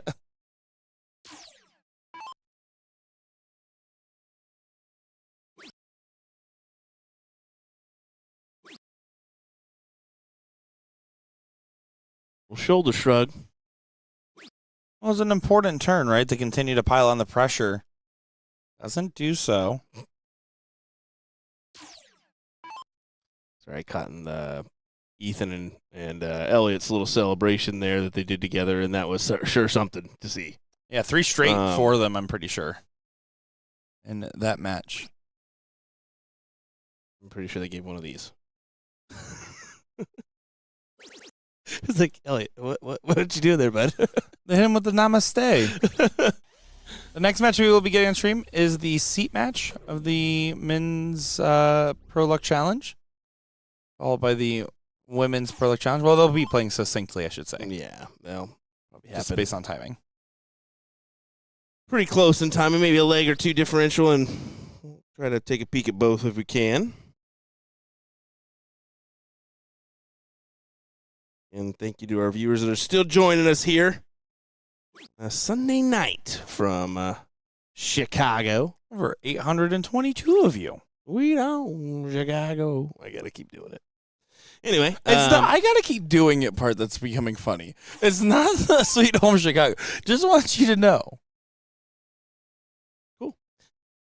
gotta keep doing it. Sweet home Chicago. When I'm back in Chicago, I see it. Low ton there for Olivia.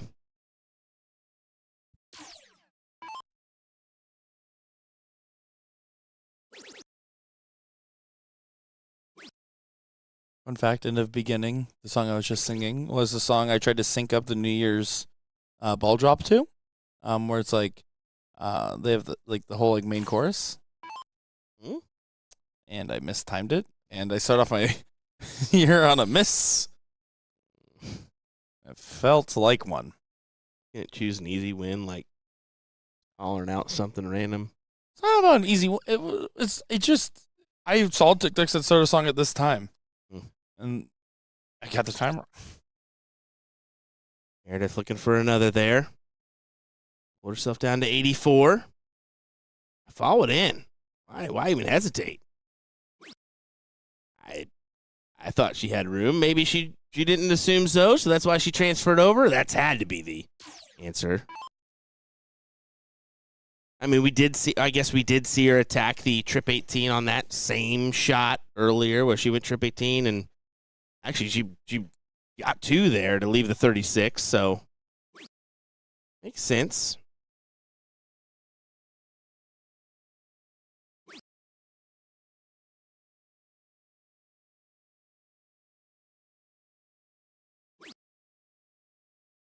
Yeah. Frustrating stuff. DJ knows that she is already effectively frozen. Carolina. A 5-point difference, and there it is.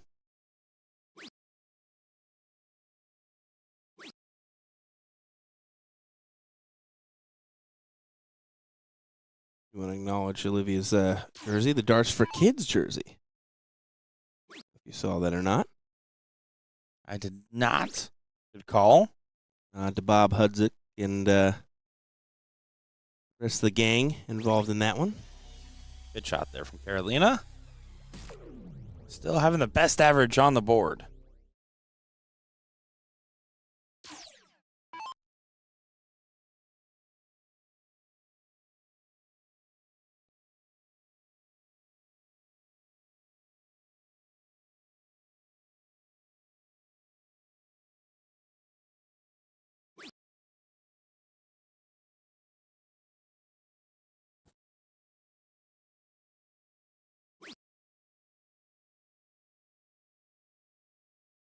Just outside of that triple, I believe you're 50.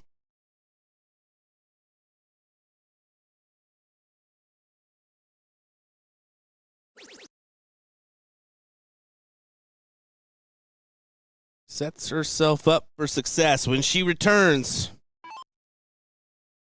And Olivia doesn't take it out on the 1-5-6.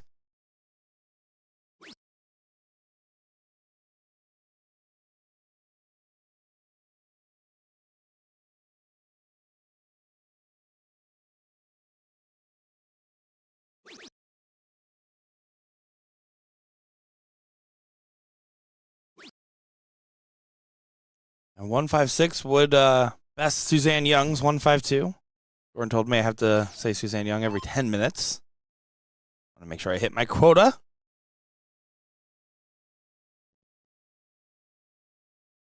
You don't want to know. Well, now we know. Someone started a 9-minute and 45-second timer.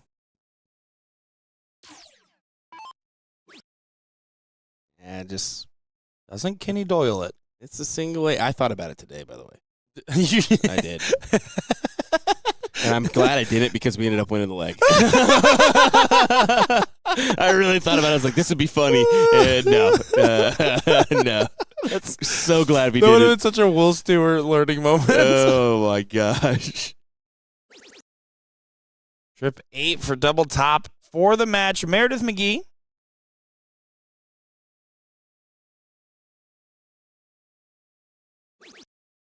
Oh, double 5?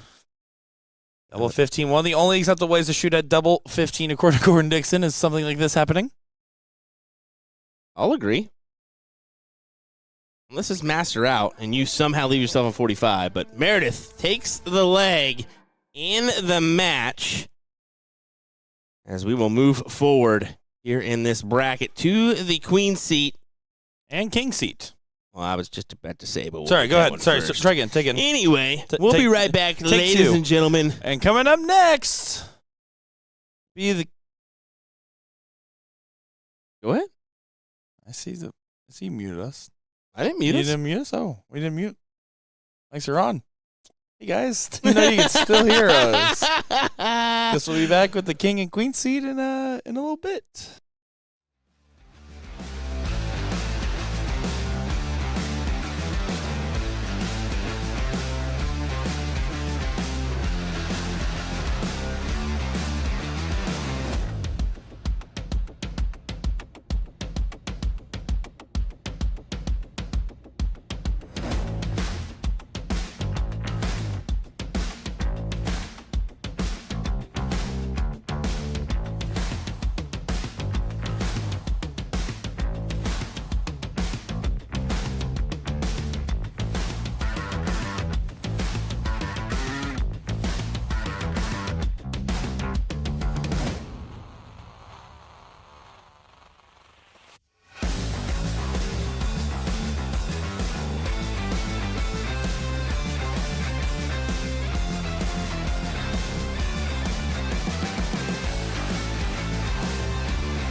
Here we go. It's time for a seat match here.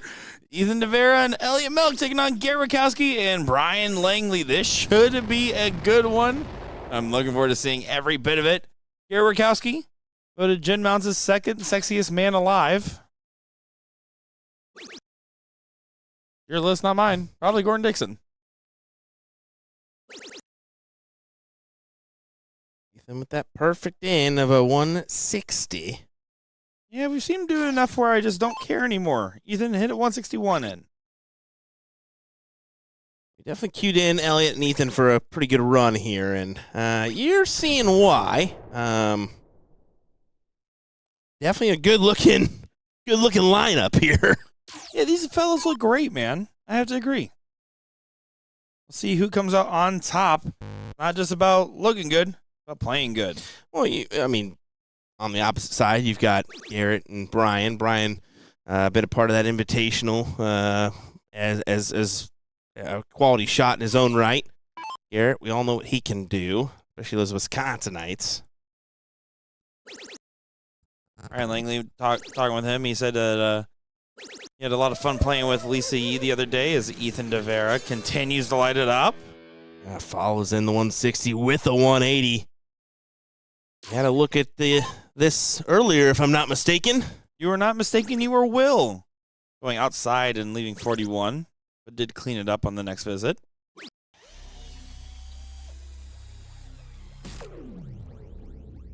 Elliot just has to sit back and relax and enjoy the show. Why would he do that, though? Of course he wants to have a few points added in the mix. Just to lock it in, but this right here is this is easy for Elliot and Ethan. Yeah, when you start off a leg of 0-1 like this, you think, man, darts isn't even that hard. Truly flowing. Truly flowing. Langley takes out the insurance policy, but Ethan DeVera comes up to the board with 161 and 3 darts in hand. See if you can do it. Great opener. Down to the 51. Oh, we see him get 8 in, 7 in, 5 in. You like to get 9 in, Will. Want to see one, no doubt. We were spoiled last year with David Cameron pulling one off on Monday. That was over Bob McCoy, if I'm not mistaken. Oh, that's right. I forgot about that part. That's true. You're not able to get to a finish, so Ethan in no danger being in front of the pack. Powerful form. I think the scary thing for Ethan is just how young he is. And he still has a lot of room to grow in this sport.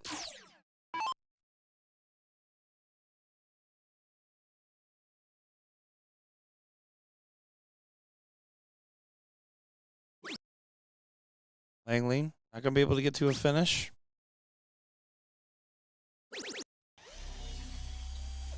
Ethan, it's time. Yeah, he's not going to need any time. Come on. 64 is going to go.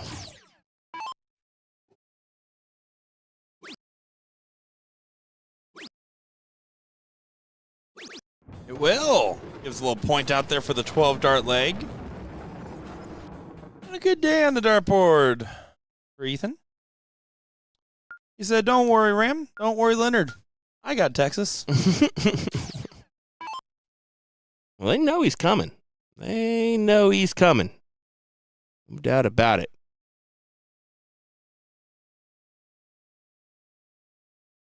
Next couple years will be interesting for Ethan, as he'll qualify for a couple more things that he could potentially participate in.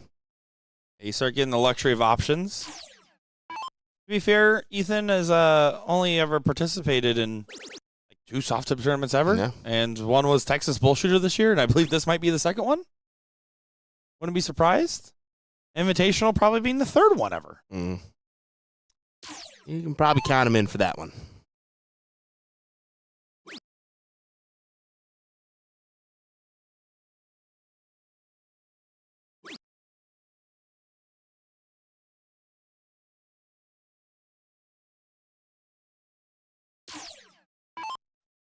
Need a good turn.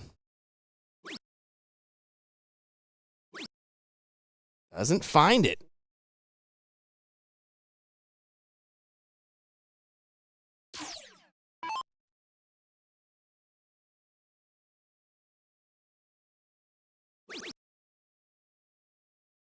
Garrett going to go ahead and clean up.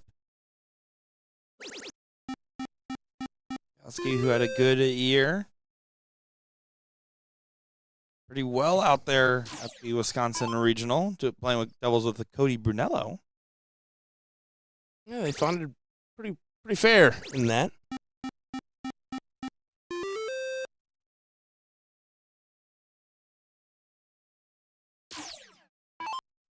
Brian, I was talking with him a little bit, and he said that he had some sort of shoulder injury, and so he's been having trouble getting his arm up to the typical height of which he's used to. He's been kind of adjusting to a new throw lately.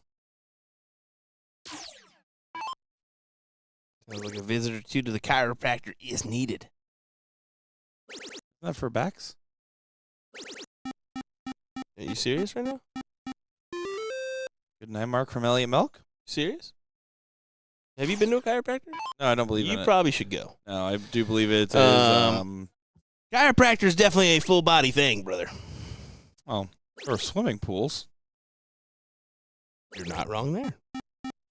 Fun fact, Nick can't swim. Anyway. I float.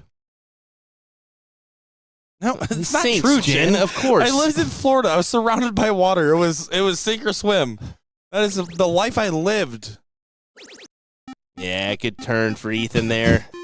Quality 7 mark.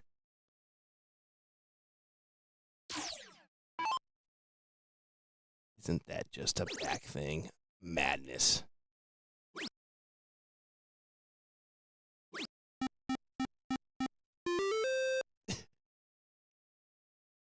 Bangarang. Put him back on.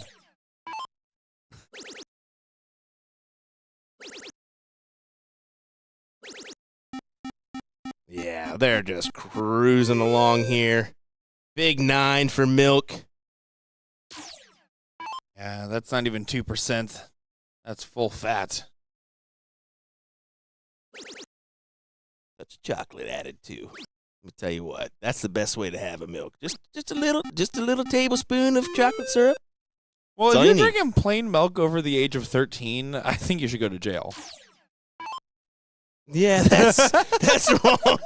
That is a wrong statement. Every once in a while, you gotta have If a you put glass of something milk. in it like chocolate, totally cool with me. PB and J. fine. PB and J. You gotta have it. No, this is insane work. It's not even good for you to drink.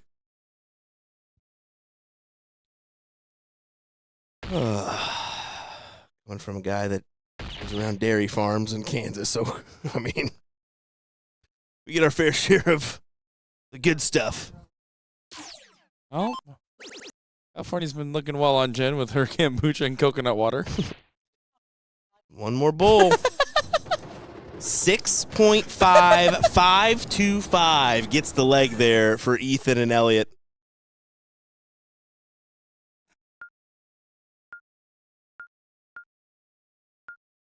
When's the last time you sat down and had a glass of milk?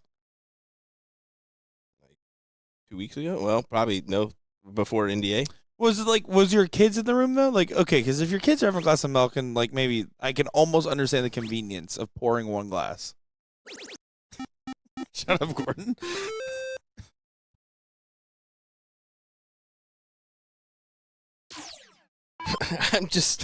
I'm dumbfounded by you right now. It's just strange. No, it's not. You can ask the chat right now. Good 9 from Ethan. You guys can't tell, we've been live for 13 hours. Show of hands. Show of hands. Who has the late night cup of milk with a bowl of cereal or anything like that? Different with cereal. That's not having a bowl of milk. That's having a bowl of cereal. Have a dessert or anything? I ate my cereal dry. Cookies. But that's anything. Milk with stuff. I'm saying milk. Milk with stuff is fine. Who just eats? And they are back-to-back on 9 marks. I can't wait to clip this perfect leg. This is going to be a fantastic perfect leg.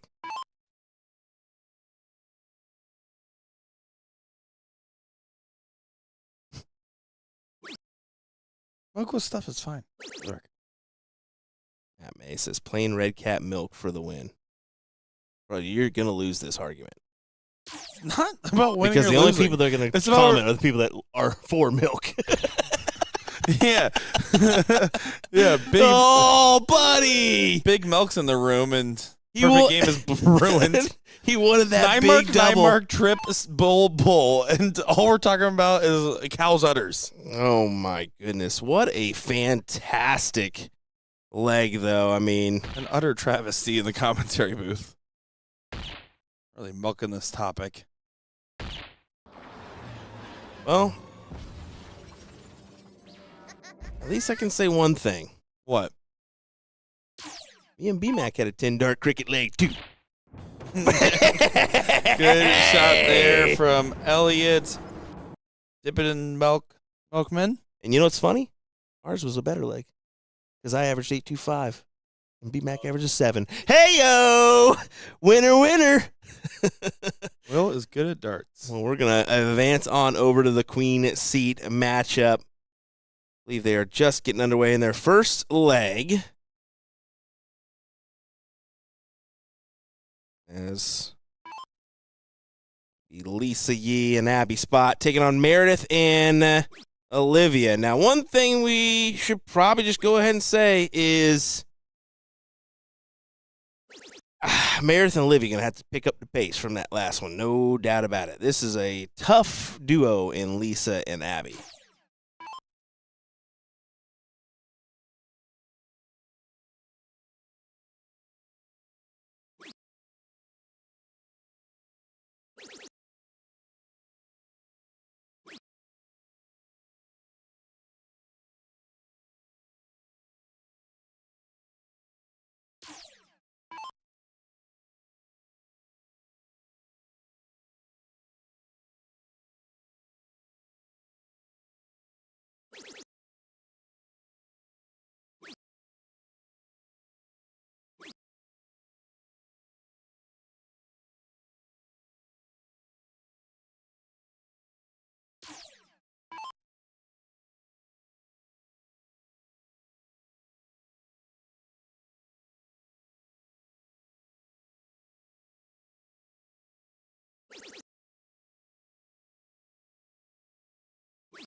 Sorry about that. We were milking the last conversation.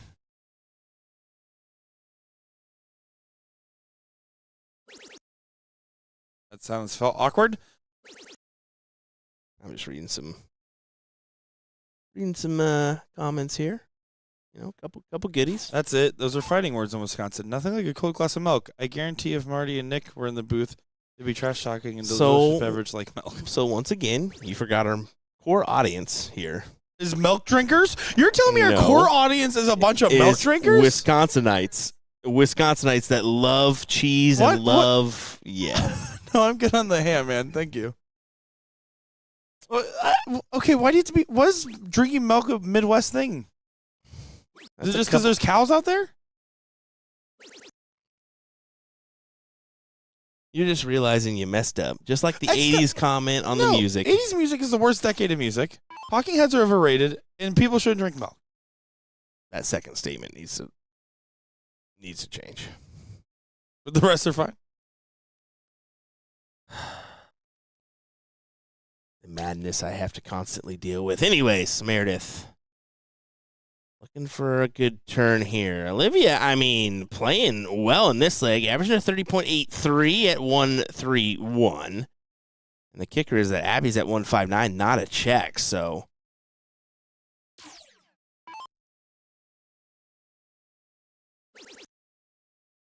A seat position Oh, but matchup. this could get interesting here. This all scoring visit. Well,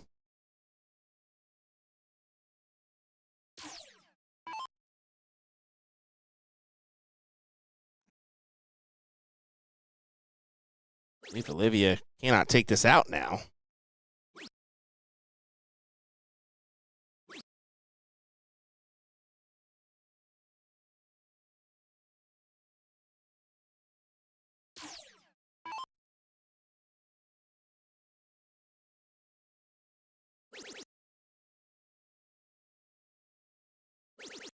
Oh, couple good shots here for Abby. Just set yourself up.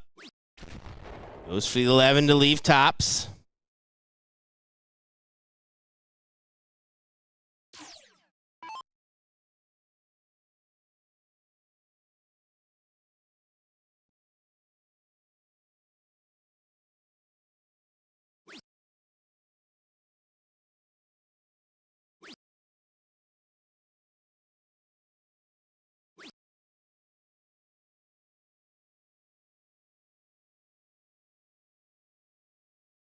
Lisa, take this 113.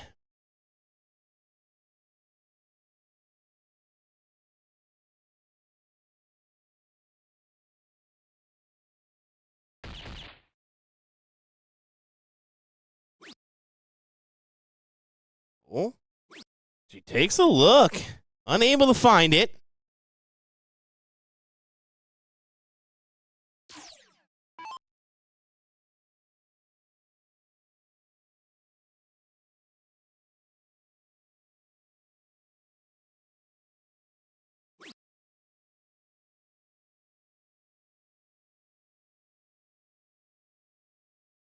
Yeah, frustrating just because you want to bring it down, leave the pressure on the opponents to say, well, I still got to hit it, right? Just in case. Murph's going to be frustrated that she's not in gear, and Abby going to be frustrated that the start doesn't go until the second. Oh, I imagined it so hard. I thought it was happening. And the third dart instead. Yeah, she's still got one, so make the best of it. And that she does. 1-0 advantage to Abby and Lisa here in our queen seat matchup. It's one of the rare times where you and I sat down and said, huh, that's probably the best female team. That's probably the best men's team. And we were right. Mm-hmm. I mean, it's still not over yet for Meredith and Olivia. I don't want to act like it isn't, but just statistically speaking, it's already there. Abby and Lisa, I believe we're on Team USA at the same time at NDA, if I'm not mistaken, as well. A year or two ago. I could be combining some years there, though. A couple. It's entirely possible. That was Will saying you are. Very politely.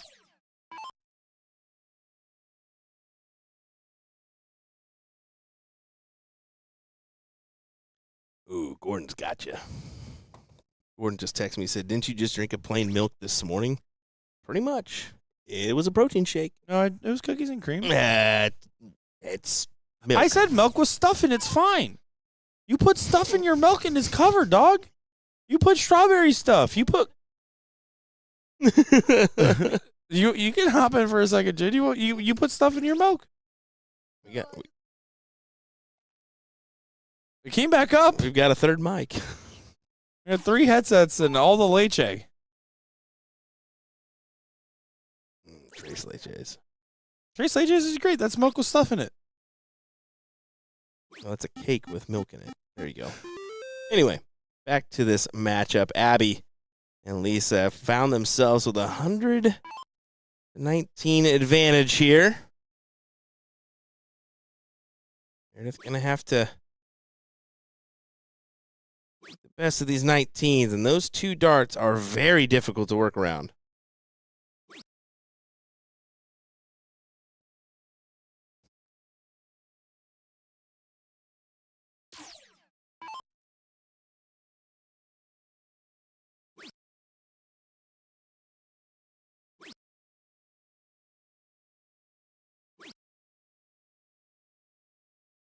Lisa just kind of says, oh, all right, that works.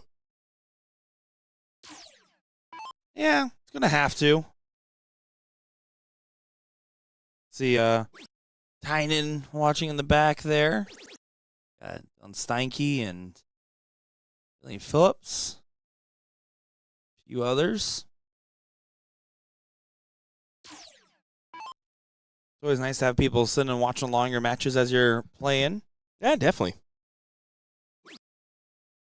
It's funny for me. It's like a curve, right? I have nobody watching my match, and I'm like, well, I need someone in my corner. You know, I wish I had someone to just, if I chose to riff in a moment, because normally I'm locked in and do my own thing. But sometimes, you want someone that you can just say something to, say something even like that. Don't talk back. I just needed to tell a body something. Then you get like a couple people there, and you're like, all right, guys, let me focus. And then you get a bunch of people there, and you're like, this is cool. I'm performing again. It's like there's a curve of like how many people is acceptable to not acceptable.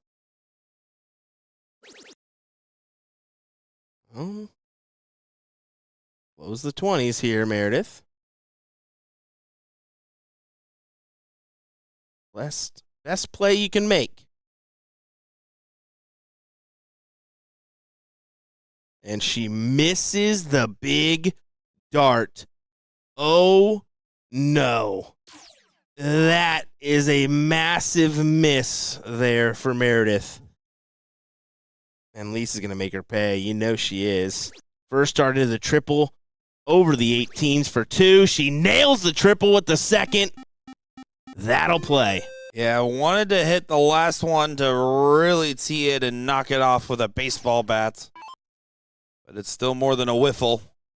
Big hit for Lisa Yee. Currently, Skylar and Paula, Emma and Carolina, last league decider. Oh, my goodness. In that 5th, 6th matchup. So go right into 4th, 3rd, and then our final of that pro women's bracket.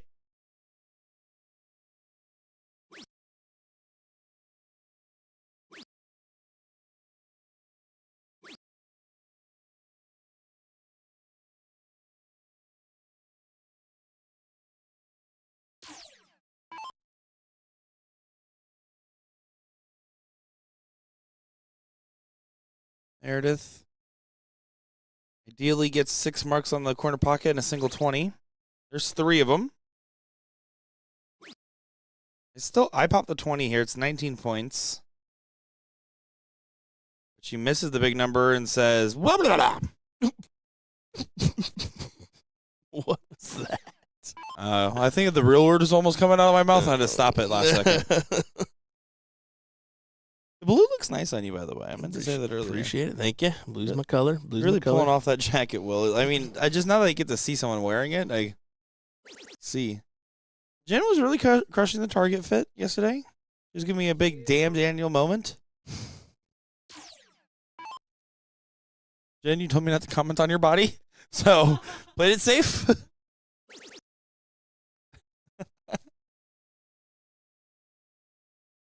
Still think the most impactful dart there would have been to kill the 20s for Olivia on that last go, but may not even matter at this point as Abby tries to lock down the 16s.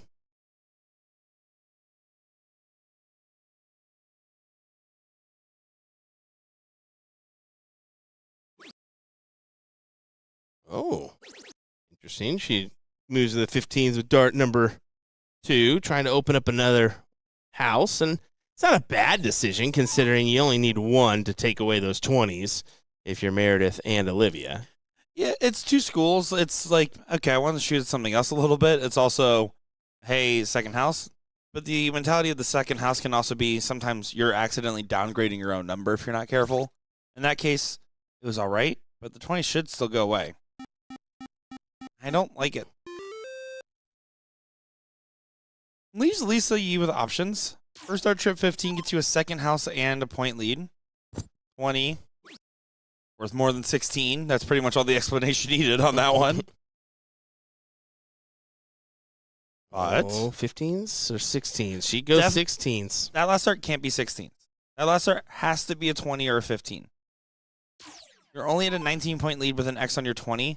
A single 16 does nothing. A miss does nothing. There, smart dart. DJ Smiles grabs it.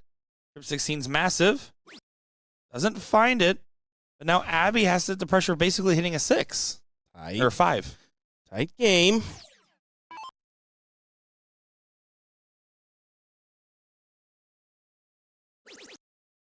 And look at that first start. She's got room to work more, and if she so chooses, and that's what she elects to do on the return with the third. Yeah, good play. Right spot for Abby to do that.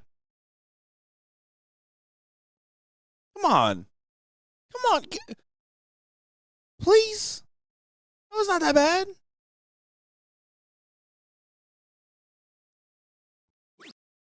Tough crowd.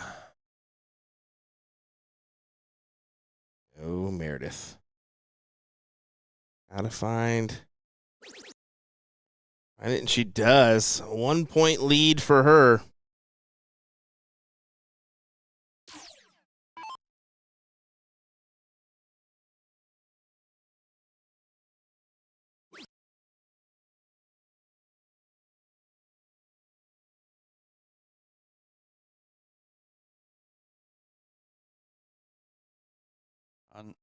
Sean Catflish just hit a big 180. As that other matchups going on, that would be the 4th place match, the Pro Challenge. We will be getting 3rd place and finals back-to-back of that, then circling back to the women's bracket as we're currently watching a 5th, 6. We're going to ride this one through. Excuse me, they're currently playing the 5th, 6. We're currently watching the C match. Yeah. That's what I meant to say. I knew better. That makes the most sense to do.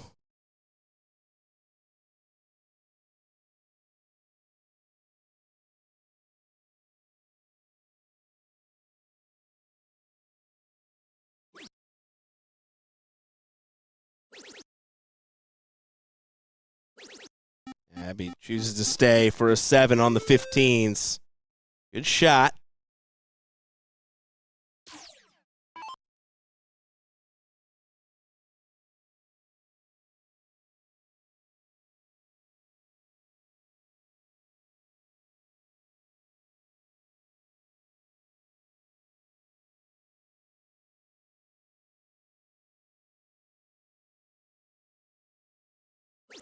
Yeah, works it off that first start well. For 2 of them. Changing 6s here.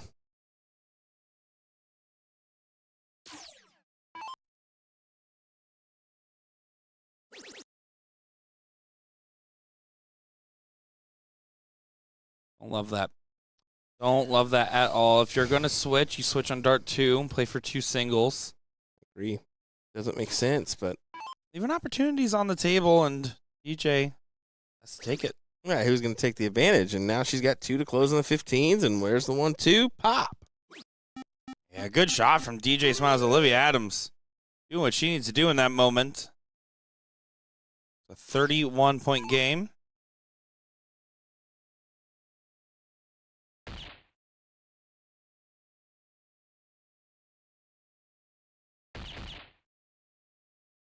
Oh, Abby nails the 3, but leaves the 15s open. Or sorry, the 16s open for Meredith and Olivia.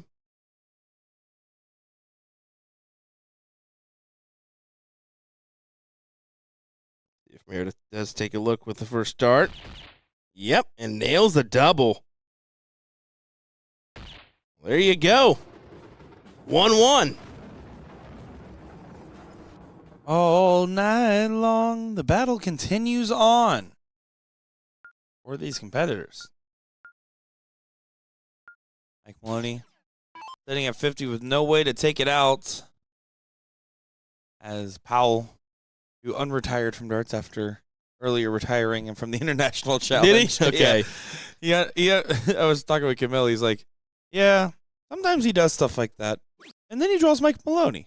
I was wondering if he grabbed his darts or if he just has a new set. Oh, maybe he bought some at the Super Darts booth. Could have done that as You well. could have bought a set of Mike Maloney darts. As now Sean Catflish and Caleb Hunter go 1-0 up in that matchup.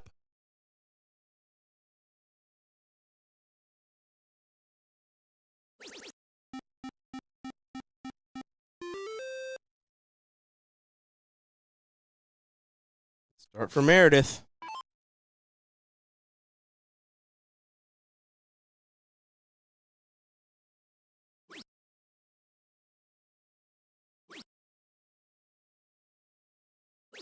And a good answer from Abby.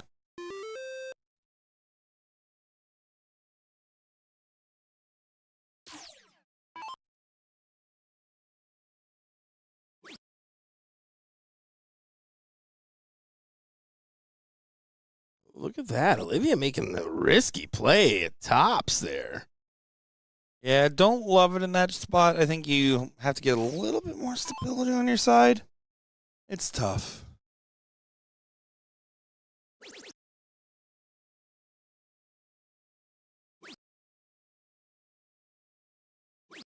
Lisa trying to just continue to hold on to control.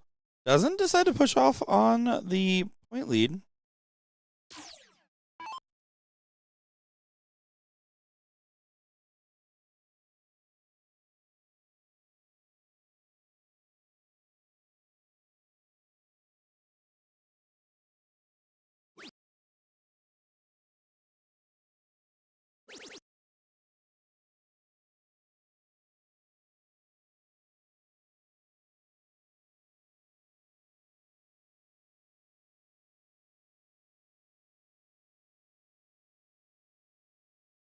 Oh, Meredith doesn't commits to the 17s for some more.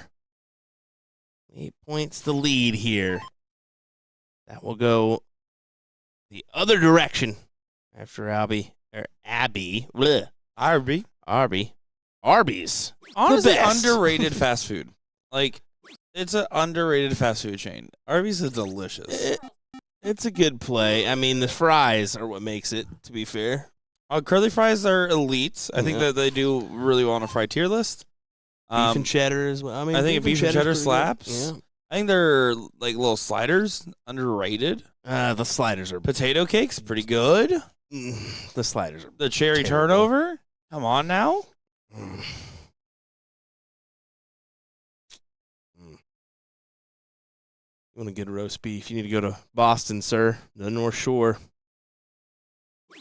They do it proper there. Get a 3-way. There's one thing I love: roast beef, 3 ways, sandwiches. Lisa Glass of milk. trying to go these 18s and comes up with a bagel turn. You just say you put ice in your milk? He does. I've done that play every once in a while. The What? ice and milk. Yeah. What? Yeah. I'm done. Madness. If there's one thing, because we know that today's been Chaotic day. no, it's been a good day. That's the one bad thing that's happened is ice in the milk. That's terrible. Downright offensive, even. I'd rather be held hostage.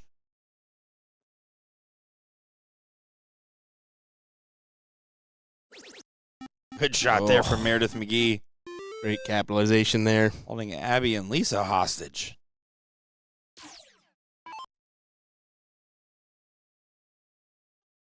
It's come up a few times. Because I know it hits Will where it hurts. What? No. We've argued about this very thing before. Oh. I'm almost certain because I know you're a milk boy.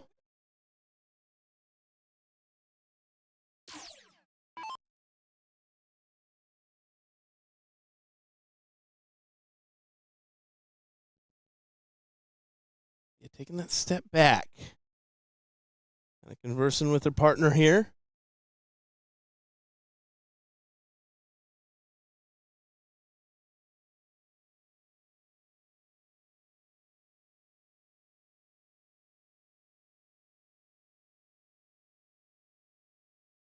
Here we go. Opportunity for Abby.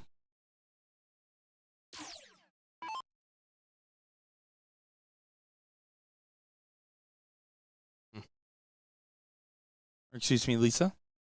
The other half of the Libby duo. or the Absa. I'm trying to combine their names.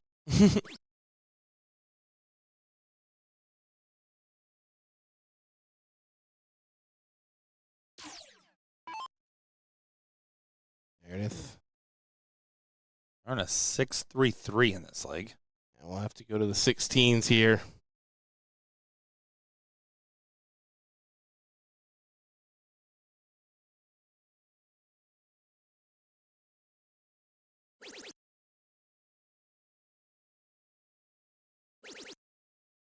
Look at her go, man. She's fired up. Starts her firing.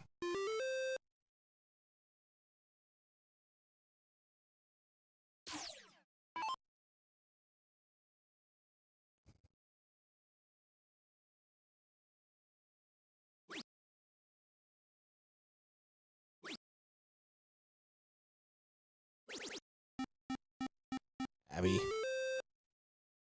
plays on a good scoreline herself. 5 mark it is. And fires right back. Powell and Mike do get knocked out in the 4th place. Garrett and Brian going to be stepping up to the 3rd place match. 4th place going underway is Tamara and Carolina do not win that last leg decider. Skylar and Paula taking Caroline and Samantha next. I see Olivia went ahead and took the close there. Down by 5. And look, Lisa messed up. Lisa played at the 15s. Yeah, wow, but might get away with it at least a little bit. The shot is left on the table because of that. But still, big fine on that triple.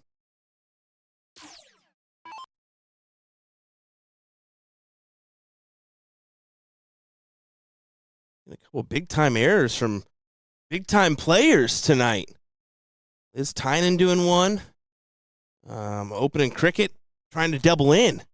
And did come up to her, or she waved me over when I was out there, and she's like, "You guys live stream?" I was like, "Kind of what we're paid to do."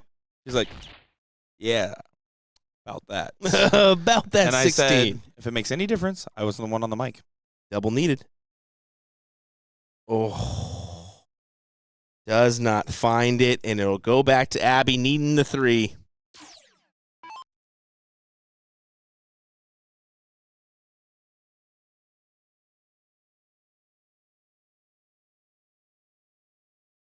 Big moment. You get to match point. And it's 1 bowl needed. They return. DJ Smiles needs 2 bowls right here.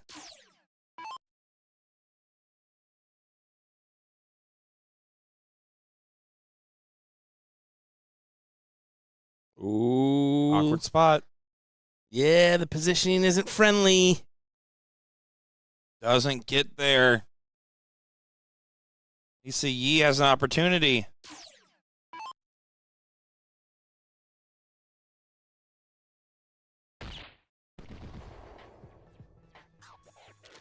And Lisa does take it. 2-1 advantage for Abby and Lisa here.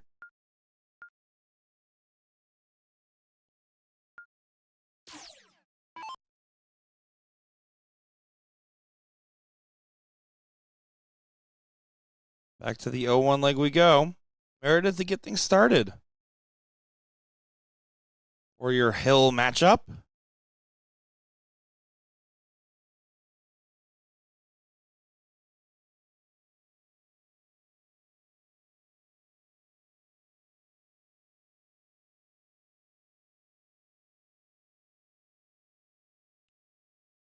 Time to set up here.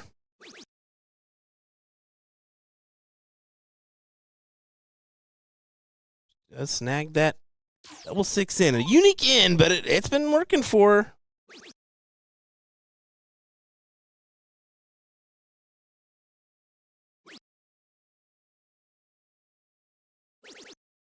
As long as you're in, you're in. Don't need to be picky. Don't mind me. I just work here, man. On the second dart, DJ Smiles off to the races as well. Abby next to try to get in.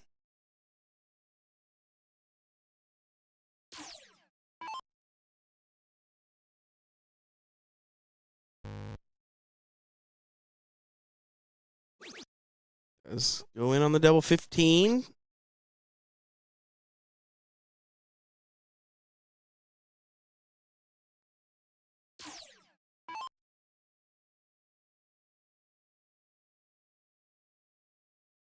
Lisa had the best open of the bunch. Second best by Abby. So some ground gained for your 2-1 advantaged team.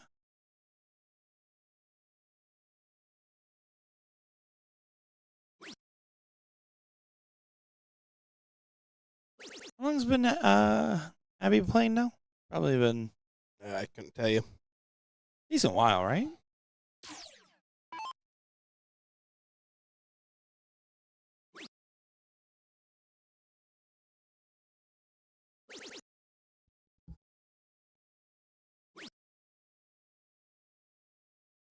We'll say I am thoroughly disappointed in a player this weekend. Oh, who's that? Ryan Bigham. What? Shaved his mustache. Oh, boo. Boo. Probably walked right by him and didn't even notice, Jen. Yep. I didn't. I was like, whoa. Who are you and what'd you do with Bubba? You should have really thin mustached it like Leonard, just to have some fun. That was an option. Yeah.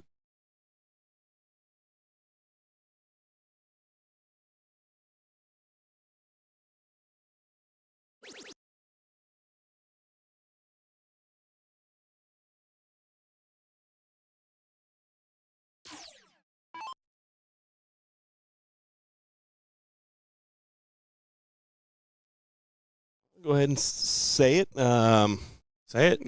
The chat's kind of pointed out that there's a little distraction or something going on. We've been trying to keep an eye on our overhead camera, just seeing what's going on. I don't think Meredith was too happy with the other team that was on 90, but The previous match. I don't know if that was if something happened or if she just didn't like him in the bullpen. But there is 2 boards. I will say that, like it or not, I mean, there's another match that is well ahead of you in the bracket. Of course, we're gonna have. I think it it on had the a lot to stream. do with exiting the board direction because I saw like pantomiming of like, well, we're supposed to exit to the right when like you play, and like it was one of those kinds of conversations that looked like. Again, going off hand motions and assumptions here, folks. We don't know. There's plenty of dang space. Doesn't make sense to me, but whatever. Oh, I agree. Unless something specific happened, I didn't see it. Yeah, exactly. We don't exactly know, but we can just kind of hint at possibly what it could be. But, I mean, there's nobody there. Oh, well, there's a straggler or 2 warming up, getting ready for the next match, but it's going to be a bothersome now.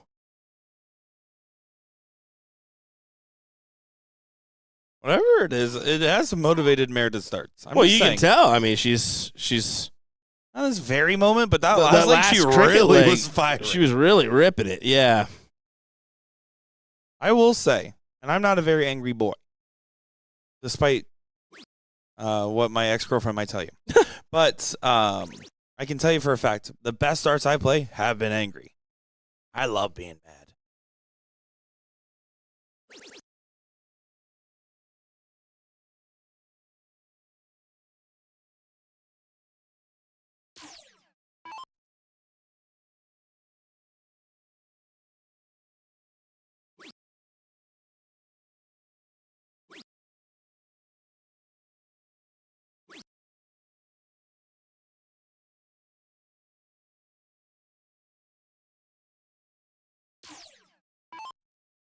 Says Mike's partner was exiting the board wide and coming into the ladies' throw in the previous game. Well, I will say, take a look at this step over. She's encroaching on theirs as well, so it's. I wonder if she was doing that when they were playing, though. To be fair, they weren't there a minute ago. Now that there's players standing there, she did exit normal. Yeah. It's just tight quarters, but It's late. You've It's been had- a long day. It's been a long day. and that's true. That's kind of what I was getting at too. It is tighter on the other boards, but you've also been playing now for how long? Well, we've been live Stamina's- for 13 and a half. Stamina's got to be running dry. Ladies event started at 10:30 this morning. Yeah. So you're 13 hours into your day, as a player. Whew. I told you earlier. I mean, I'm tired from just the playing that I did today, and it wasn't near what most of these players have done.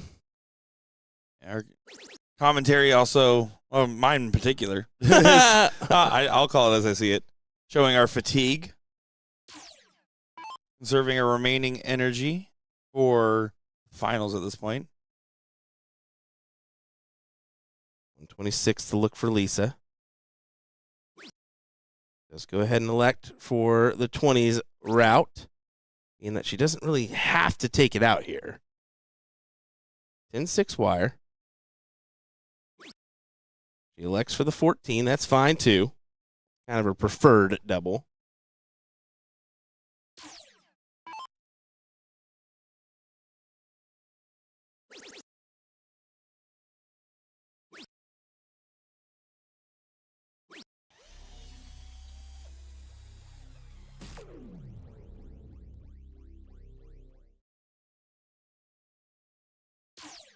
Good effort from DJ Smiles, but this might be coming to an end.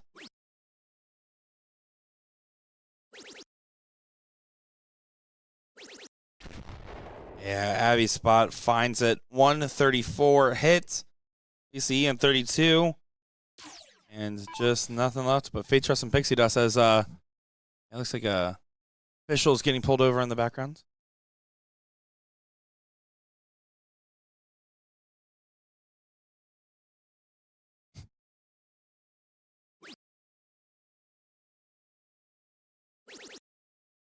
I blame Mike Maloney. He was in the area when it happened. It's his fault.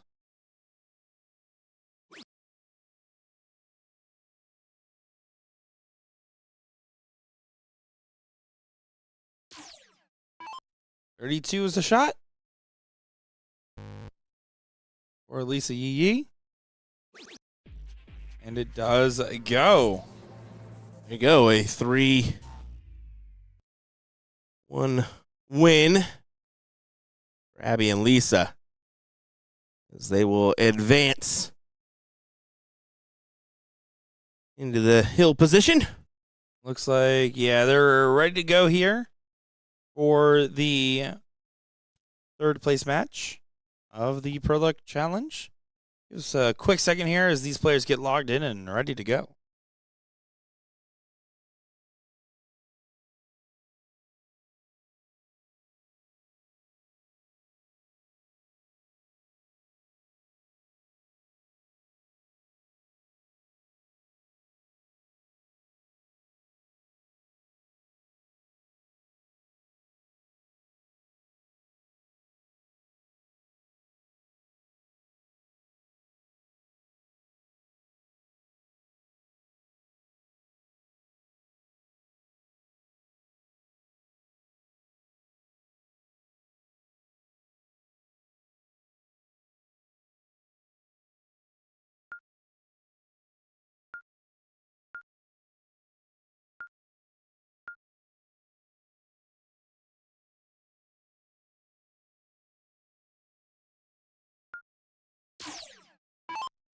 All right, it will get underway with our third place matchup here on the men's pro side. Sean Kafflish and Caleb Hunter taking on Garrett Rakowski and Brian Langley here.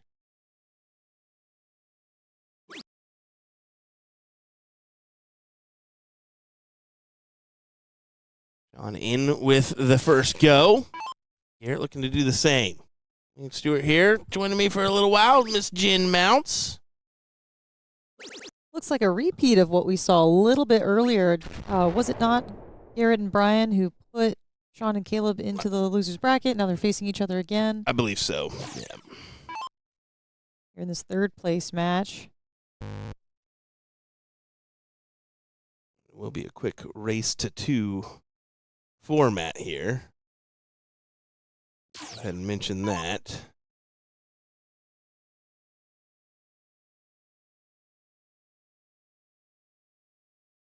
As Ethan DeVera and Elliot Milk await in the seat position. Big Brian capitalizing on getting in after Caleb Hunter was not able to, not the highest scoring round, but could make the difference here.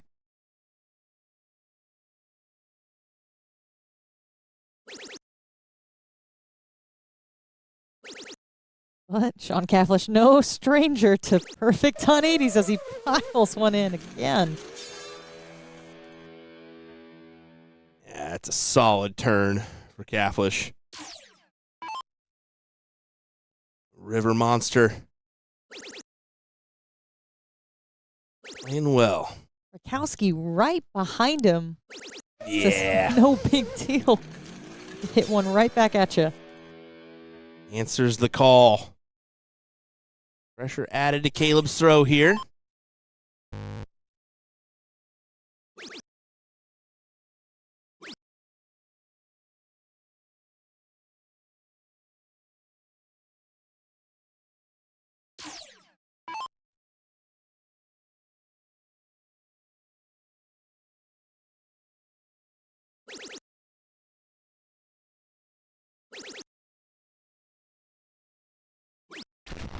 Wow. I was just going to say a couple ton 40, 1 through 3 rounds each between him and Garrett might eventually freeze Sean despite a high scoring leg.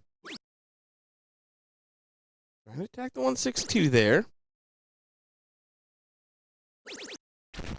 Interesting way to take it, but I mean, it works out for him. Capitalize on the 2 triple 20s to leave the 124.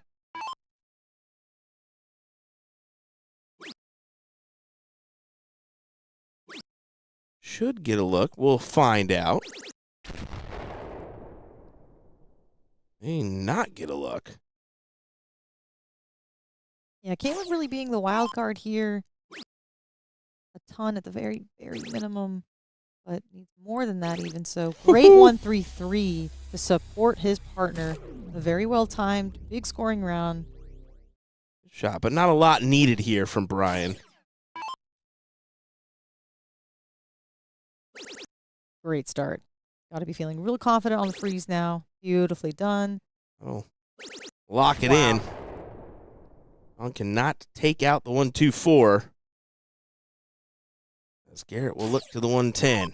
I don't see Garrett missing that 110. Nah, I mean, you like his chances, right? Yes. He's particularly strong in clutch moments. See what route he attacks. I believe Garrett prefers the triple 20 route rather than the 19s here.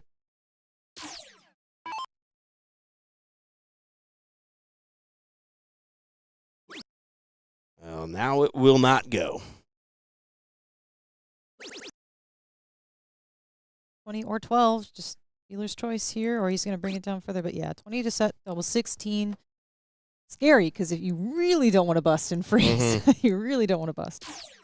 We kind of took a gander at the score line there and committed to that shot, knowing that even if he potentially did bust, there's still an opportunity for Caleb to be frozen. As you see, even at 110, 130, I mean, that's 245 score lines. So yeah, that's very true. Very true. I think that's the reason why he committed to the 20s.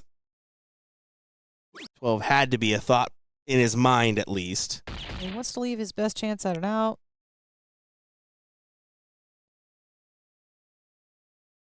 Maybe Sean goes for a double 19 here.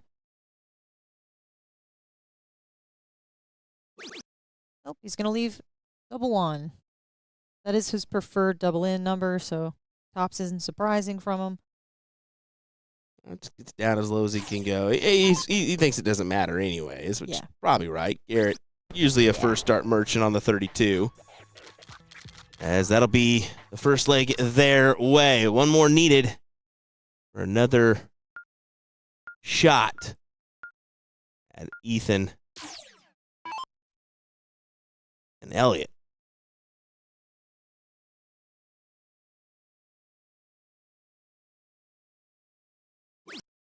I'm looking to start off with some heat, preferably a 5+.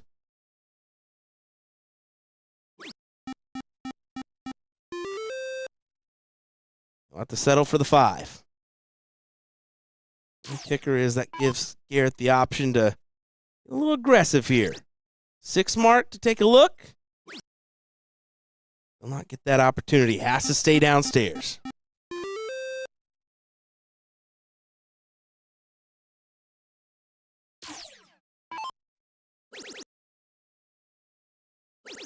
Smart play by Caleb. Buying some time, earned himself a chance at taking the shot, and it does not convert. But still a great 6-mark round.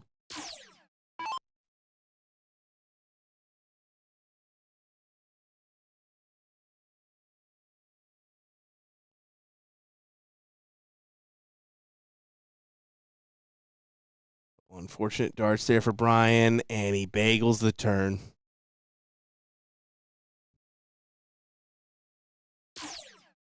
Ouch.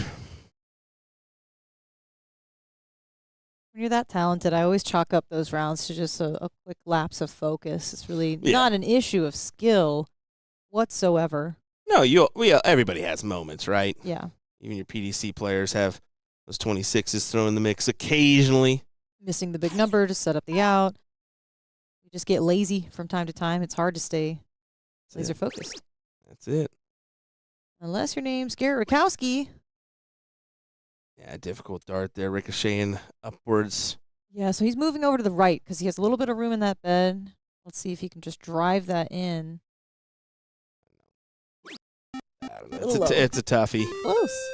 Because even with the triple, he doesn't find himself up by a good chunk here.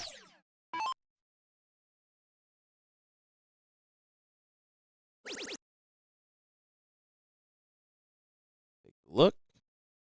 And he can't find it. Twice now, Caleb attempted at the 19, not able to do it, even though that's his preferred number to score on.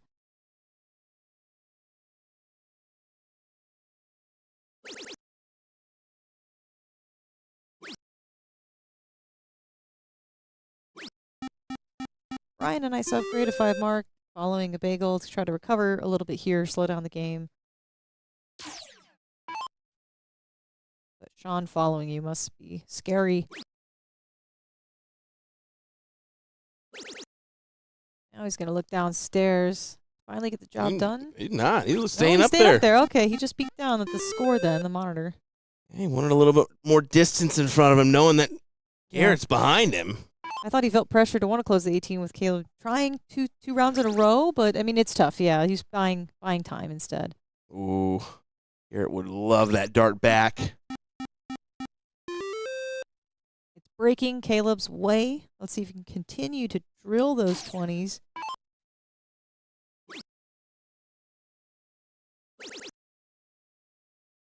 Just going to stay up there for a well-timed 7-mark.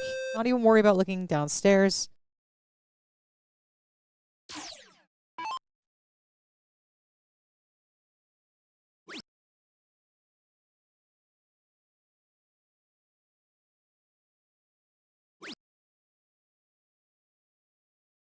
Now's the time where surely Sean will take at least a poke here at the 19s. Yeah. Starts off there. Does not commit to the 20s after, so maybe Garrett will take a look at the 20s, but still an option for him to get out in front here. Say he's going to attack those 17s, make that X irrelevant for a hot second. Really wanted a 7-mark, but a 5-mark's going to have to do for now.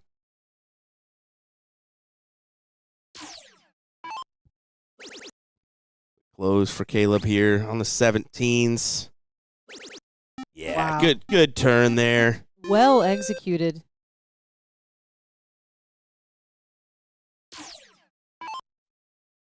Locking this leg for 1-1. In our third place matchup.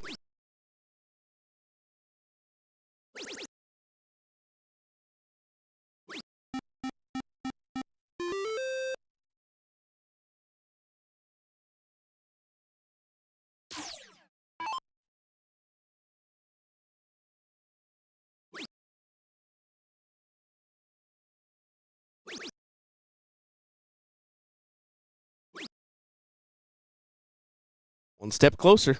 That's all they're thinking. One step closer.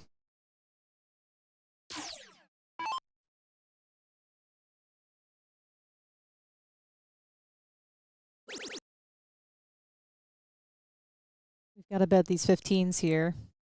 That's the reason for the step over, just to try to open up as much room as he possibly can.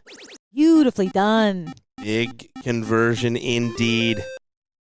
It is always so defeating. Hitting a 9 only to so easily have that not matter, as Caleb's gonna, in 2 darts, make that irrelevant and snaggable while he's at it. Wow.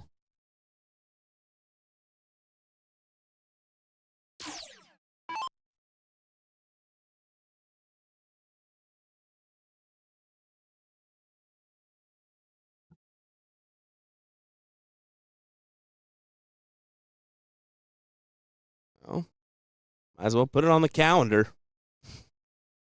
Ryan having moments of brilliance, but he does lose it a little bit from, especially if he starts off like a little bit wayward, maybe an inch or so away from the target. They kind of all seem to go a little wild. And Sean Cathlish gets his team on the board. It is 1-1 now.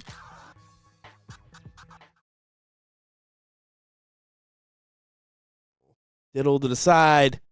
Who gets the first look at a double?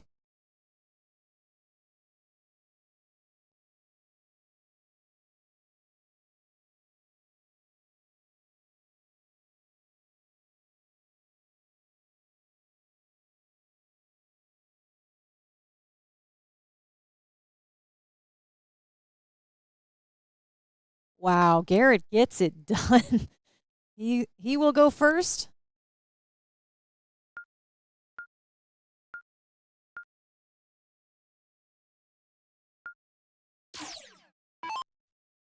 Oh.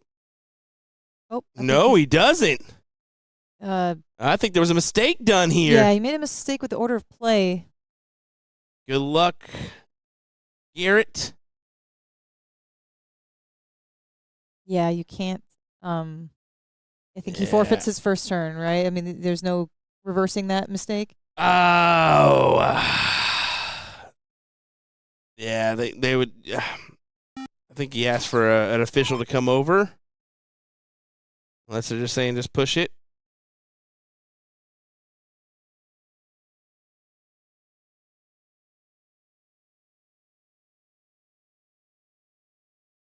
I think that's what Sean's saying. Just push, just push player change and go ahead and. Well, we'll see here. Maybe just getting Johnny involved. But it does affect the stats, so that's the concern. That's the key. As we don't want to intentionally lower Sean's stats. Well, it also changes. It changes the role. So if Garrett, you switch it over, Sean now gives up his start. It goes to Caleb. So you can't really do that. I didn't even consider that. Yeah. So absolutely. That is the kicker there. As we'll go ahead and bounce on over here. We'll get a. Yep, Johnny's stepping in now.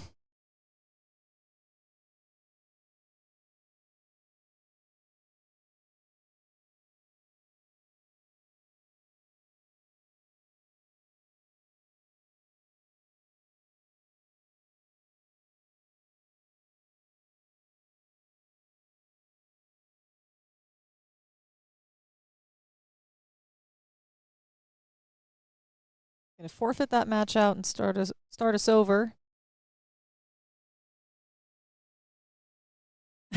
As he gives us a flash of a smile. It's okay, Rakowski.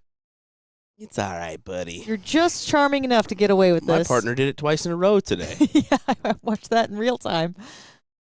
The look on my face was probably priceless as You well. about cleared the bullpen saying, he did it again. He did it again.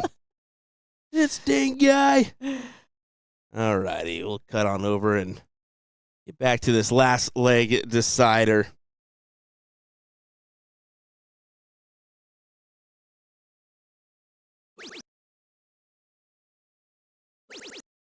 Garrett not even phased. He doubles in on his favorite 17, Moving over the 19, didn't feel like there was room for a third.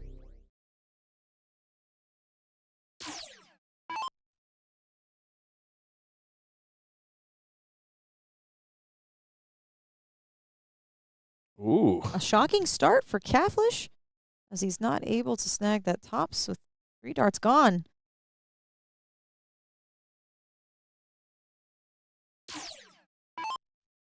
Yeah, very shocking opener here, and I mean, that very well could be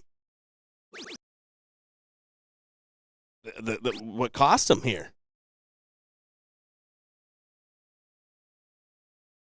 Yeah, it's do or die in the loser's bracket. Just a race to 2, so this is it. This is our deciding leg.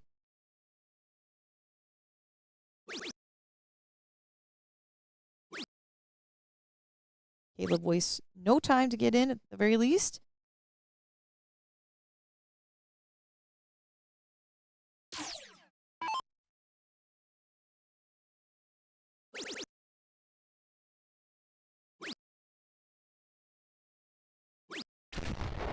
A steady ton. Honestly, the more I play soft tip, the more I understand the ghost throw of wanting to create a rhythm of waiting for the player changeover to happen, because I catch myself too many times approaching the line too quickly and then getting thrown off a bit. It's just that little something, Yeah. you know, that little barrier. I incorporate it into my throw when I'm doing soft tip as well. I don't really have that for steel, but Yeah. just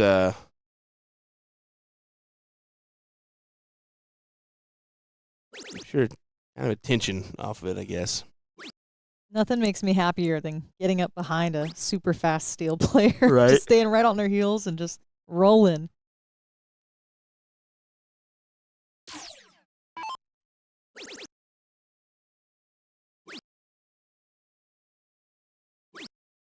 Actually, I think what's affected me the most is I've switched from a set position to a rhythm throw. So that's why I'm more susceptible now to getting messed up by the player changeover of just ready to get up there and go. Mm-hmm.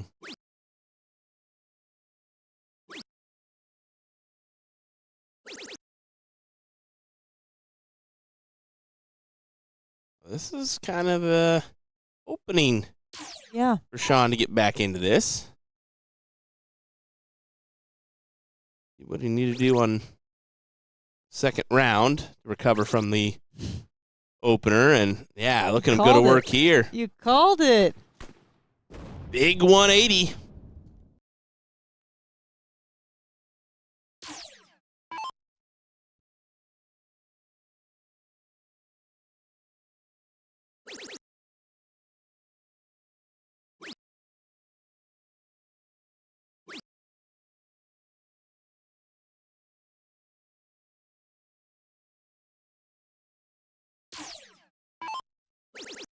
Caleb trying to capitalize on a 171.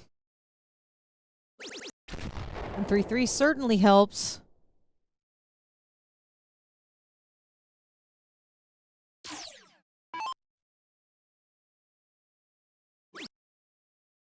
We need a 140 here.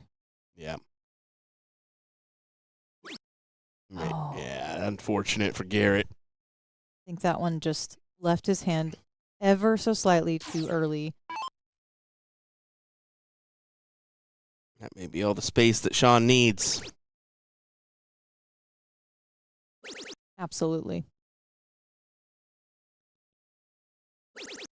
7 to leave 24. Perfect. Yeah, 3 great turns from Sean. I've seen that all week. Slow start, not getting in to only become the highest scoring player within the freeze leg and taking it out. Well, it's a 13-dart leg, but essentially it's kind of a 10 with Yeah. is what it feels like. Yeah, essentially. Wow, Brian right behind him. Somebody must be just deciding to play with our trust system out there. I don't know why they would do that one, but whatever.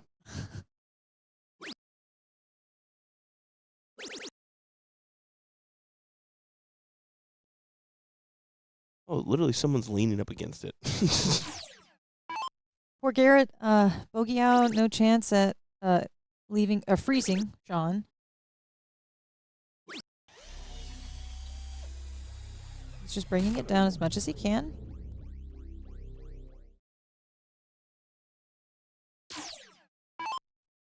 For the match. There you go. Done. Great shots from Sean. As they capitalize on the win. You didn't have to do that. Just do that one. That's all you got to do. There we go. Jen's getting her first experience of production on the on our side. You did it. It's You did it more of back an- in the day, didn't you? Yeah, Yeah. Not with this particular setup and software, but That's all right. once upon a time. We're going to keep on going. I'm going to go harass the guy that's leaning on our tripod system. We'll be right back here in just a moment. Don't go anywhere.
And it is now time for the finals when we are going down the river. We got a catfish on the hook. It's Sean Catfish stepping up with Caleb Hunter and Ethan DeVera stepping up with Elliot. So let's stop talking about milk. Oh, Elliot and Ethan definitely been playing well to earn the seat. See what they do here. Could be a tough one. Yeah, it's going to for Sean and Caleb. Going to be a tough one indeed for anybody, right? We looked at this team and said that was probably statistically the best team.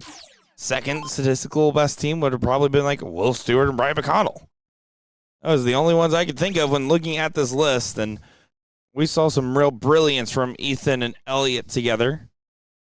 Not to say that Catfish and Hunter can't get into the mix, because they've gotten this far. What's to stop them now?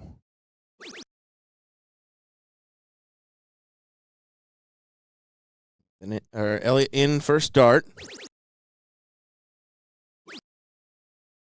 This is my first true look at Sean and Caleb as I was at a step away taking an important business call at midnight. Very important. I definitely called. It was answered. Another one. Floats it into the 111.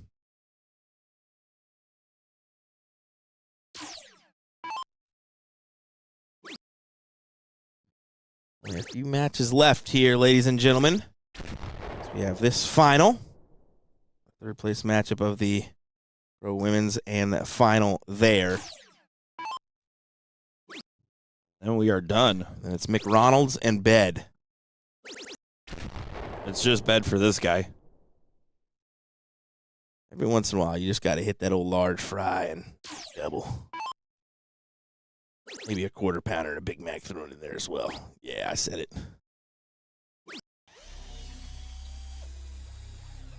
A ton for milk.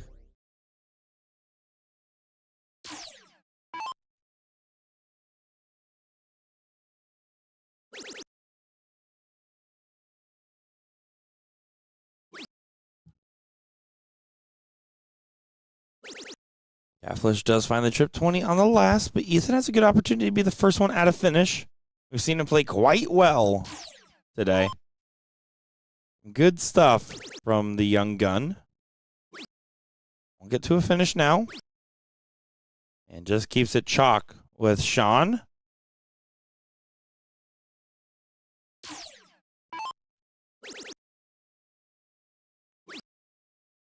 Caleb Hunter. Keeps things in range, and Elliot to try to do the same, if not better.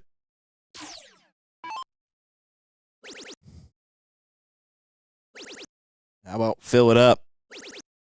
He does to leave himself the 158. What a play. He says, give me the fame, give me the glory.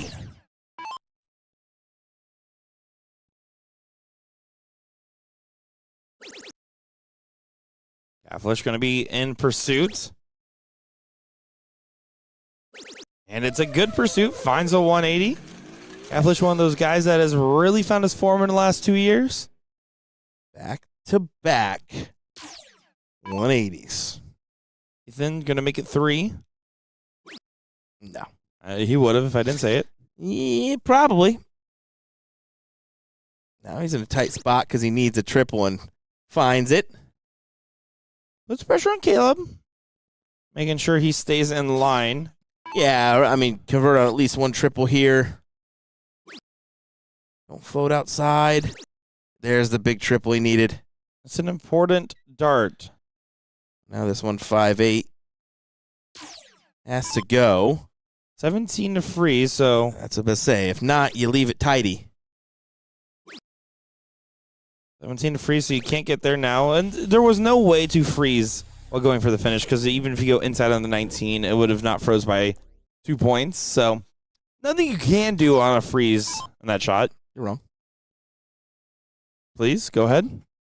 Triple 20. Uh-huh. Triple 20. 25. Yeah, or just go for the double 19 to win the leg. You're right.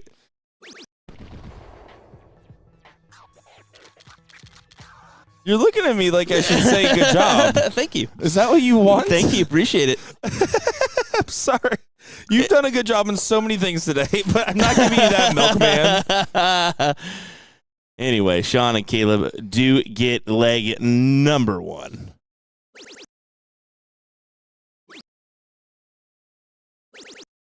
This thing even started as while going for the finish.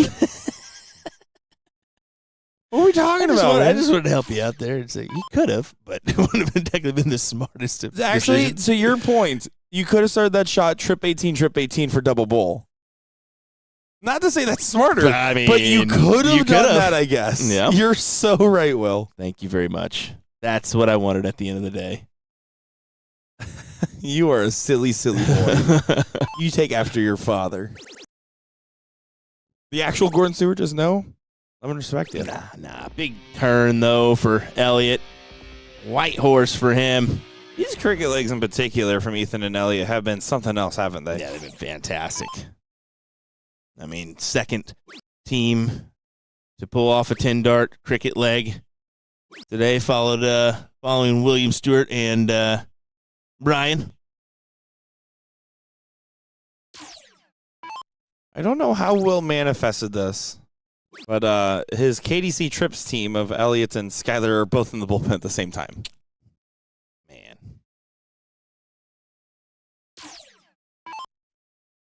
Pretty cool. Not bad.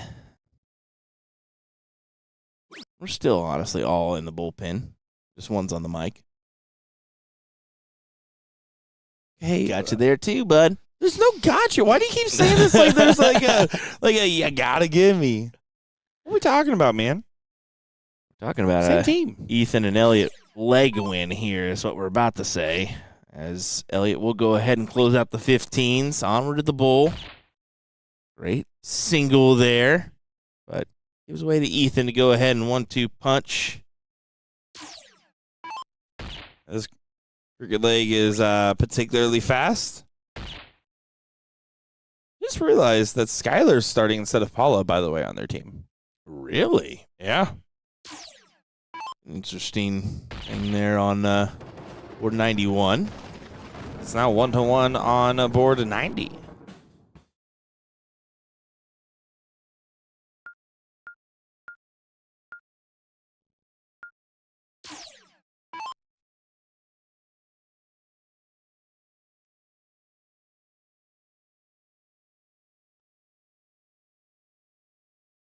On 1-5 mark minimum here.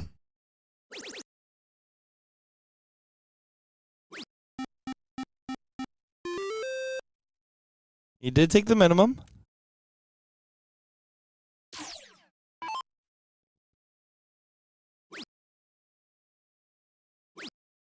Ethan trying to get in the mix, but only finds 3.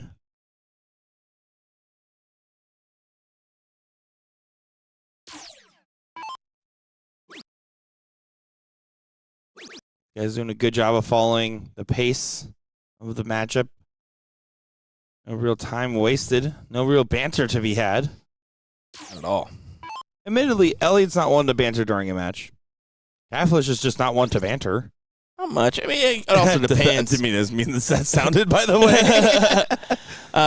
It depends. Elliott, if it's like a triples or what have you, where he's kind of got a little bit more time, he'll have a laugh or two. But yeah, in an instance like this where it's final, yeah, he's going to take it pretty serious. I can take it serious and be a bantery player. Ethan's taking it serious, but he looks a little tired. Looks a little... He has no excuse. He is 17 years old. Well, he's a little bit older than that. Come on now. 17 and a half.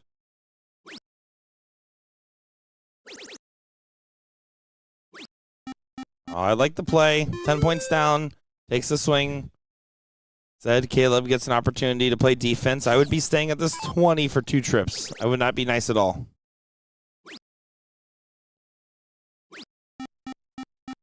And see, you're being nice. Use a 9. Everyone is at a 4-0 in this leg. No one's on the breakaway. There's the 18 grab. 12-point game. Decides to stay to keep things evened up.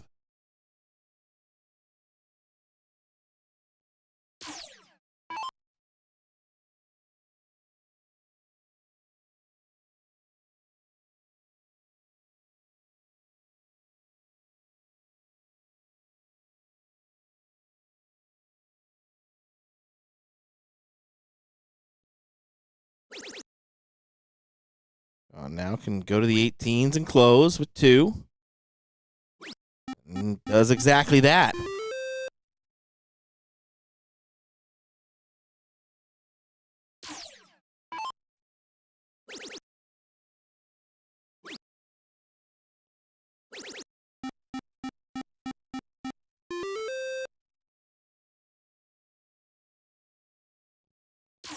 Yeah, they're just cruising along here.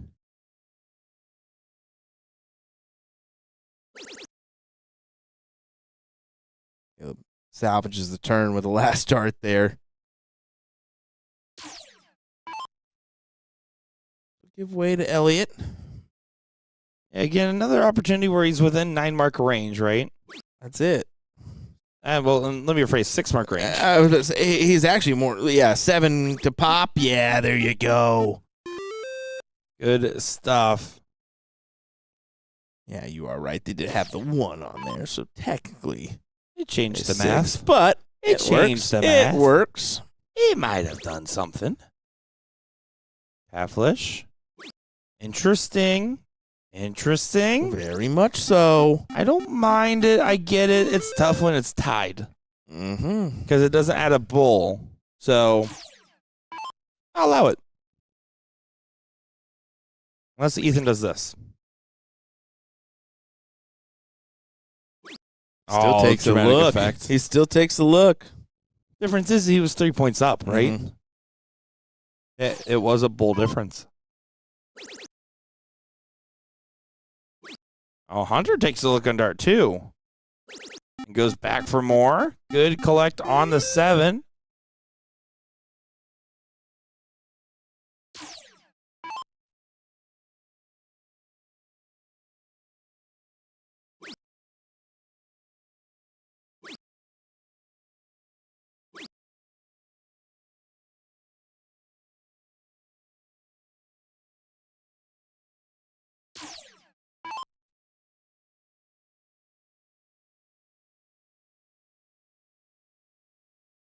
Oh, Sean. Just needs the 1-2 pop here. Yeah, it does it with the second. On to more points.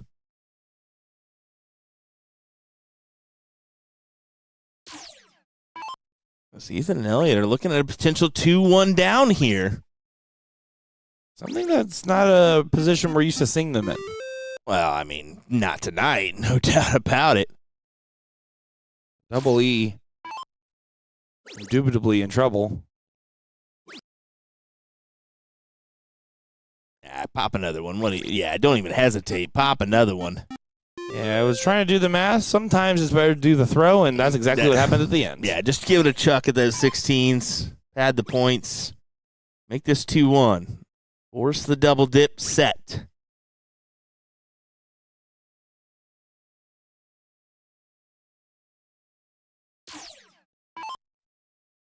There we go. Catfish to push through. It is 7-3 on the Bulls. And Ethan gave it a thumbs up, said, good job. In the background there is it is now 2-2, or 2-1, excuse me. Yeah, once that double went in, you knew that the Bulls were going to be cleaned up. Third place match, leg number 1 underway with Paula Murphy sitting at 170.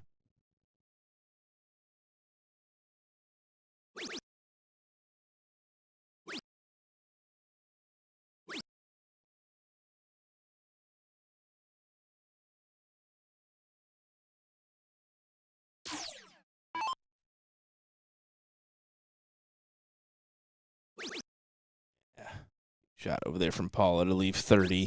Going to get the first look at a check.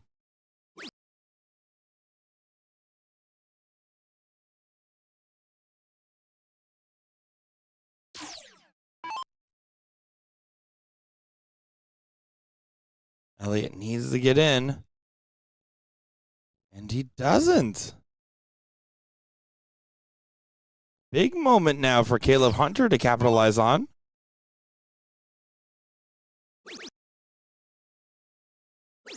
And it does have some punishment. 71 points of it, actually. Interesting.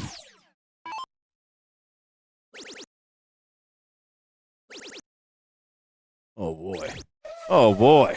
Yeah, Ethan's going to go ahead and do what he can by racing down, hoping that Elliot will hit enough on the support shot.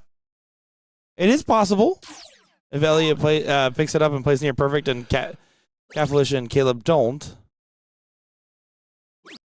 We did see Sean Oh. a 13 darter, but didn't get in on the first go. So Elliot will be looking to make a dent here. Ends and in. Needs a triple. Does get a triple.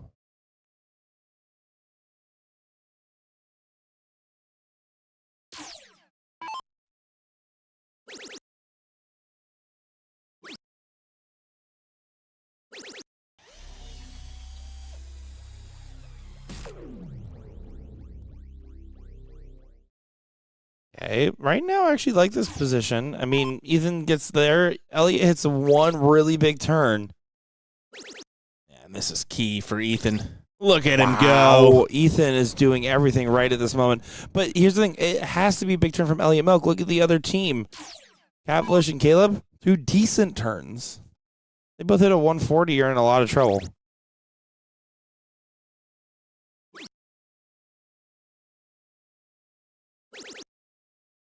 That's a big blessing. Elliot has to make sure to score here.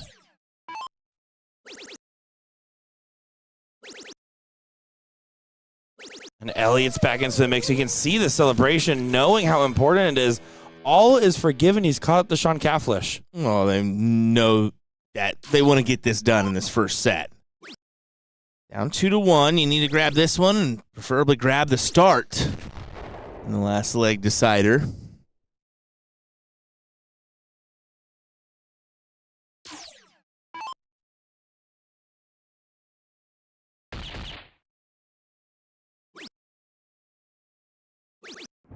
Yeah, Ethan goes ahead and checks it for a 12-dart leg. What performance. He had to do that. And then granted, the gas was let off enough, or didn't hurt as much as it could have with the timely 180, but you don't want to leave it to it, that's for sure. Kaflish is sending Caleb up for the diddle.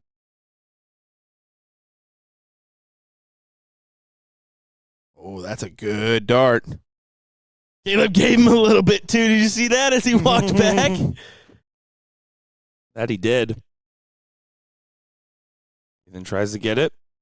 They will be going against the darts.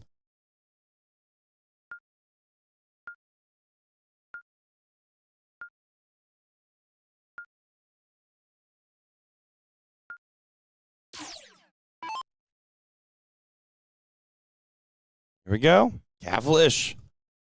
Opportunities to push this on to another set. Probably in first or second dart, and of course, Sean finds it the first. Are we going to bet a triple? No.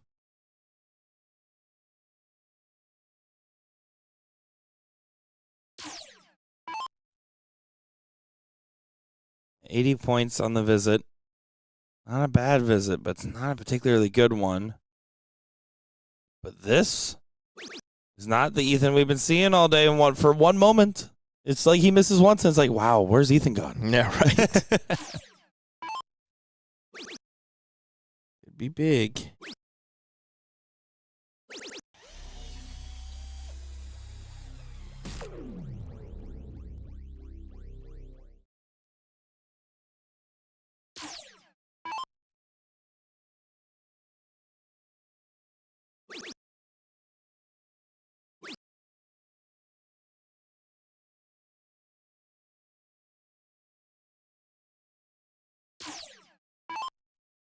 Sean, what do you have to offer this turn? Is it going to be another classic 180 for you?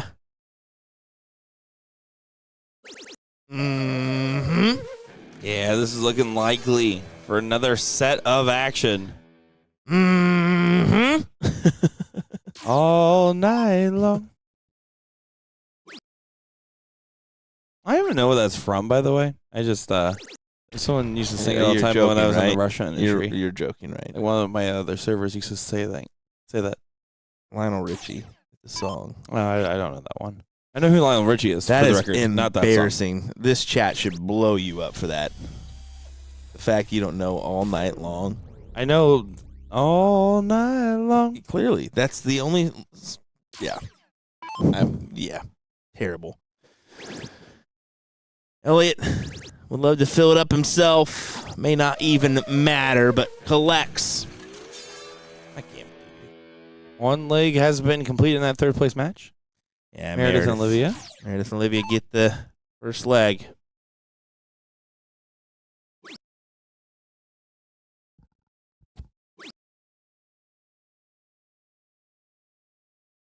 Catholic trying to leave a finish.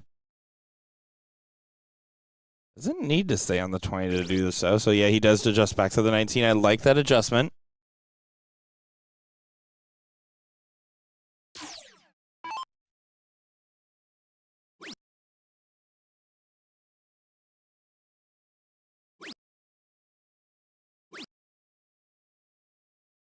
And Ethan not in this leg. An off leg for DeVera at the wrong time.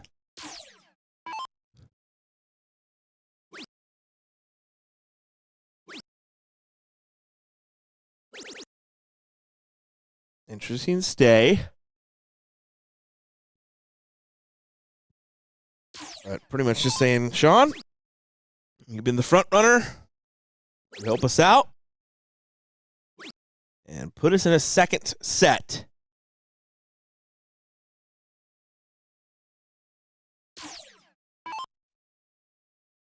Yeah, Gafflish doing good stuff. Caleb doing good stuff. Good team play from the gentleman.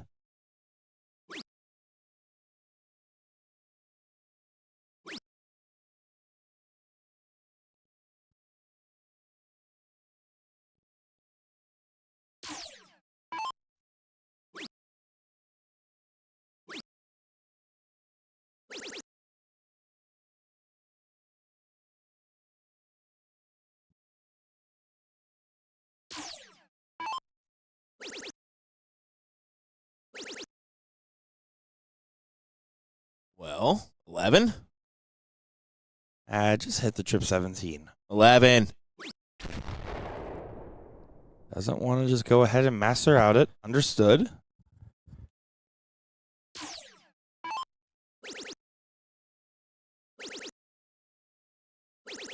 Well, there you go. It's a good shot. Doesn't change much, but it's still cool. And you get the animation.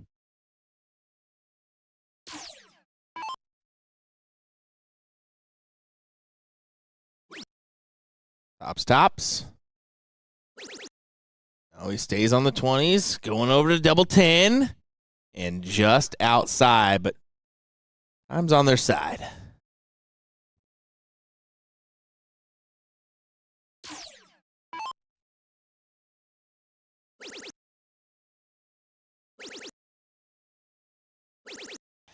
Ethan does what he's supposed to do, leave himself a finish. Yeah, he finally collects on a big turn, too. That one 3-5. Set himself up, but Caleb should get it done. Should get it done. Does get it done. It's going to be another set of action here in this men's Pro Luck Challenge as We're going the distance. I think we lost Ethan DeVera. We're going for speed. We lost everybody except Sean Cathlish, who was shaking his head at all of the players. The whole gang's leaving. Sean Cathlish is like so Sean annoyed is at all like, three what of are them. we He doing? just was like, really, everyone? I guess I'm going to sit on the bench for a bit. Oh, my Look at goodness. Sean. He's just sitting there. He's like, I guess. Oh, Shawnee boy. I guess that's what's happening here, man. I don't know. I just work here. Keep it. Actually, go back to that camera real quick before you move over. Sorry. We have a question in the chat. It says, can we talk about the random dart under the bleacher? I don't know if you saw that, but there's definitely a dart. I don't know if it's this gentleman's or not, but there's one single random dart. Funny thing that happened after the international. Well, not funny, but not funny. I love how you start stories. Yeah. One of the Polish players actually after the international challenge set his darts underneath the board, kind of in a bow to like. I thought it was going to be a retirement thing. which I think that's what he had in mind until he drew Mike Maloney in the in this pro luck and said, all right, I'll give it a try. Yeah, let's be fair. That's how I would retire. Yep. It's like how I'm back to being a retired dart player, and then I talked with Garrett Rakowski about playing Shark Tank. I get it. There we I go. get it. Can't believe Garrett's going to play. Oh, he hasn't committed. Don't get me wrong. All Talking with him and committing with him are two different things. I'll make sure to ask him if he wants to play with me instead. Thank you. I'll take your paycheck for that weekend. I'm not going to win any money. This is a look at the third place match. Paula Murphy does go ahead and close it up on a Tuesday.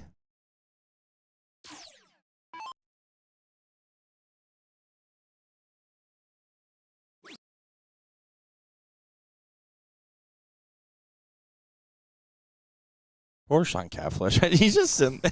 He looks so dejected. It's cracking me up. Oh, my. This poor little catfish swimming on his own, going down the merrily blue seas.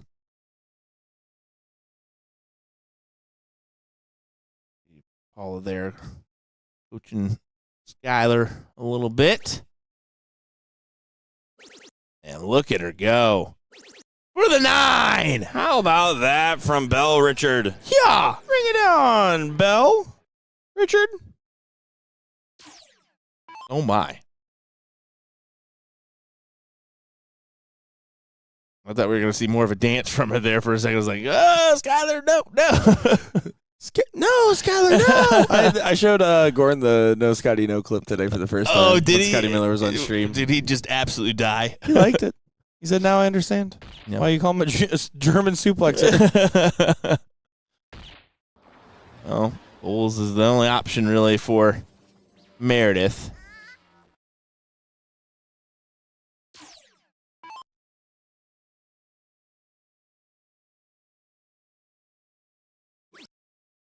And this is going to be Paulo just trying to push it on forward. 5 numbers, has the points, has the average, and has the darts. It's a 2 away.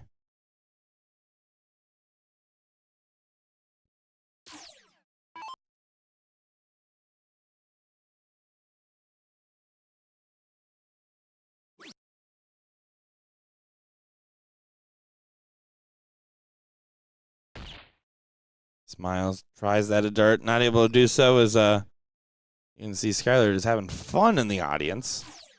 He's always having fun, man. It's Skylar. 2 bulls needed. 3 of the 4 players have returned to that final. Catfish is now not sitting sad on his own. He's standing up excitedly. There's your 2. We'll go to a decider here in this matchup. Yeah, we will. Yeah, your will. I'm Nick. Oh, Nick. Oh, Will. Will, what's your favorite memory of us? Not many.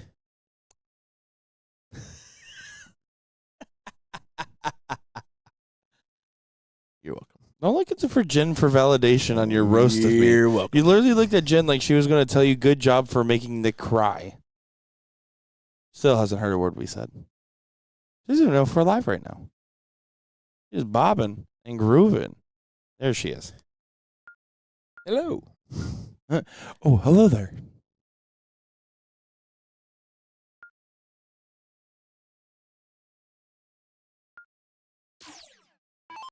All right, well, we'll get underway here in our last leg decider. Who's going to head it to the finals with Lisa Yee and Abby Spot? Yee.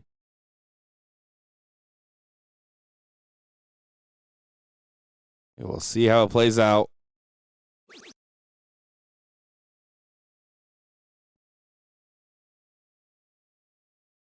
First start in for Meredith.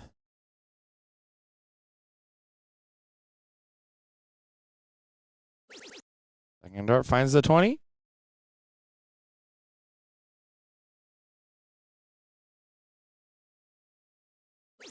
That'll play just fine. A 1-5-2 win for Murph. That will do. No doubt about it. Battle of the Florida ladies. Skylar going to be in trouble. Try to match. We'll go ahead and keep you updated on this one, I believe. As they'll get underway with our second set here for the Pro Men's Challenge. And our final. Keep you updated on that decider. We're on the women's front. And we'll see how this one finishes up. So far, so Catfish. Don't know what that means, but it felt right to say.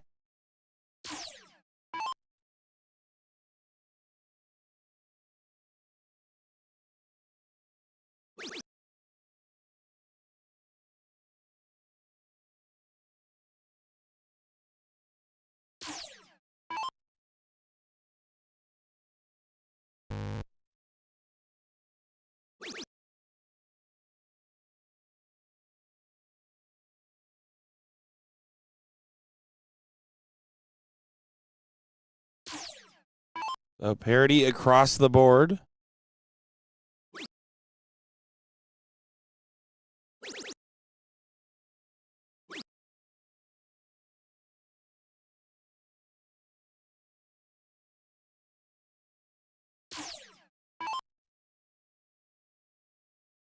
Afflish would love another 2 triple turn here. Is that a blocker? Yes, it is in his eyes. He'll go downstairs, and there you go. 2 triples found on the 19s instead.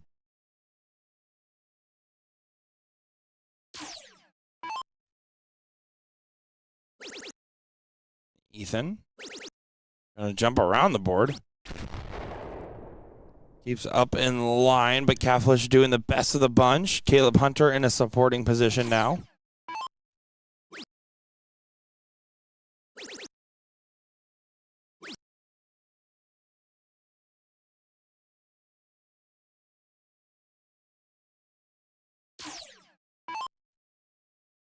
Meredith McGee followed her 152 with a 180, by the way. Ooh, hello. So, just a heads up of how that one's going. Yeah, I think that's going to be, Should be enough. should work for them. Definitely found her form going in as the nights progressed. Not to imply I was ever lost. No, someone just needs to jump in her way, and you'll get angry enough to start winning. I'll never touch a pierogi again. Oh, that's a lie. I will always grab some pierogies. Do you like get the little air fry ones sometimes at the house? Nah, I'm not. No. You got to stick to the Polish restaurants, buddy. When's the last time you physically got into a Polish restaurant? Ethan hits a 180, then looks right at Skylar. I'm not sure what that was. I think she said something. What that was?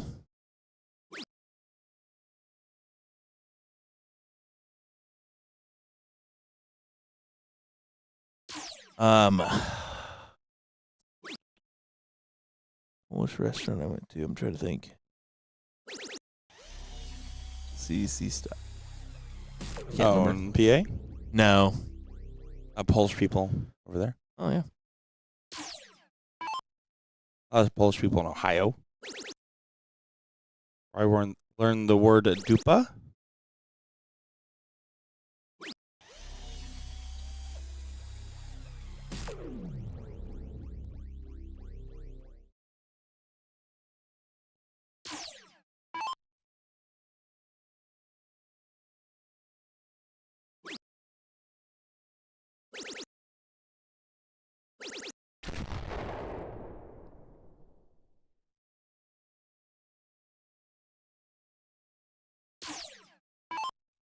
Sets up the 16.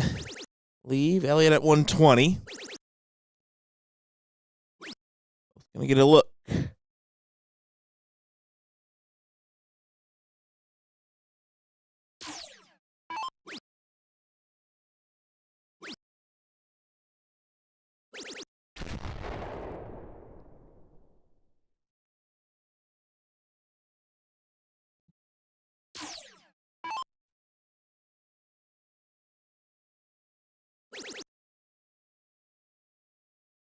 Take it out. Kenny Doyle. No, don't do that. Smart man leaves 4. At least he left 4 instead of 2. He did use tops to leave 2. 1 point.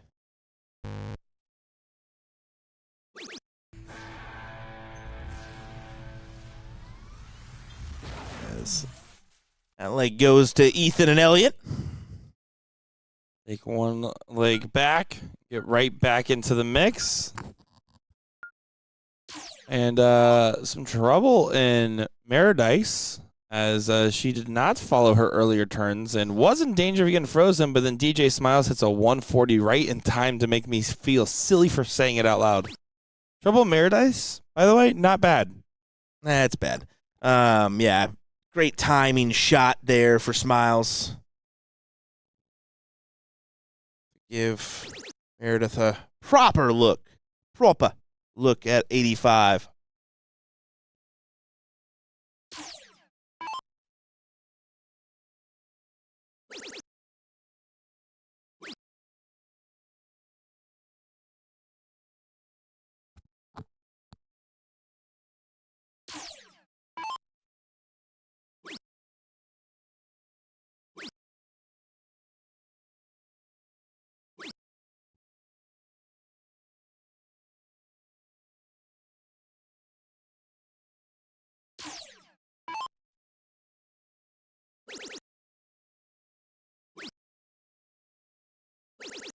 Ethan took his shot when he could and capitalized on the close. Meredith McGee takes out the leg to advance into the finals. Yeah, that finals will be taking place in the bullpen. We'll be starting them now and getting coverage after this final concludes.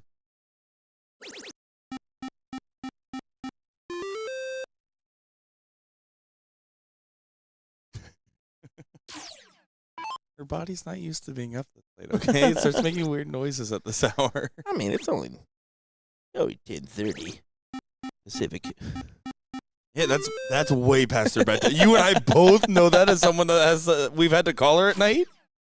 Yeah. No chance. I gotta say, real shout out to you and Gordon and Jen for being troopers through these longer than expected days. Andrew says, Elliot and Ethan, I'm getting big brother, little brother vibes, or even father, son. Too bad Ethan is Filipino and Elliot is definitely native. Yeah, I think he's more so saying that Ethan is definitely showing that he's Elliot's daddy. Pretty sure. No, they clearly have a pretty good connection. I mean, they just are similar kinds of players. Yeah, it really is. I really think that my favorite part about this event is seeing people that are like, well, guess they're going to become teammates now. Just like how we kind of saw the MVP showdown, right? I really do think we'll see a Mike Porterfield, Suzanne Young doubles team at some point in the event. Yeah. How do you has not? to be. They were clicking. Clearly. And Porterfield, I mean, you could tell during Team USA was just really, like, he was obviously cheering for his teammates, but he cheered for that teammate. I thought it was funny, the camaraderie between the players, because I was out there for that matchup, and Ram hit Mike with a take it out on 291, and Mike just chuckled during his throw. he laughed. And then Lisa said, where's your pants, Ram? Or are they?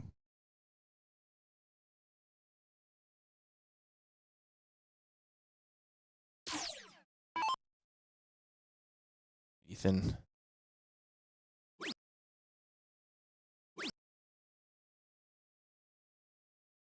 Only capitalize on one single 16 and a 19 there. Find themselves 55 points ahead, but Catholish, no real option to attack those wedges. Close, has to stay on the 16s, has to maneuver over here just to find a triple. And look at him go.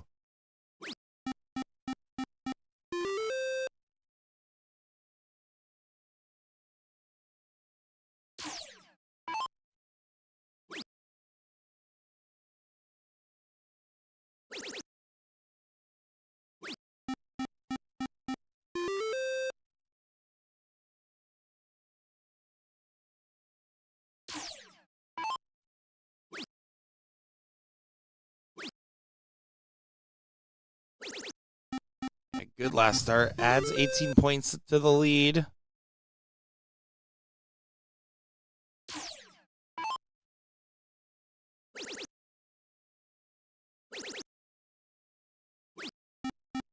And Elliot's like, yep, just keep going. Keep going, Dad. Ethan said, I got you, son. Almost ending hour 15 here of commentary. Whoo! We rolling. When's the last time we done a 16-hour day? Been a minute, sir. It's definitely been, I've done a couple, but it's been a long time. Now, granted, when we've done 16-hour days, it's typically not with a 4-person crew, so again, shout out to our crewmates for being there. We've done some long solos, especially in the early days. Oh, yeah. No doubt about that one. You ever had a 20-hour day? We know you're cool. Yeah, I did that one once. 16 and a half on a solo show for me where I didn't remember that I could give myself breaks was my record. Well, was 3 early bulls. And it's a 2-0 lead and another like a cricket incoming. My curiosity is absolutely killing me with the dart under the table or the bench now.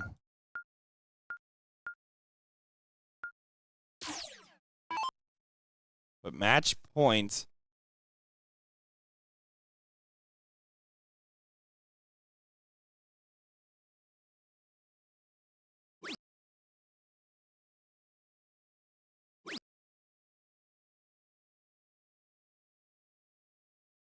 That's a toughie for Sean. Knows he needs to capitalize on the last start here.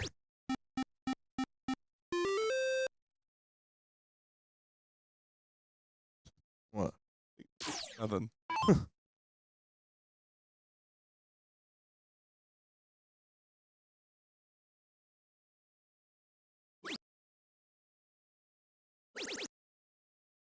Hey, Rakowski. Are we playing Shark Tank? Who's that? Who's that guy? Oh, 3rd place? No, that's future first place Pro-Am doubles partner. Garrett Rakowski. Not good run today, Garrett. Unfortunate fall there. The 3rd place position. Still a good chunk of money going his way.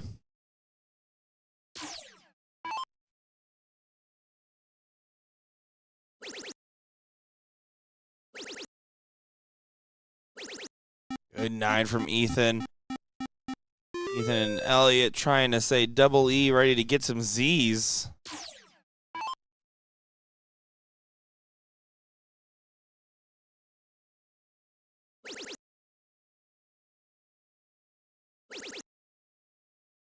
Well, hello. Well, hello. Catfish reels one in. Finds a big 9. Says we're not going to give up on this. 1 point lead. Got to stay, but it's an awkward spot, so he does take the look, but Elliot not going to be able to hit a big trip. And Ethan gives him the calm down in the background. Calm it down. And Suzanne Young is still awake. Good morning.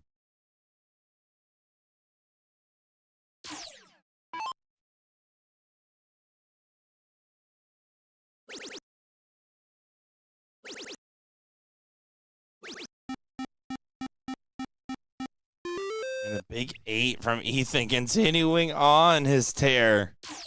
He said, thanks for hitting that single 18, Elliot. I wanted to lower my average.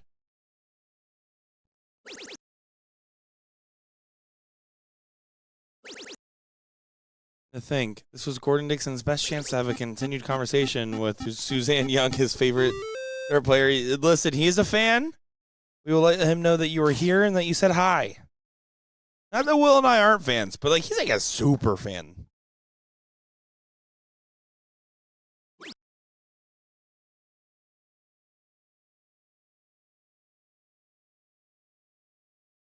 Whew. 8, 5, 7, 6, 7. 6, 7. Will, calm it down. Will has always Oh my hated gosh, me. you said no. She's so nice. Why do you hate her? And because I haven't sent her a friend request, even though I've seen it 17 times. I'm waiting on Suzanne to send it to me. She sent me one. That's why. Well, that's who really hates who here, Suzanne. See? I stand by my case. But do you think that she has a good reason for not sending you one? No, she's a fantastic player. She's a good shot. Now you're saying Hey, that. if you need a doubles partner sometime, Mike Porterfield would love to run I it would back. love to. Mike Porterfield would run it back with you in a I would heartbeat. love to be your backpack.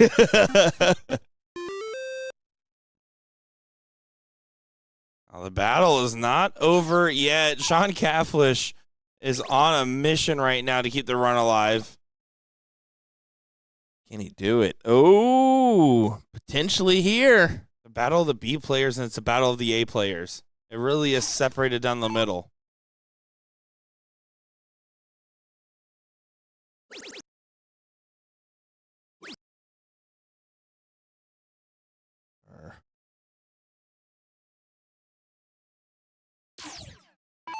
Ethan. You are not Mike's backpack. You got a 152 and started multiple legs with 180. Yeah, I was going to What are say. you talking about? Girl, you lying. If you were lying. a backpack, you were like an Elon Musk special robotic backpack. I don't know what you are. It was automated. It was robotic. It was amazing. That turn from Ethan was absolutely massive. And it very well may very well. Let's go back track on that one. Get them the win here.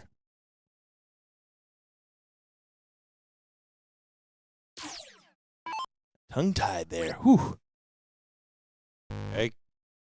That Elon Musk automated backpack. Yeah, that was very bad. that was bad. That was very bad. He's got better stuff to do with his time than that. We go on Joe Rogan's podcast. No, I think she said like an automated backpack. Yeah. Doesn't seem like a cool thing. Whatever. Each their own. Bulls For needed the match. and double 15. We'll see if he can snag it here. Averaging an 8. I think he can. And he doesn't even take the look. He takes the conservative route and says, I'm going to point a few times here. 41 points. I mean, Capital's just thrown a 6-6. I don't blame him for making sure there was no game shot. I don't blame him.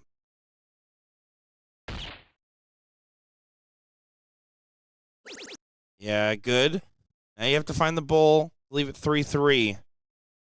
Moving well over for the shot, but does hit it. Caplish single-handedly is trying to force this leg through, just like Ethan is on the other side. But there it is. Ethan and Elliot Milk, as their father and son, do get this done and are your finals champions here for the Pro Luck Challenge. Fantastic display from them. Good charge from Sean and Caleb, but unable to grab the win overall. They'll have to settle for second place. That they will. We're going to get everything set up here on our cameras real quick, and then we'll be all set to jump right over as you see the first leg taking place of the Women's Pro Luck Finals. We'll be back in just a moment.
All right, everybody. Sorry for that quick delay here.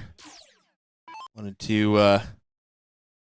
I needed a water. Let's be real. We needed to grab at least some water here, as we've been going for a minute now. This is your finals of the Pro Women's Challenge here. Meredith and Olivia taking that first leg. Meredith playing really well to do so as stormed out ahead.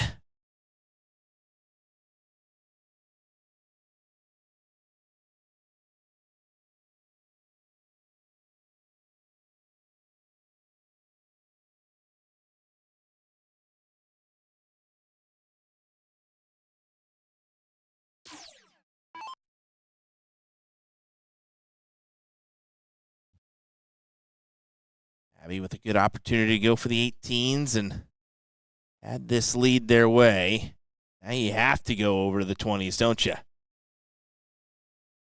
Oh, she stays on the 18s. I don't know if I agree with that.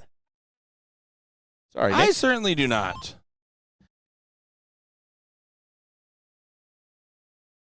The DJ throwing. Talking about the wind-up of the throw. Again, has some nerve damage in the arm, so that's really the only way she can throw the dart. She did try to, show me, basically falls out of her hand without having that, kind of, build up in motion. So, kind of reason she throws like that. Just like how Lisa literally has to jump at least 5 times before throwing, or she explodes. That is the rules. I didn't make them. This has to put Lisa Yee in a great position for an MVP run right now. Dang right. I was thinking the same there, buddy. Yeah, I mean, she's in good position for it. And she didn't even get to play women's singles today because of the international event. Yep. I wonder if do we know how she did in triples? That's a good question. I do not know on that one. Because triples is just, I mean, it can go to anyone in triples. I mean, you don't know how you're truly going to perform. Dude, I have no idea how y'all do these days. I woke up 8, watched a few hours, went over and played the 1:30 open until 4:30, left, came home, grilled steaks, watched a movie, and y'all still going.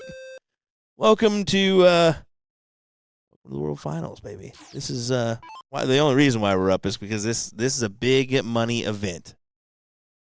It's not only just a big money event, I just think it's plain old fun to see the pairings. True. That is. It really is that simple for me.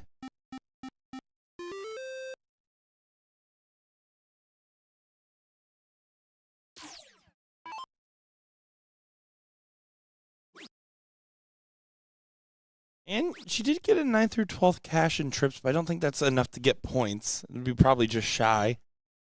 Not every cash gets points in triples. No. It does in singles and doubles, I believe, though.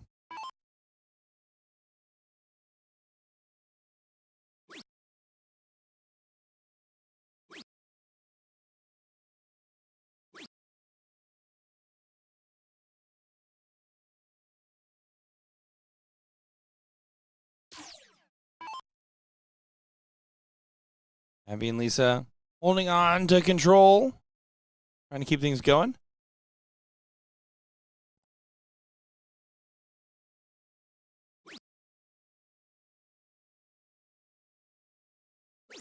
First place for this event. There is, and we didn't even mention this, but it is parity. It's the same for the men's and the women's in this event. $2,000 for first, $1,000 for second. Pretty big chunk. And 800 at 500. So not a bad payday at all. Let's see. Got 2,000 bones for winning level 1. She did not play Top Gun triples. She did play the other triples though, and cashed 9th through 12th, which netted her 1/3 of $450. And if it wasn't 1 in the morning, I would tell you that number, but I'm not going to. And you can't make me. I'm bigger and stronger. Zen said, I would think Abby has a very high chance for MVP as well. Unfortunately, she is not allowed to to win the MVP award. Oh, really? Yeah, I just felt like it. Oh. I was like, how does that No, work? Okay. So if you guys are curious, I don't have the spreadsheet access right this second, but every event, depending if it's singles, it's worth the most, and then doubles and then triples have different multipliers. Each level also has a different multiplier. So the higher level you are, it adds. Then there's a baseline in the middle, and then the lower levels will not subtract from your multiplier. So if you place in all your level 1 events, it's going to be worth significantly more. If you have a range of different events, so they all have different amounts, and they all play different multiples. But this is the first time where there's a clearly written out system. We've been testing it the whole tour, which is how the MVP Showdown kind of came into existence, right? The idea was, well, let's go ahead, test this out, refine the data. People are like, why is the MVP Showdown free? Well, we were testing it the whole time and changing the MVP formula. It kind of felt weird to be like invite only, but also it wasn't. We qualified 13 different ways. By the end of the tour, we had a system down in place. This is us implementing it in Chicago, and hopefully we can make the MVP Showdown a bigger ordeal with some money in it. Here we go. Good answer?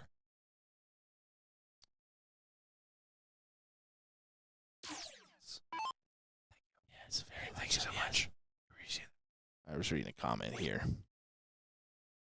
Yes, we do have an idea of when next year's BullShooter events We will have be. some states picked out, not necessarily locations, but we do have states and kind of an idea where we're going.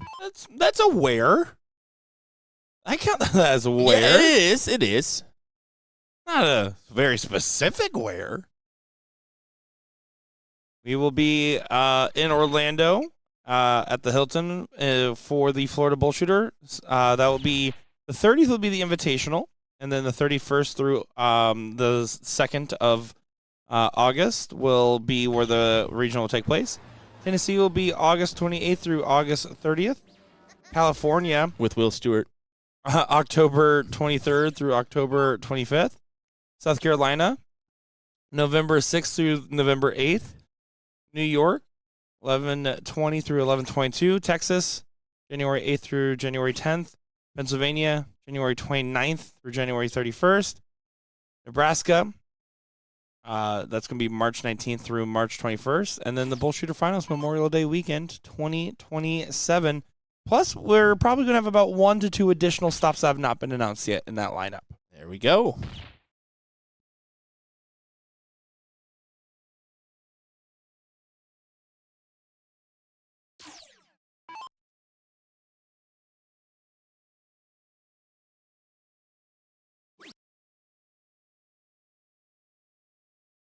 You guys are curious which stops Will's working. He's going to work the hard ones. So, Florida. I think we'll throw him in New York. Pittsburgh Texas, again. PA. You want Texas this year? We're in Texas. I think Gordon told me he's going to do California. No. No. I get one. Can I One just run. remember when I called you and said, hey, just give me the list of the regionals you want to work? And I did this with every commentator. So give me the list of ones you're available for and want to work. And then I looked at the different lists, and I just gave you guys what you wanted. Mm-hmm, mm-hmm. Sure you did. There's a method to the madness, I know. Yeah. Jen specifically, when she asked for Nebraska, said, I don't know, there's something funny about corn and stuff, and I want to go see it. That's What a almost play. actually what What you a said. play. Don't even laugh like that's not what you basically said. I'm summing it up, but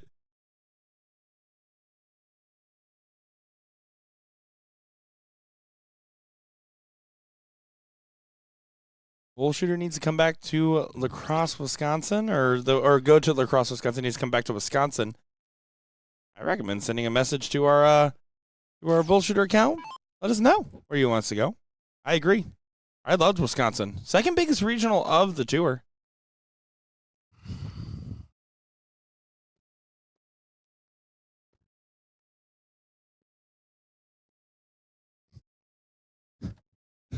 Nick's losing his mind over here. Dude, I'm kind of getting a fourth wind. I'm not going to lie. Fourth wind? Yeah. I think what happened is I drank 700 milligrams of caffeine, and it all saved up till now. I Oh think I want my. to play a CSC matchup. Delayed Format. response, huh? Jen, you want to rip one with me? Waste the night? Ooh. What a great play for Lisa. What are the odds? Sends this out to a big-time advantage her way.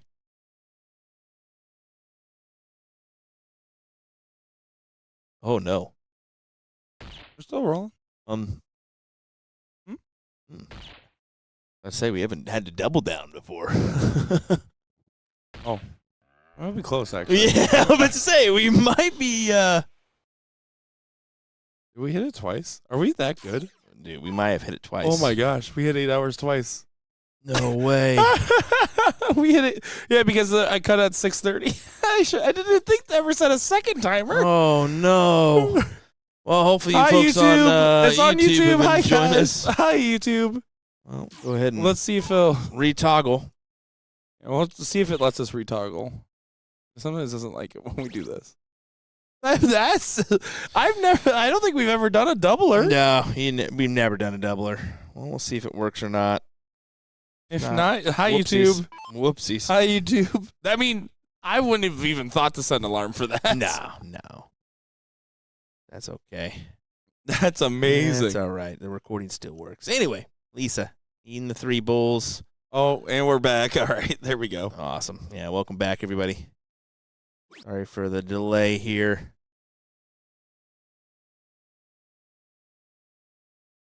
For anybody just joining back over on Facebook, welcome in. You guys starting to roll back over.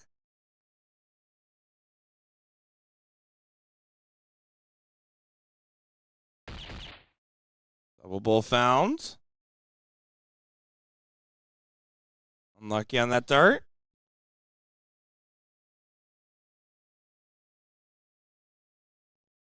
And for those that are just coming back, as I see you guys rolling in, Facebook does have an 8-hour limit on live streams.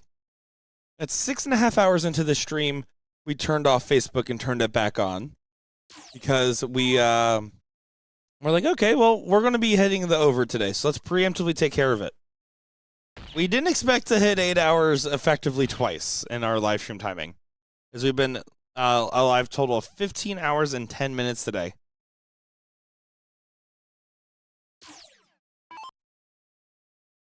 This is so interesting, by the way.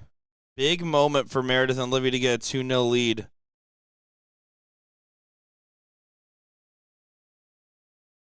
Doesn't happen. It's 1 bowl needed for Lisa. Yee.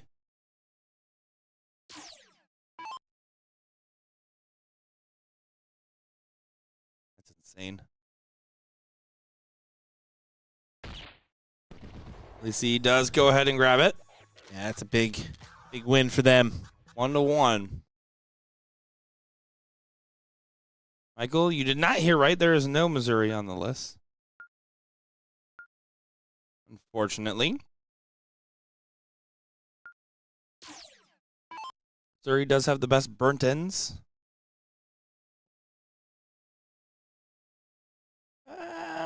Just Kansas City. That could be Kansas or Missouri, buddy. I know. I'm counting the ones I had in Kansas, Missouri. Okay. You took me there. That's where Seas is. Yeah. Now, On the Missouri side. that was the best burn ends I had. I stand by what I said. That a boy. That was a Now weak now high you're five. learning. Now you're learning, my guy. That was- There we go. Oh my gosh. Now That was you're my learning. face. Wouldn't eat them with milk. Weird.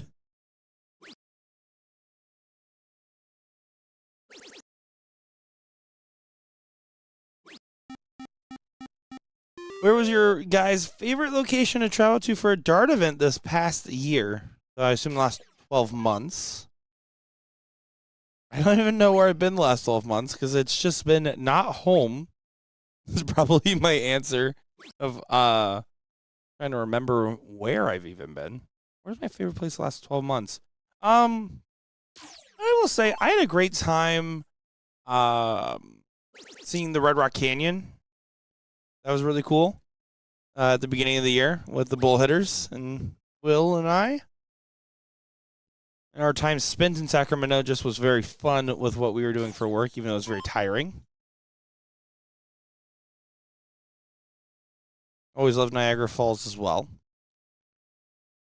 Definitely been to a few different places for this job alone. Times in the UK for myself. That was fun. That's That was in that's the not- past year. I was gonna say in the past 12 months. That's Yeah, not true. Yeah. That's close. When was the last time we were overseas? Was it 12 months ago?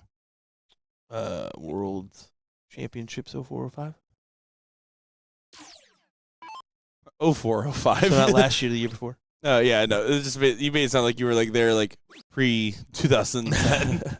2020. 425. My I bad. was like, dang, dude. Yeah. It's been a while. Yeah. Well, Olivia, for more 20s here.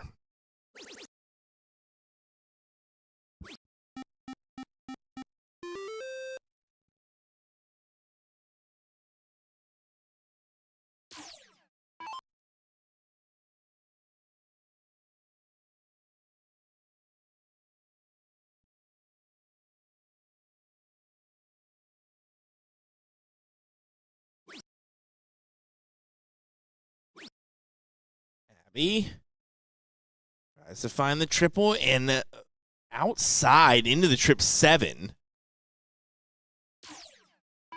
Looks like a back and forth tussle will continue. You know what they say about tussling?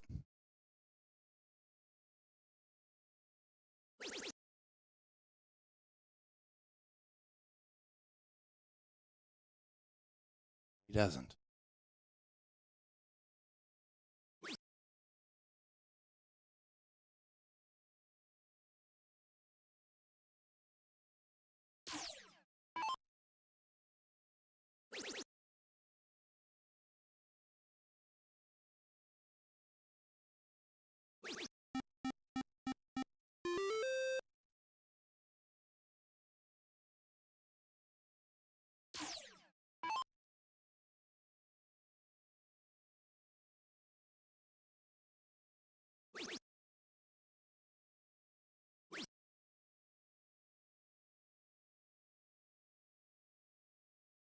All the PDC players you two have met, you have your favorites? I have least favorites. Ooh. I have a favorite PDC? I mean, like, are we talking, like, I assume, like, specifically, like, a European PDC? Yeah, you got to go Humphreys. I never met him. Like, that's Humphreys that's really, your list, really, yeah. Humphreys is up there. Of course, Luke Littler for me is kind of hits a little bit different than some. Yeah, for sure it does. I think my favorite interaction is still U.S. Masters. First time going out there, I snuck into the meet and greet. Yeah. Danny Baggage gave me a friends and family pass, and you and Jen, like, I just started working with you guys. You're like, how'd you get in here? And I was like, I had friends, and then got in there, and I was like, Hale's Ghost is watching all these players in the room. And Michael Van Gerwen comes right up to me and goes, "Are you okay?" And I was like, "Yeah," and I gave him the most sweaty handshake ever, and he walked away.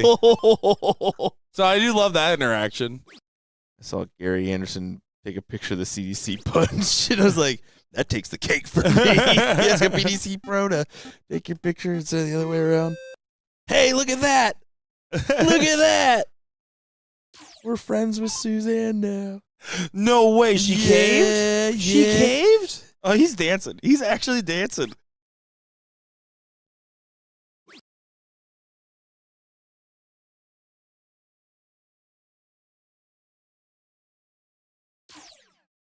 Abby needs to be careful. She's commenting smiley faces. She's still here.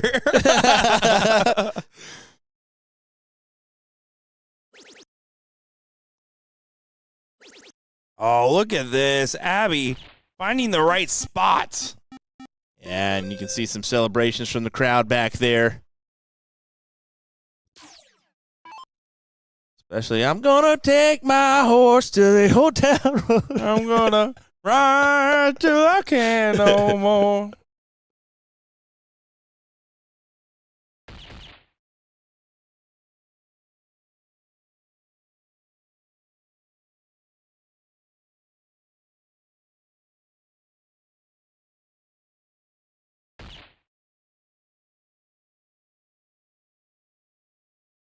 Look at that.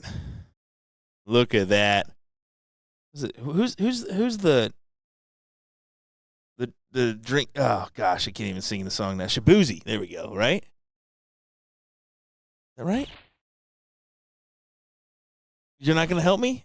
Thanks, appreciate it. All right, back to this matchup. Lisa Yee. Thanks for the assist and the layup. Appreciate it, buddy. 2-1 advantage for Abby and Lisa. That's what you get for being a milk drinker.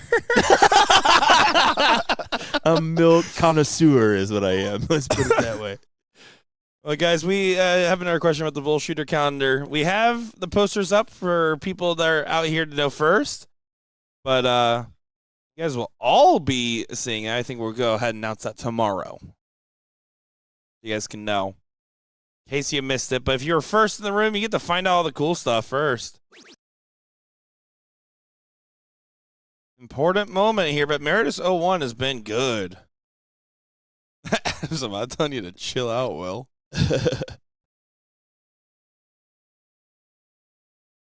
I can resist. You dig the attire, though.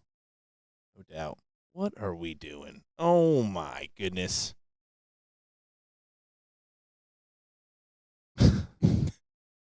Yeah, I'm glad you cut away when you did. I am very glad you cut away when you did. I'm good at my job. That could have been so much worse.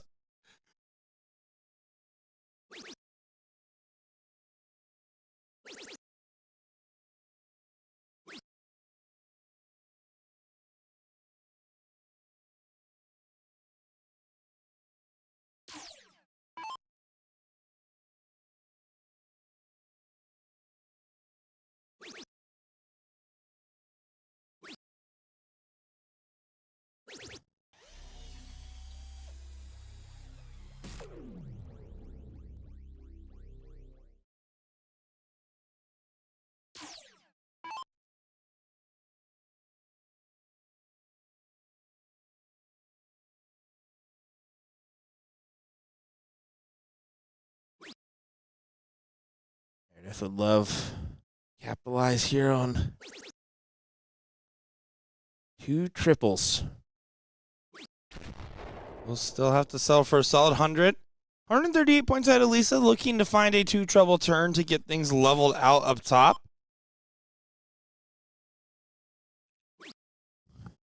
Yes, we have been.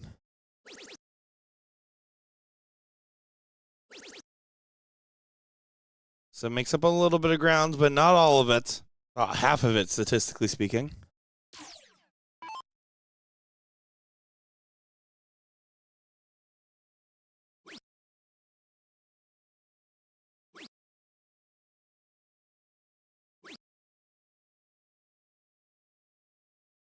Be a good time for Abby to select on a good turn herself.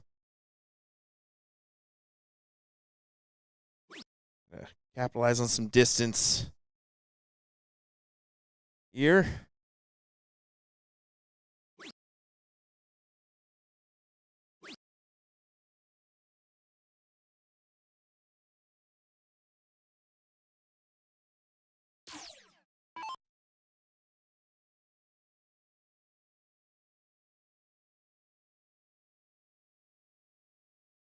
That thing laying on the floor is crazy business. Honestly, I don't know. When you get into live streaming, your tolerance for laying on random, probably dirty floors goes pretty low or really high. Yeah, any place is can be a bed if you need it to be, right? Dave.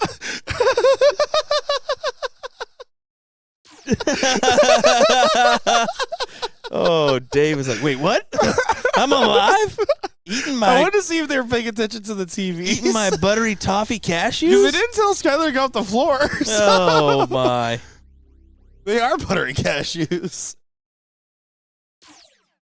Now they're on alert. Now they're on high alert. Christian is literally sitting up right now.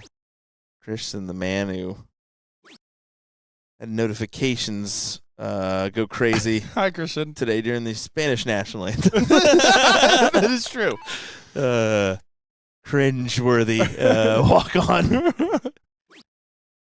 I literally sprinted out the door. I was like, oh, my.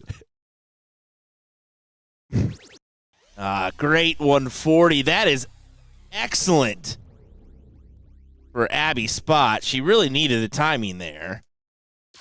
But still kind of keeps it neck and neck with the opposing players is the disadvantage.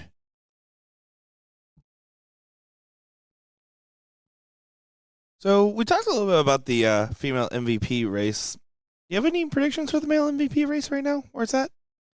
I mean, J-Rod's probably getting a claim, right? Yeah. But he finished early in Top Gun singles.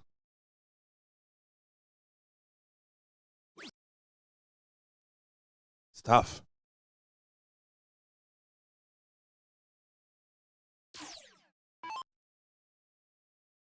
He has to get to a finish.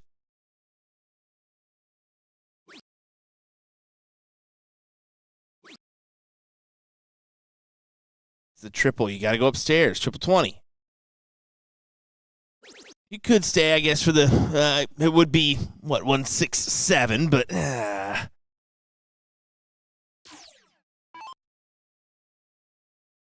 Oh, don't kick it on over here.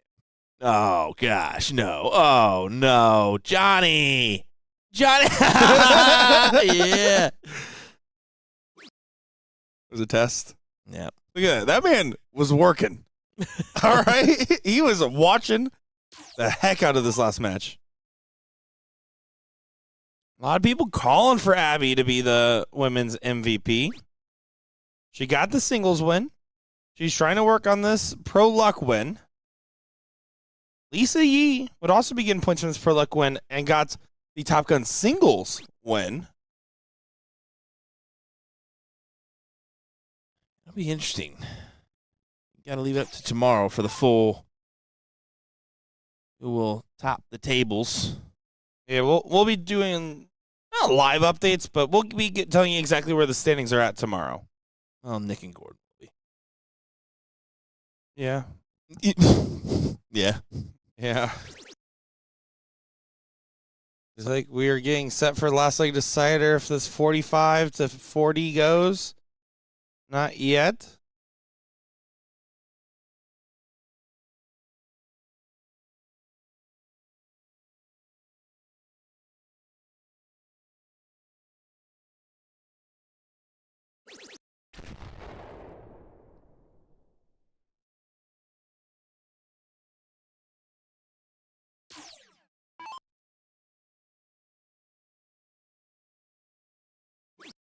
You also got doubles at 1. That is true.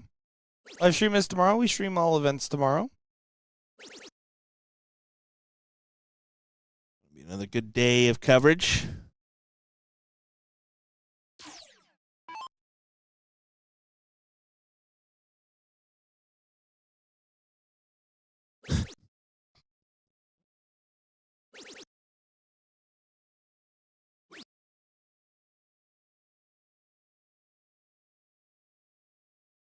Well, there's a freeze opportunity. There is one available. Got to get to 34. So it was That's not a big hit. Taking another peek, but yeah, I mean, it won't be enough, but I mean, that's significant there. Adds a little pressure to Meredith's throw. And Carolina, probably not enough points, although she did get the level 2 doubles win and a runner up in Top Gun singles. I would argue she probably doesn't have quite enough. She need to make a little bit of a deeper run today. We'll see. There's still a lot of factors still at play here, and tough to call. I do think Abby and Lisa are probably towards the front of that list for me, as Meredith McGee does go ahead and send this to a last leg decider.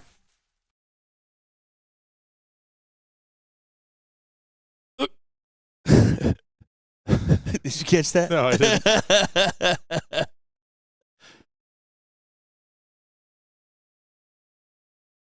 There was a swing and a miss there from one of the players in the crowd.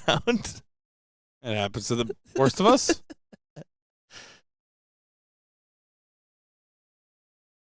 That's a pretty good diddle for Lisa. They're looking to best it. The MVP in conversation for Will and Gordon's love, probably Suzanne Young at this point, between while Gordon talks about Young and Will's friend request he just received. Sold. And the fact that she was like top 3 best behaved on Team USA for the people I had to talk to on that. She was. How about Lisa Yee captaining that, though? I mean, couldn't think of a better one. And, you know, you want to hear a conversation about why Lisa Yee, I have never even thought for a second to regret it and was actually super proud of her as captain, was I told her, I was like, you're going to be captain. She's like, why am I captain? I kept saying this joke about, oh, well, if anybody has a problem with you, then they have a problem with everybody else, right? But I was out there after they won. I was talking with Lisa for a little bit. And they were getting ready to play the finals, and they were alternating a lot, and they were having the conversation, and she literally said, I've played on a couple of Team USAs before over the years. This is Young's first chance. Like, even though we were alternating, it was my turn. It made sense. She was playing great and put her in, and it was clearly a great decision. Same thing, it was clear how much it meant to J-Rod, right? I mean, it was very clear that he wanted the opportunity, and that's the tough decisions that you have to make as a captain. And it wasn't about pride in that moment. It was about everybody else. Shows the testament of the character to her, and I think why Team USA gelled so well this year. You literally can't have a bad time, legally speaking, if you're playing with Lisa Yee. Yeah, they did gel pretty well. It seemed like a good team camaraderie.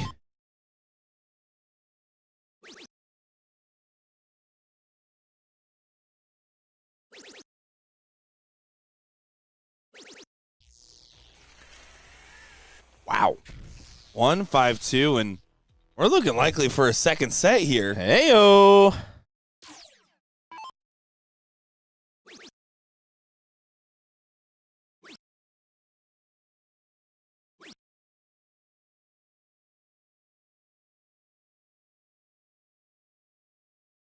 Booyah 2026 saying, don't forget Will and Gordon's first date.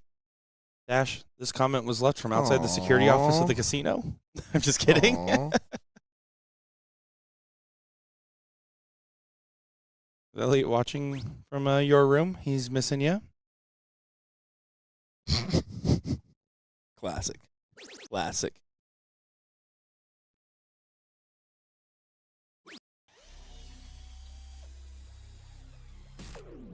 Someone said, what time you guys going live tomorrow? We go live at 11 a.m. Start time is at 10 a.m. for the first event of the day. Start an hour after.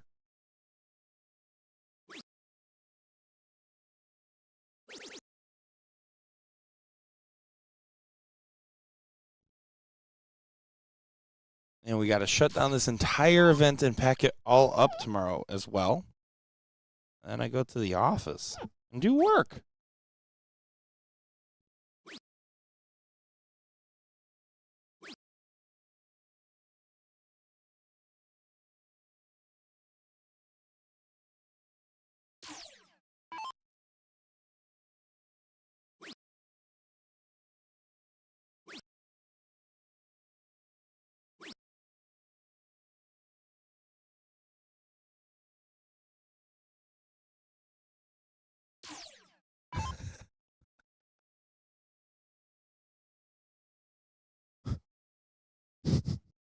Yep. Oh boy. Oh.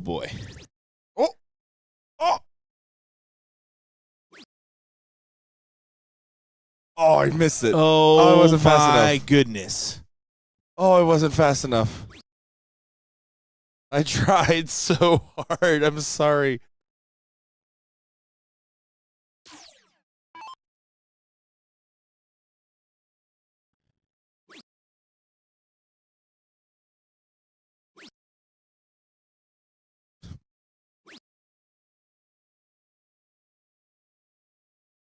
This is looking like it's in the hands of Meredith and Olivia.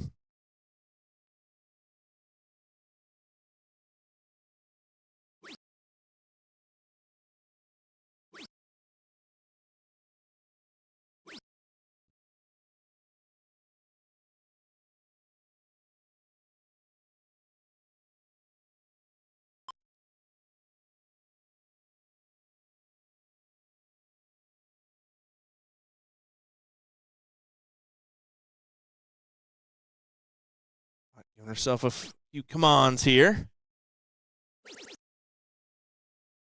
Not going to just give up on it. And that's a big two trouble collect. It helps keep things equal on the B score lines.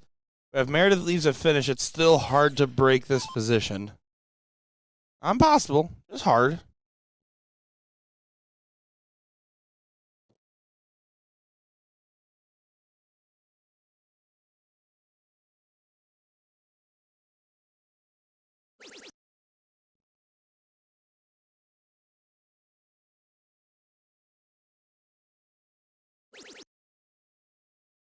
One more. Not that one more. That one doesn't work out quite as well. Now's the time for a big 180 for Lisa, though. And, of course, she starts downstairs.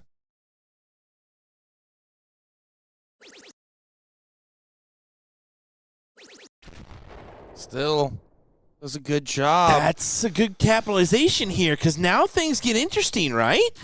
It does. It puts pressure on DJ to continue what she's been doing, right? That's really the answer. Oh, no. Okay, Abby just hit a two trouble turn. She hits another. Meredith sets up. Lisa hits one. DJ doesn't. It's not over for Abby and Lisa. It's still favoring Meredith and Olivia. But there's a timeline. Evened up on the bottom.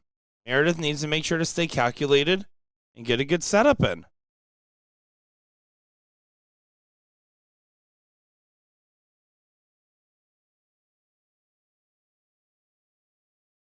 It's a big round here. Big round indeed.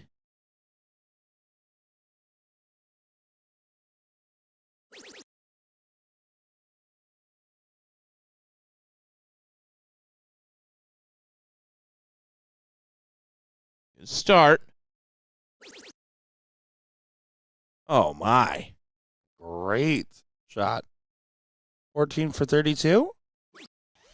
10 for 36 works.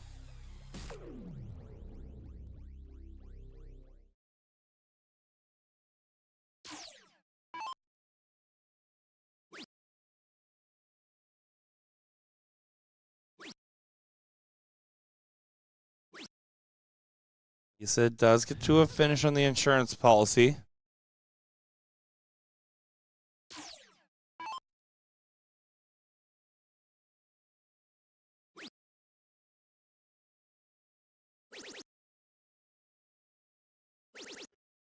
Smiles does a good job getting a decent scoring turn in.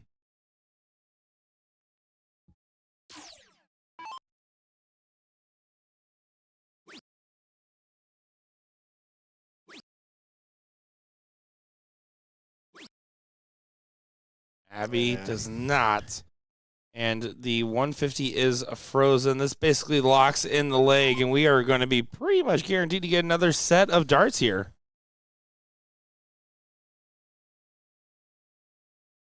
Looking to be the case. 36 for Meredith. First or second.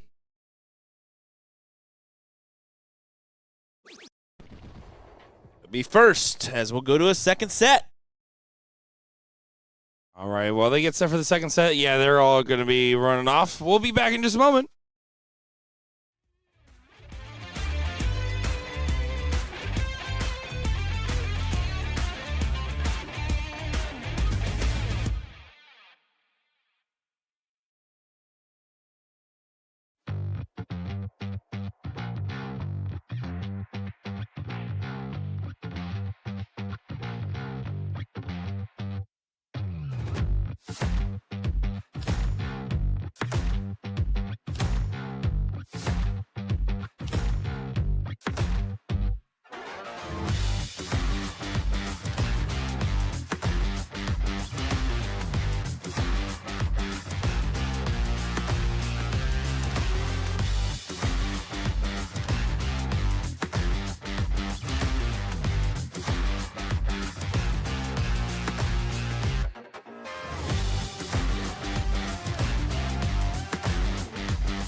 Beepity bop.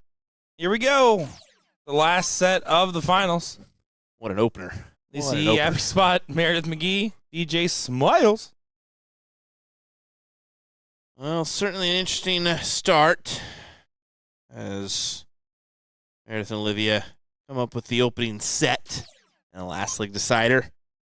And Meredith,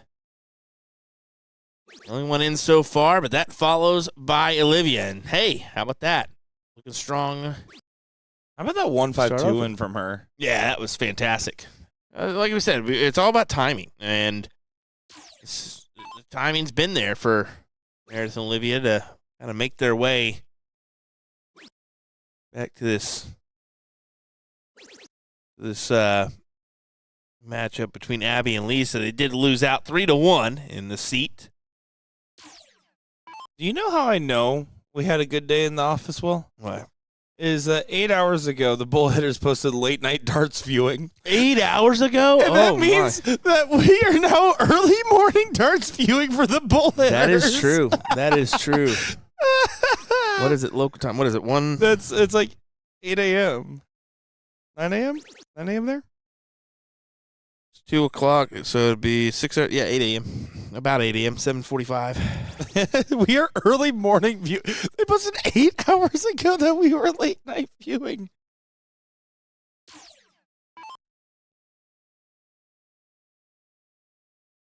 We did lose Cowboy Rico Suave, whatever his name was. I forgot what chat named him. The cowboy hat guy. Rico. But we did gain Joel Stockdale. That has to be worth something.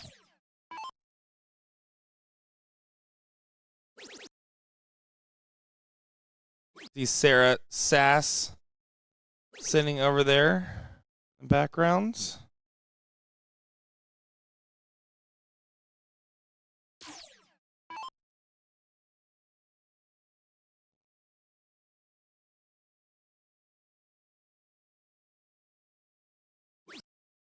So we'll have to go upstairs now.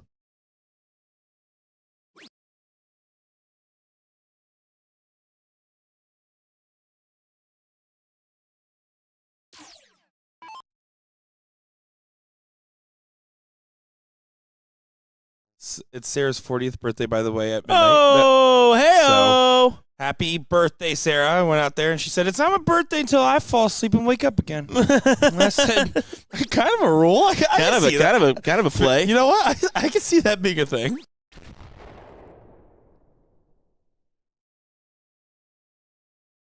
And then she said, do you really believe I'm turning 40? And I said, yes. And then she tried to punch me on camera, and you guys probably saw me run away. That's the story. I'm sticking to it.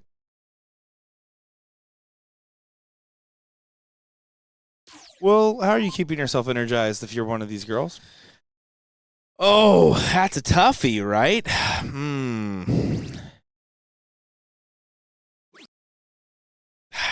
mean, maybe crack the old Red Bull for just a few sips. I don't know. It's tough. Neurogum. There we go. Neurogum, the best gum. Do you need to up your caffeine intake by just a margin? Get your Neurogum today. I do not, but thank you for asking. 3 in a bed for Lisa E. Mine's the Yee. 171.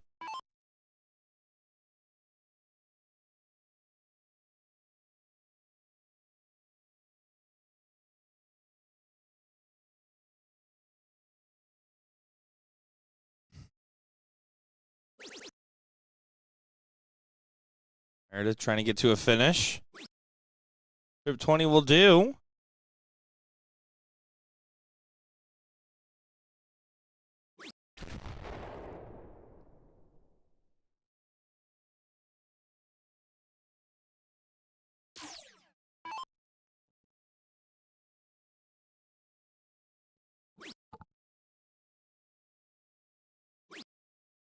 Abby, you need to find a triple there.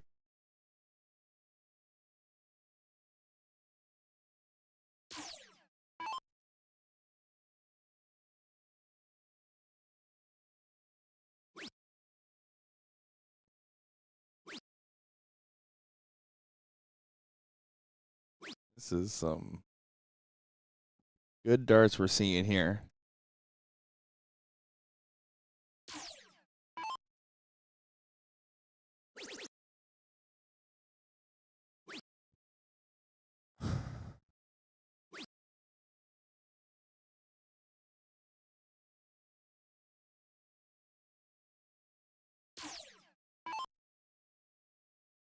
What is that?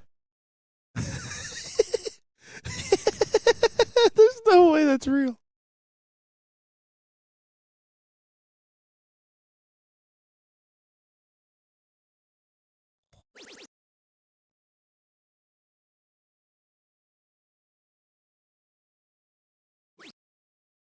Use herself 170. Go ahead and find either a single 20 or the triple. Try not to deviate. And she does deviate into the 5. That is rough.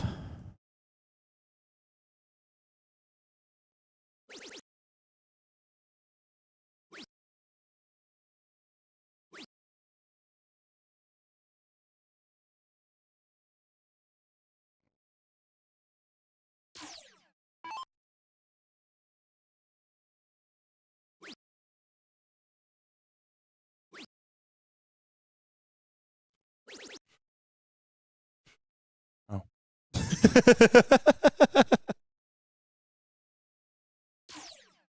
Well, what do you say, Lisa?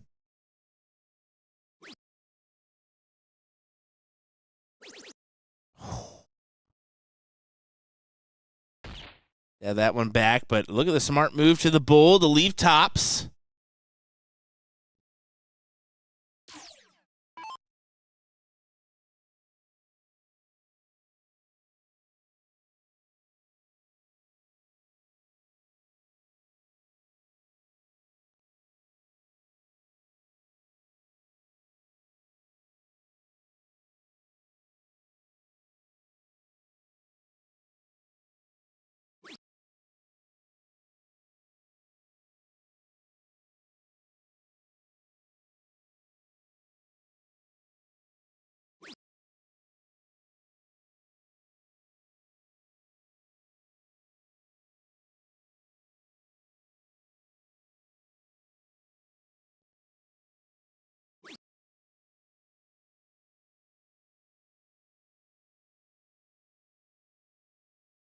Oh, oh my. Down goes Spot. That's Skylar, but whatever. They're the same to me. Oh, she just waved. Pretty much. I mean, Abby and Skylar usually hanging out together. I believe Skylar is waiting on Abby. That's why she's hanging out.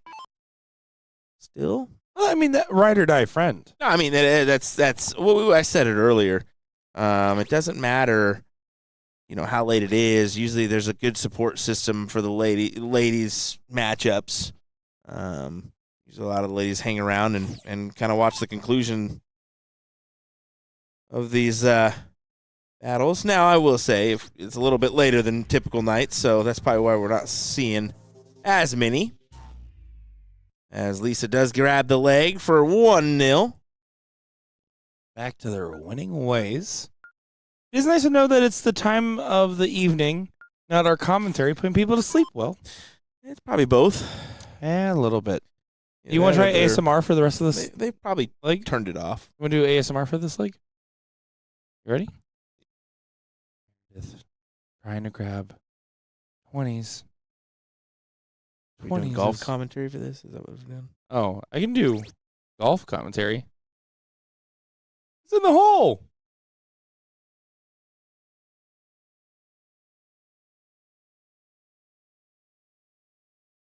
You want to hear my impression of a fish with no eyes? See. I can't. I can't see. That's how I know it's late. I got an actual chuckle.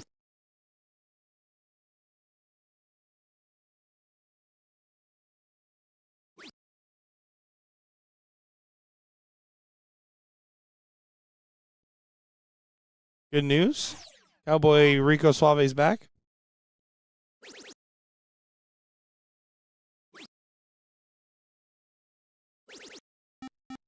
That's a big shot. Finds a 7. Good swing.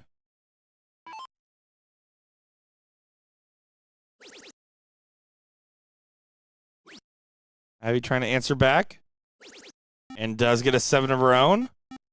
Well, good morning, Vietnam.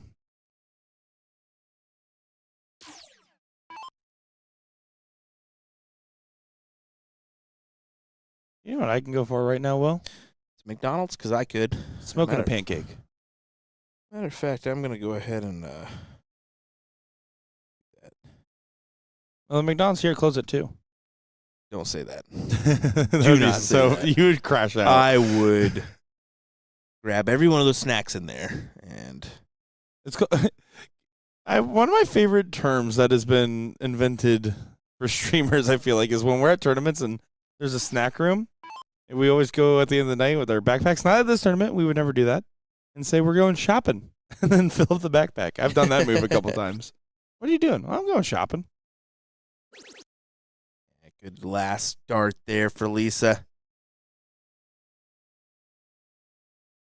Dawson saying what you want, I'll DoorDash it. We appreciate it, but we have Jen Mounts' credit card on my Uber Eats account. We are covered. Free orders for days. No,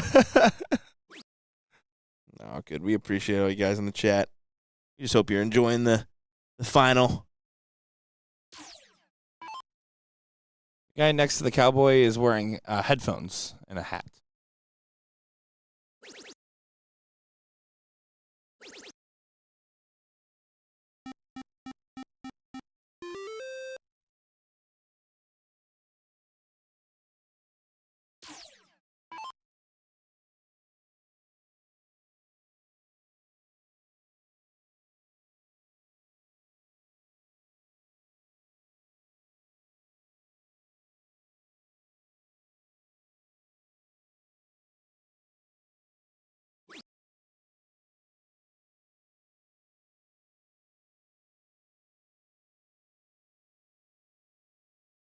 There's that opportunities are running out here in this leg. Needs to capitalize on the 17s and doesn't find anything. Don't order a Big Mac. Rick's Uber Eats just arrived and it didn't have his Big Mac. Well, that's concerning considering there's a free Big Mac if you order over $15. Well, yeah, it's Rick's. Give it Brother, back. Give brother. Rick back his Big Mac, man. Give it back to him. As that's a massive dart from Lisa down the riverboat. Lee. Yee. It's late. Don't expect anything.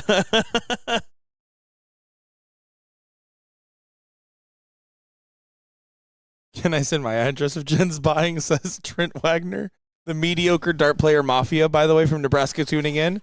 Shout out, gang gang. It's weird that Jen doesn't offer to buy lunch anymore when we have these business meetings. I'm livid, ordered another one. He said, run it back, give me a Big Mac patty whack. Give my dog its bone back.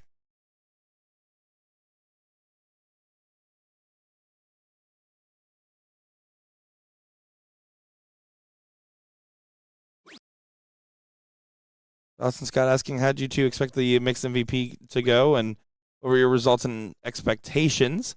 As far as the runtime, it did not match my expectations. As far as the event format, I think it was pretty close to what I think we probably should have done. I think that was a great format.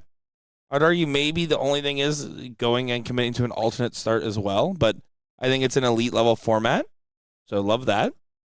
As far as the team pairings, Lane Lysak and Ram Guevara and Mike Porterfield and Suzanne Young, exactly what we expected, but we saw glimmers of hope from every single team that played together.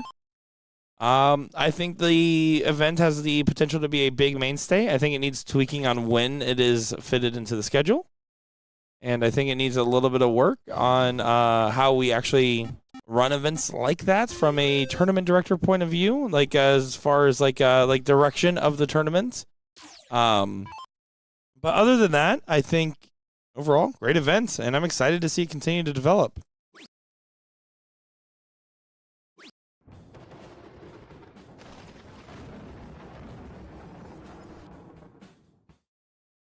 Abby there does go ahead and get a 2-0 lead in this match.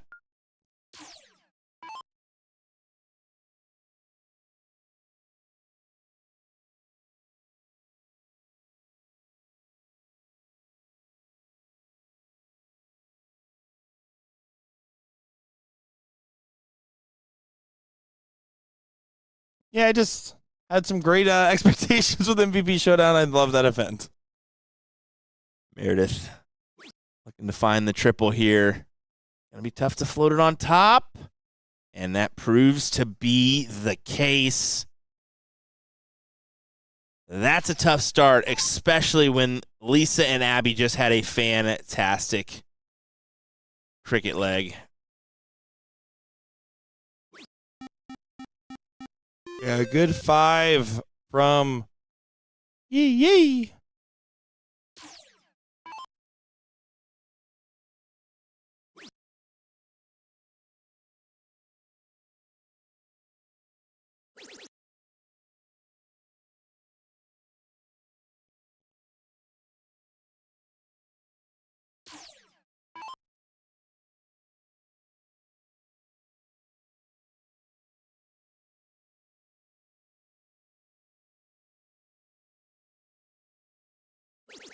Good 19 grab. Back to the 20s. No, continues to push on. Abby says, I'm trying to get this done.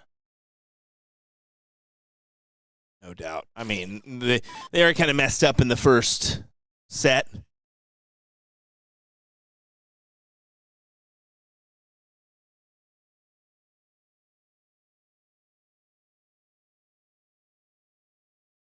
Her team name is Libby.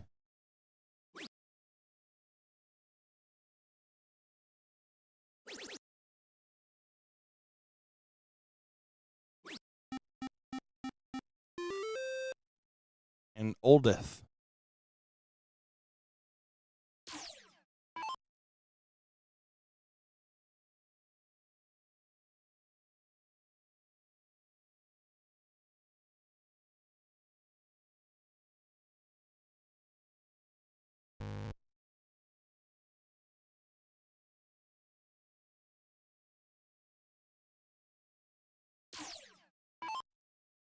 Opportunity to really push some advantage here for Olivia.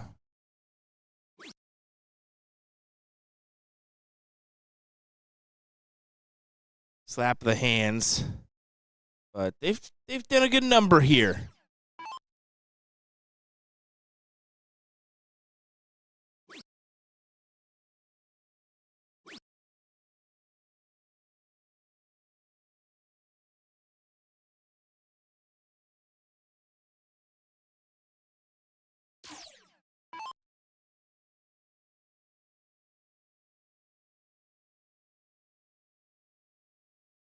Good number indeed. This is a good spot for Meredith.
Push the points.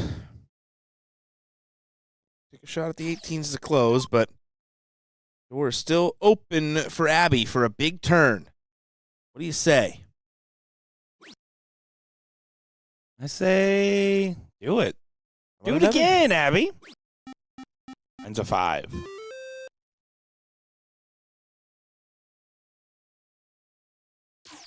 Austin Scott saying need one. The BullShooter stops in the Midwest Central, like Minnesota, North Dakota, South Dakota, Montana area. Wouldn't mind having one out there from a town point of view for sure. Colin Rass says, I can't believe it's still going strong, fellas. Commentary for 12 plus hours of stuff. Still going and still going strong are two different things, Mr. Wrath. I would say we're still going. It has not been strong. We are trying our best. We are 16 hours and 4 minutes since we hit the go live button. The only reason it doesn't show that is because we had to cut the feed at one point. and then after that one point, we had to cut the feed at another point. I'm just offering something, Nick. I'm offering something here. I love it when you offer I know stuff. it's kind of a risky play, but we should probably do it. Let's just keep it on. And this would be your 24-hour live stream. Yeah, if you Dude, guys smart wait, play. is your idea Smart is play. your charity fundraiser for live stream idea just sending you McDonald's on Uber Eats? Is that the charity? Yes, it is. Is the charity in the room with us? Yeah. Look at that. An absolute massive shot as they look to put one on the board. Yeah. Is this the last event, or do you guys still have one more? Yeah, after this, we're going to be getting the second round of the quad trios.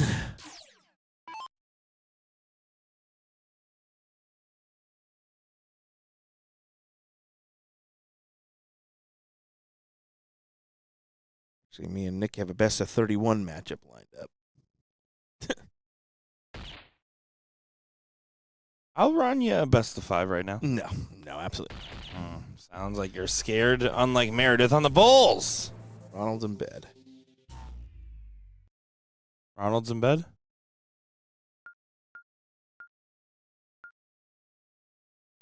I hope they stay on for the 3 a.m. blind draw.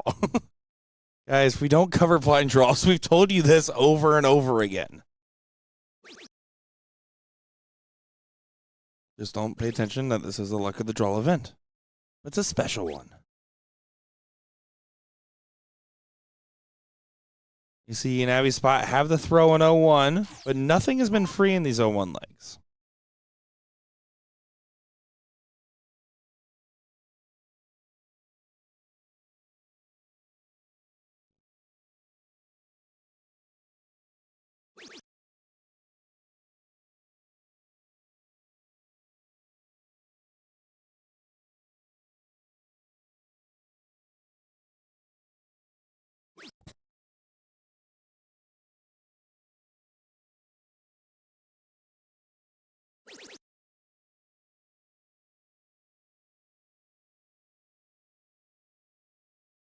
Still right where we left her.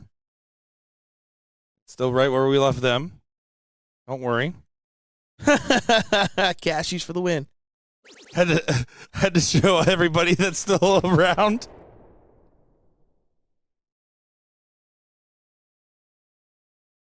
Colin Rouse says, I smashed a cheesesteak earlier from Joe's, where I took you when we got off the plane, Will. Ironically, that's the first time I've ever been back there since we went. I love the cheesesteak I had at Joe's. That place is banging.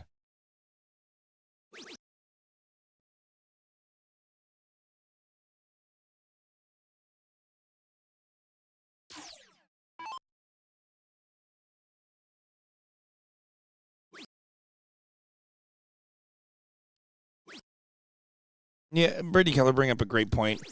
Don't know how these ladies are still able to perform at this point. I mean, it is truly a marathon that they are going through as far as this playing. I mean, and think about it for, Meredith and Olivia, right? I mean, they came from the loser side of the bracket, so on the third place match. So they played that third into its fullest, and then the first set and the second set. That third place match to the final had a very short start time. That was 2 hours ago plus where that third place match started, and they've been rolling ever since.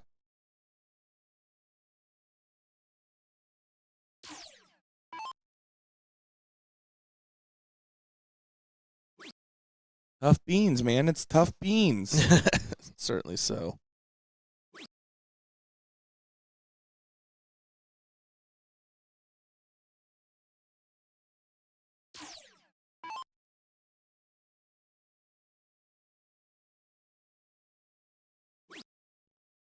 What is the best bean? Says my brain.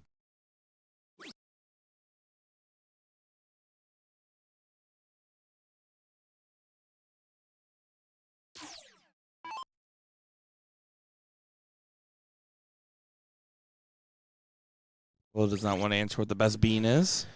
Navy bean, navy bean. Meatloaf sandwich, y'all.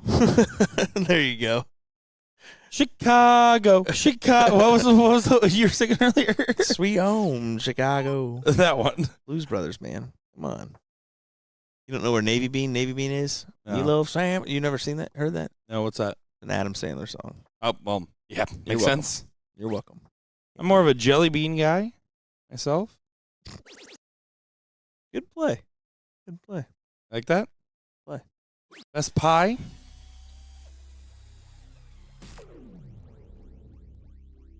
Go ahead. Pizza pie? Pizza pie. Mamma mia? Solid. Solid answer. Best milk? Out of my cup. Oh, Abby. Trying to go upstairs. Trying to grab a significant triple. She does. Looking on just base the scoreline here, Livia needs to come up with a triple herself. Keep this scoreline as close as possible on player 3 and player 4. And that is not going to do it. Lisa kind of just strolling on up to the board like, here comes a big 140.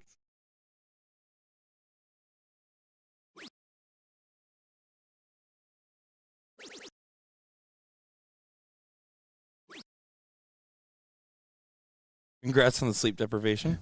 Thank you. Guys, this is the best. Honestly, we're doing better than I expected. I still have to pack clothes and stuff Oh my tonight God. for tomorrow. That's right. I did ask who's leaving first, and I, for some reason, kept the person that's leaving the earliest. Yes, which makes the most sense, to be fair.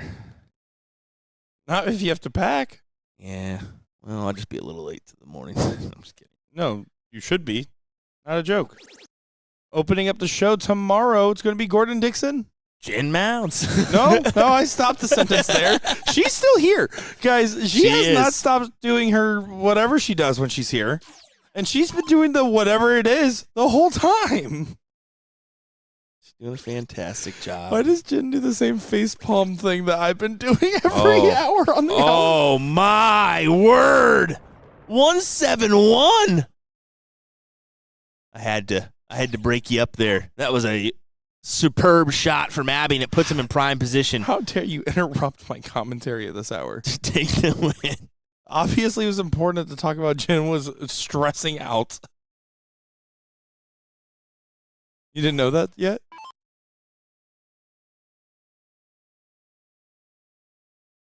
$180 needs to get brought down. But this might be the end of the road. The double dip denied? Looking very likely. 134 can't go.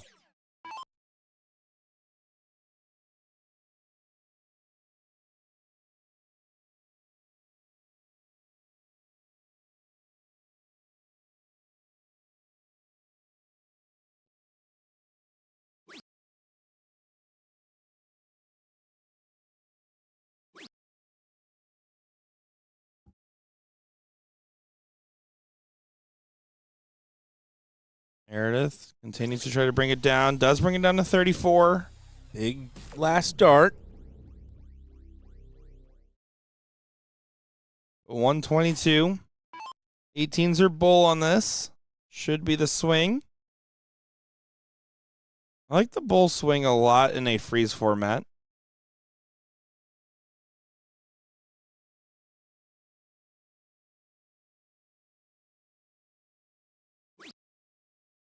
Not 19s. That's not the right number. 10-6 wire. Trip 14 is the ideal as far as a freeze dart. Single 14's fine, though. So either 14, 6, or 10. The Abby ask Lisa. She does go 6-10 wire and leaves 36.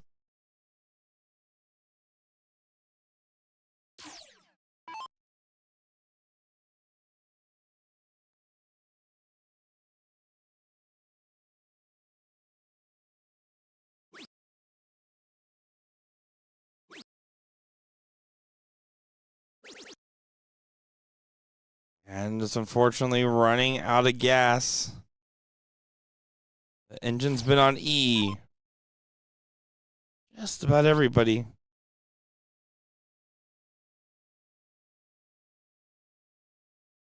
$57.38.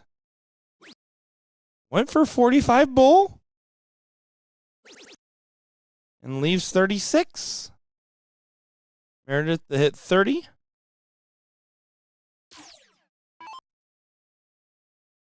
Yeah, 215s to leave yourself at double 2.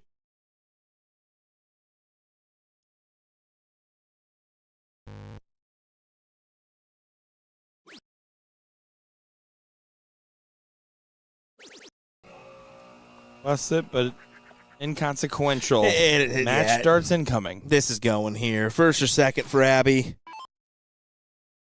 For the finals and the title of the Pro Luck Challenge. Abby moves to the double 9. And gets it done. It is over. You can see the celebration. Abby is holding on to the ropes, the board. You can tell the stamina is run dry. Skylar's alive again. Barely. Barely. Alive. And folks, coming up next is going to be our round 3 of the 2 a.m. blind draw. Looking forward to it. We got 17 matchups still to come, folks. If you guys miss us after we turn the stream off, guess what? We'll be here in 8.5 hours. Exciting stuff. Hey. So we'll be seeing you then. Don't go far. 11 a.m. Central Time for our final day of action, covering all events tomorrow. Will? Let's do it, buddy. Any final thoughts, man? I mean, all right, cool, guys. We will see you tomorrow.